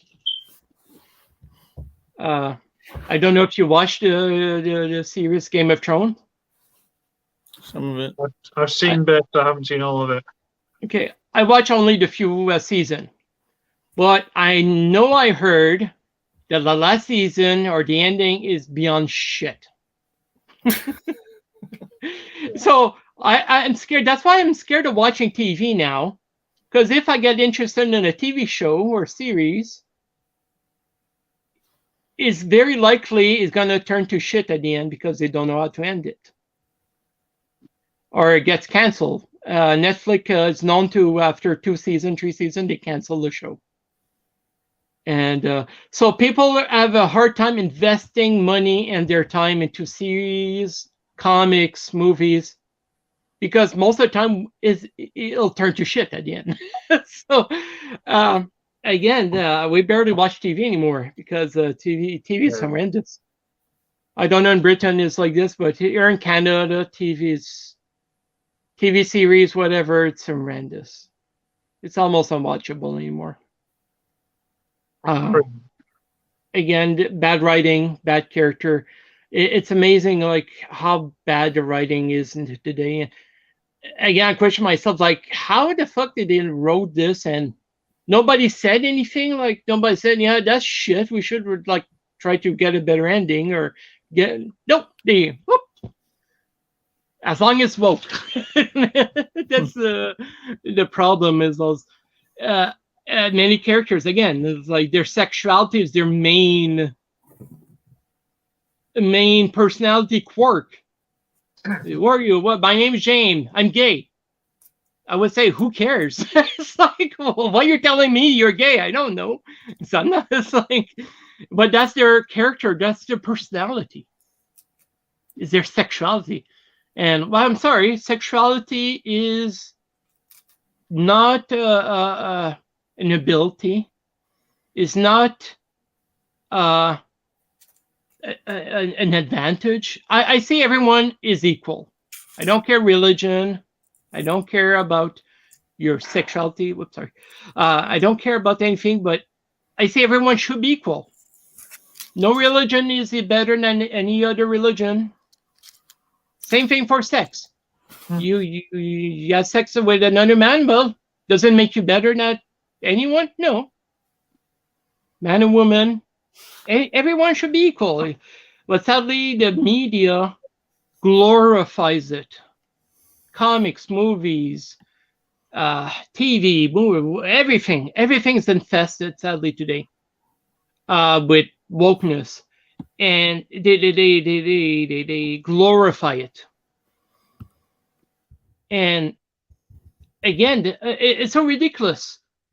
Like Transformer, it should be a story about just giant robots fighting each other for the good against vs bad. So again, what sexuality or politics should be in there? You shouldn't. But that's what we get today. And we have that's something, it's rare. Also, I notice in today's society, in comic, cartoon, whatever. Again, Optimus Prime and Netflix is a perfect example. Is there's no heroes anymore. There's no good leaders. I don't want to bash.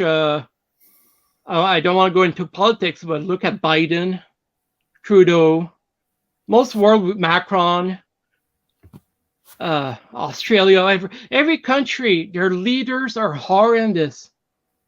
We have no heroes. I love Trump because he was an asshole. He didn't take shit from no one. So like people like, yeah, he's an asshole. My wife didn't like it, but I said, yeah, he's an asshole. He's a piece of shit. Yeah, he is. But sometimes we need one like that. So, of course, somebody watching, it'll bash me because I like Trump, but he was bombastic, and he wasn't scared of saying his mind.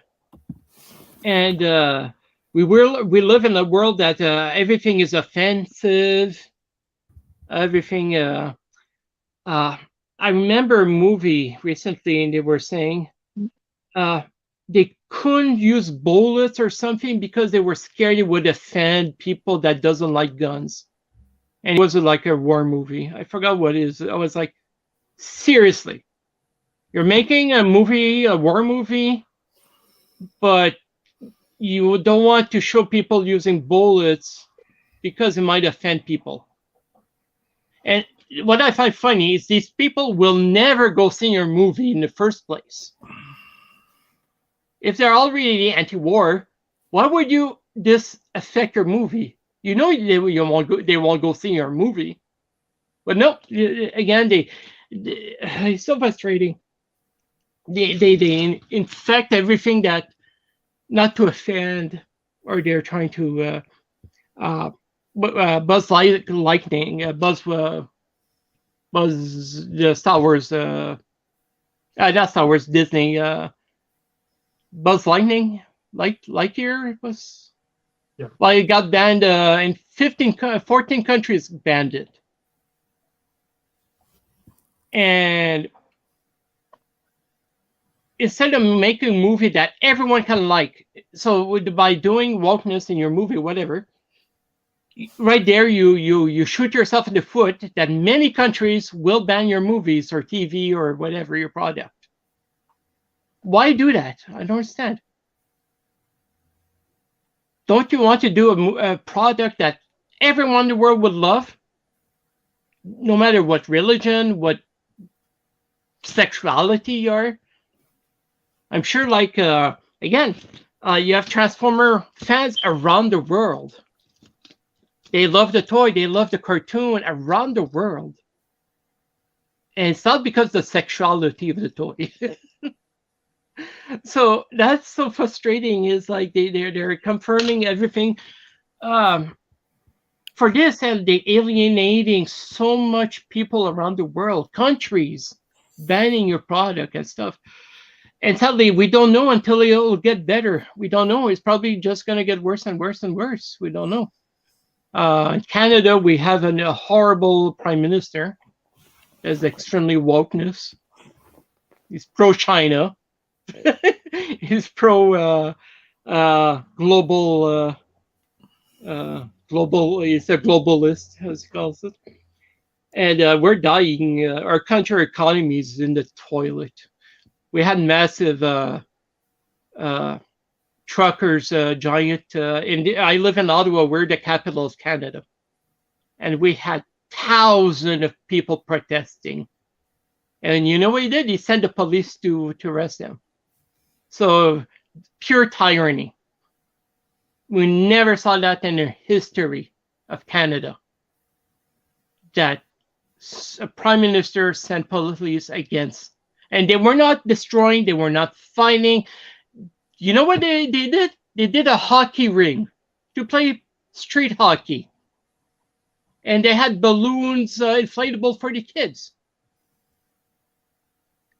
And Trudeau sent the police against these people. And some got arrested. It's like, how dare you? So we're living in such a horror. That's what I was talking about, wife also. Why do we love toys like this? Like I'm almost 50, and I love toys. It's the escapism of it also. Yeah. Mm-hmm. This reminds me of my childhood. There was no politics. There was no LGBT bullshit.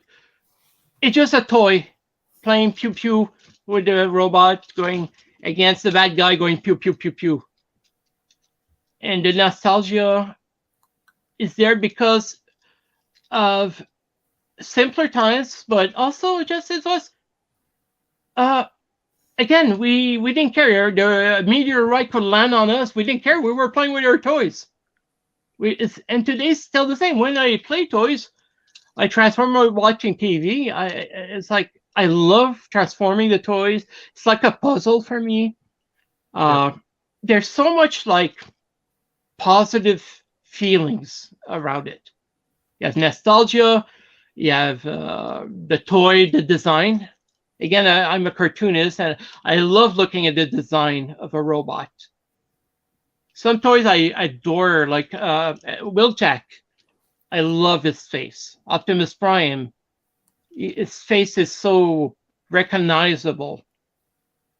So the design-wise also, the transformation, there's so much goodness into this, I find.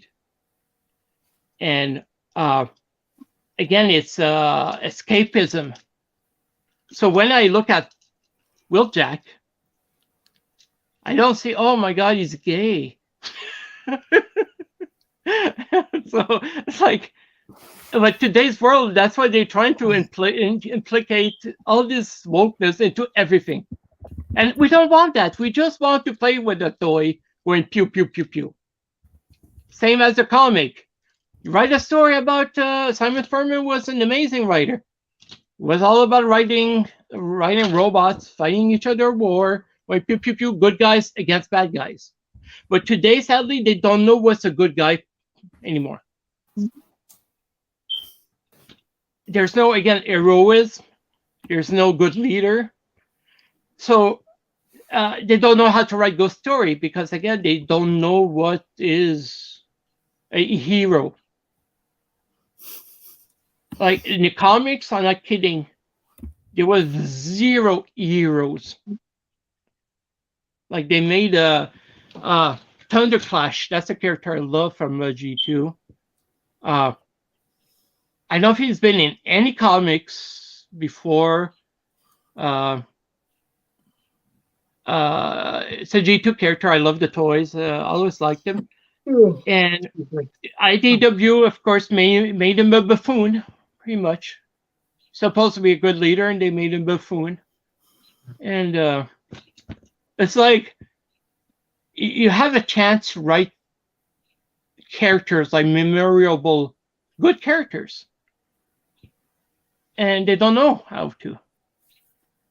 Because, again, they hire all these woke employees that self-insert themselves in their sexuality preference in robots. So that's why. But, again, it's not just Transformers. You take Star Wars, Doctor Who, and I used to watch Doctor Who. I stopped for the last, 5-6 years because I don't know if you guys watch Doctor Who or still do. Or used to. I've seen it then again. I hear only horror stories from it.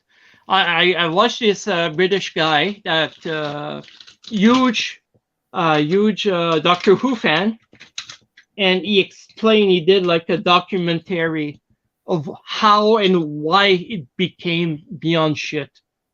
And the guy was almost in tears at the end because he loved so much Doctor Who, and he's so sad to see how it became shit with wokeness and stuff. So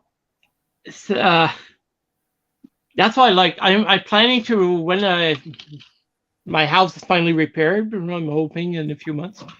I want to do a comic. I'll be using my toys as reference, because the cool thing, there's a few apps now you can take pictures. I did a few tests that look good.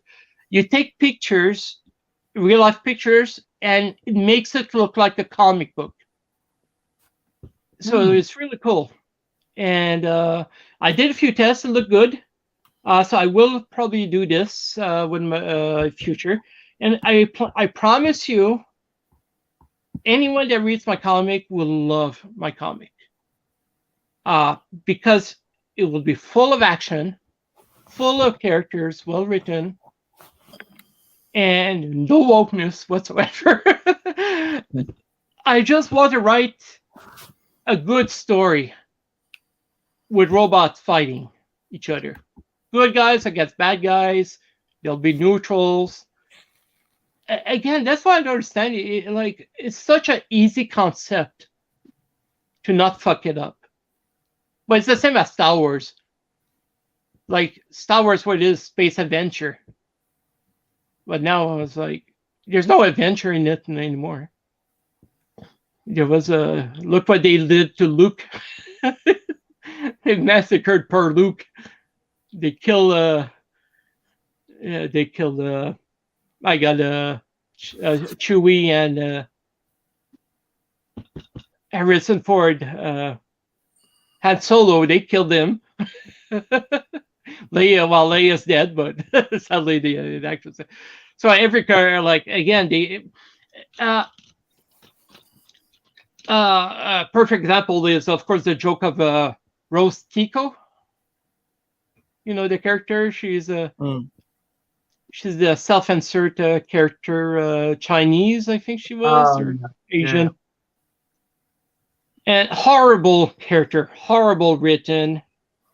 And that was the joke in the US, that her action figure was in discount for $1, and they had like 1,000 of her dolls. Because nobody wanted that character. And again, sadly, everything is written badly, like Rose Tico example. Star Wars Hasbro is having a very hard time. They lost millions of dollars. Nobody's buying the Star Wars toys anymore. Because, again, look at the last few movies of Star Wars. They're horrible. Bad writing, bad characters, everything. And the toy are not selling. And that's where I go, why? Well, it's obvious, because the movie sucked. Your character sucks. There's no nostalgia there. So, again, if you don't do a good brand, nobody will care. So, same goes for Star Wars. I don't know if they ever planned to do a G.I. Joe. Well, they did the 2 G.I. Joe movies, but I think both were like kind of forgetful. And I don't even know if they made toys of the movie. I don't even know. No. The G.I. Joe. And so again, right there's some nostalgia of the movies. Nobody cares about the characters. And again, myself, as a toy collector, I should know if they were G.I. toys. I don't even know. I'll be honest. I'm clueless. And same for E-Man. They made the Netflix series, and it pissed off everyone, the fans. And again, instead of making new fans, new generations of fans, they're killing it. They're killing the brand even more. and they don't sell the Indeed. toys and stuff. It's like same for Transformer. You're killing like right now, what's saving Transformer, to be honest, is the movies and the cartoons. So if they still continue, like the new movie will be with the Maximal and Predacons, and this sounds amazing. And I think they will do a good job. I think the new movie will probably. I don't think they'll do any wokeness in it, but you never know. But I don't think they will. So I think the next movie will be a big hit because it will, of course, cater to the G1 fans. It will cater to the movie fans, and now it's going to cater also to the Beast War fans. So this is an excellent move what they're doing. They're getting tons of different nostalgia groups of Transformer to love the movie. Indeed. So Anyway, I yeah. think Uglywretch has got to go to bed, haven't you, kid? Oh crap! It's half one. Yeah. I should probably get to Oh sleep. my god, I'm so sorry. Time difference here. It's 8 That's o'clock. okay, man. Sorry. Yeah, it's 8:30 for me here. Yeah. We should Yeah, I probably think he's got to be up early. I got to be up early. Yeah, I'm Yeah. sorry. Yeah. Oh, thank That's you for okay. guys for letting me join in. And Yeah. sorry for my rant. It's just I'm being logical in the way it is now. Hopefully, like the movie will be a big hit. The new cartoon will be good. So we can try to be positive about it. Same for Indeed. comic. Hopefully, a comic series, the new buyers, whatever, will write good stories. That's we can do. Hope for the best. You've just missed us, Ninja Bill. We're just literally about to head to bed. It's like 1:30 in the morning. We're all just dead. Except for Ostinator. If you want to stick around and chat to Ostinator, yeah, I'm sure you can keep Yeah, I ranting. think I have to go. Right, so my wife just sent me a text right now. Yeah, Well, you've she's- been summoned as well. Okay. Okie doke. Okay. If anyone wants to do your little outros for each. Right. Well, I've been Phoenix. My channel is called Phoenix. My Instagram is Phoenix101. And this has been fun. Okay. Uglywretch, thank you very much. My name is Ostinator. I promise in future I will do lots of reviews. I have lots of different toys that nobody ever seen probably, or rare, and I do have a huge collection of Transformer to show off eventually. It'll be fun to organize. Again, I have 18 bins I have to go through. So I Indeed. can't wait for my house to be repaired. So Okay. okay, so indeed. take care, everyone. Thank you. Thank Okay. you. Thank you. I'm Uglywretch, Okay. my channel. If you're here, all views put out in this video are not necessarily held by me, so please don't demonetize me. Just putting that out there. But give people a chance to talk. If you don't like what they say, you don't have to listen. But Yeah, there's no exactly. point putting people down. It's So- my opinion, and everyone has their own opinion. Yeah. No one's opinion is better than the other one. We're all equals. Indeed, we Okay. are. So we're going to take the opportunity to run away and crawl into bed and hope we don't get killed by the missus. So I'm just being honest. thank you all for being involved, and we'll call it end. Pleasure. So we are out. See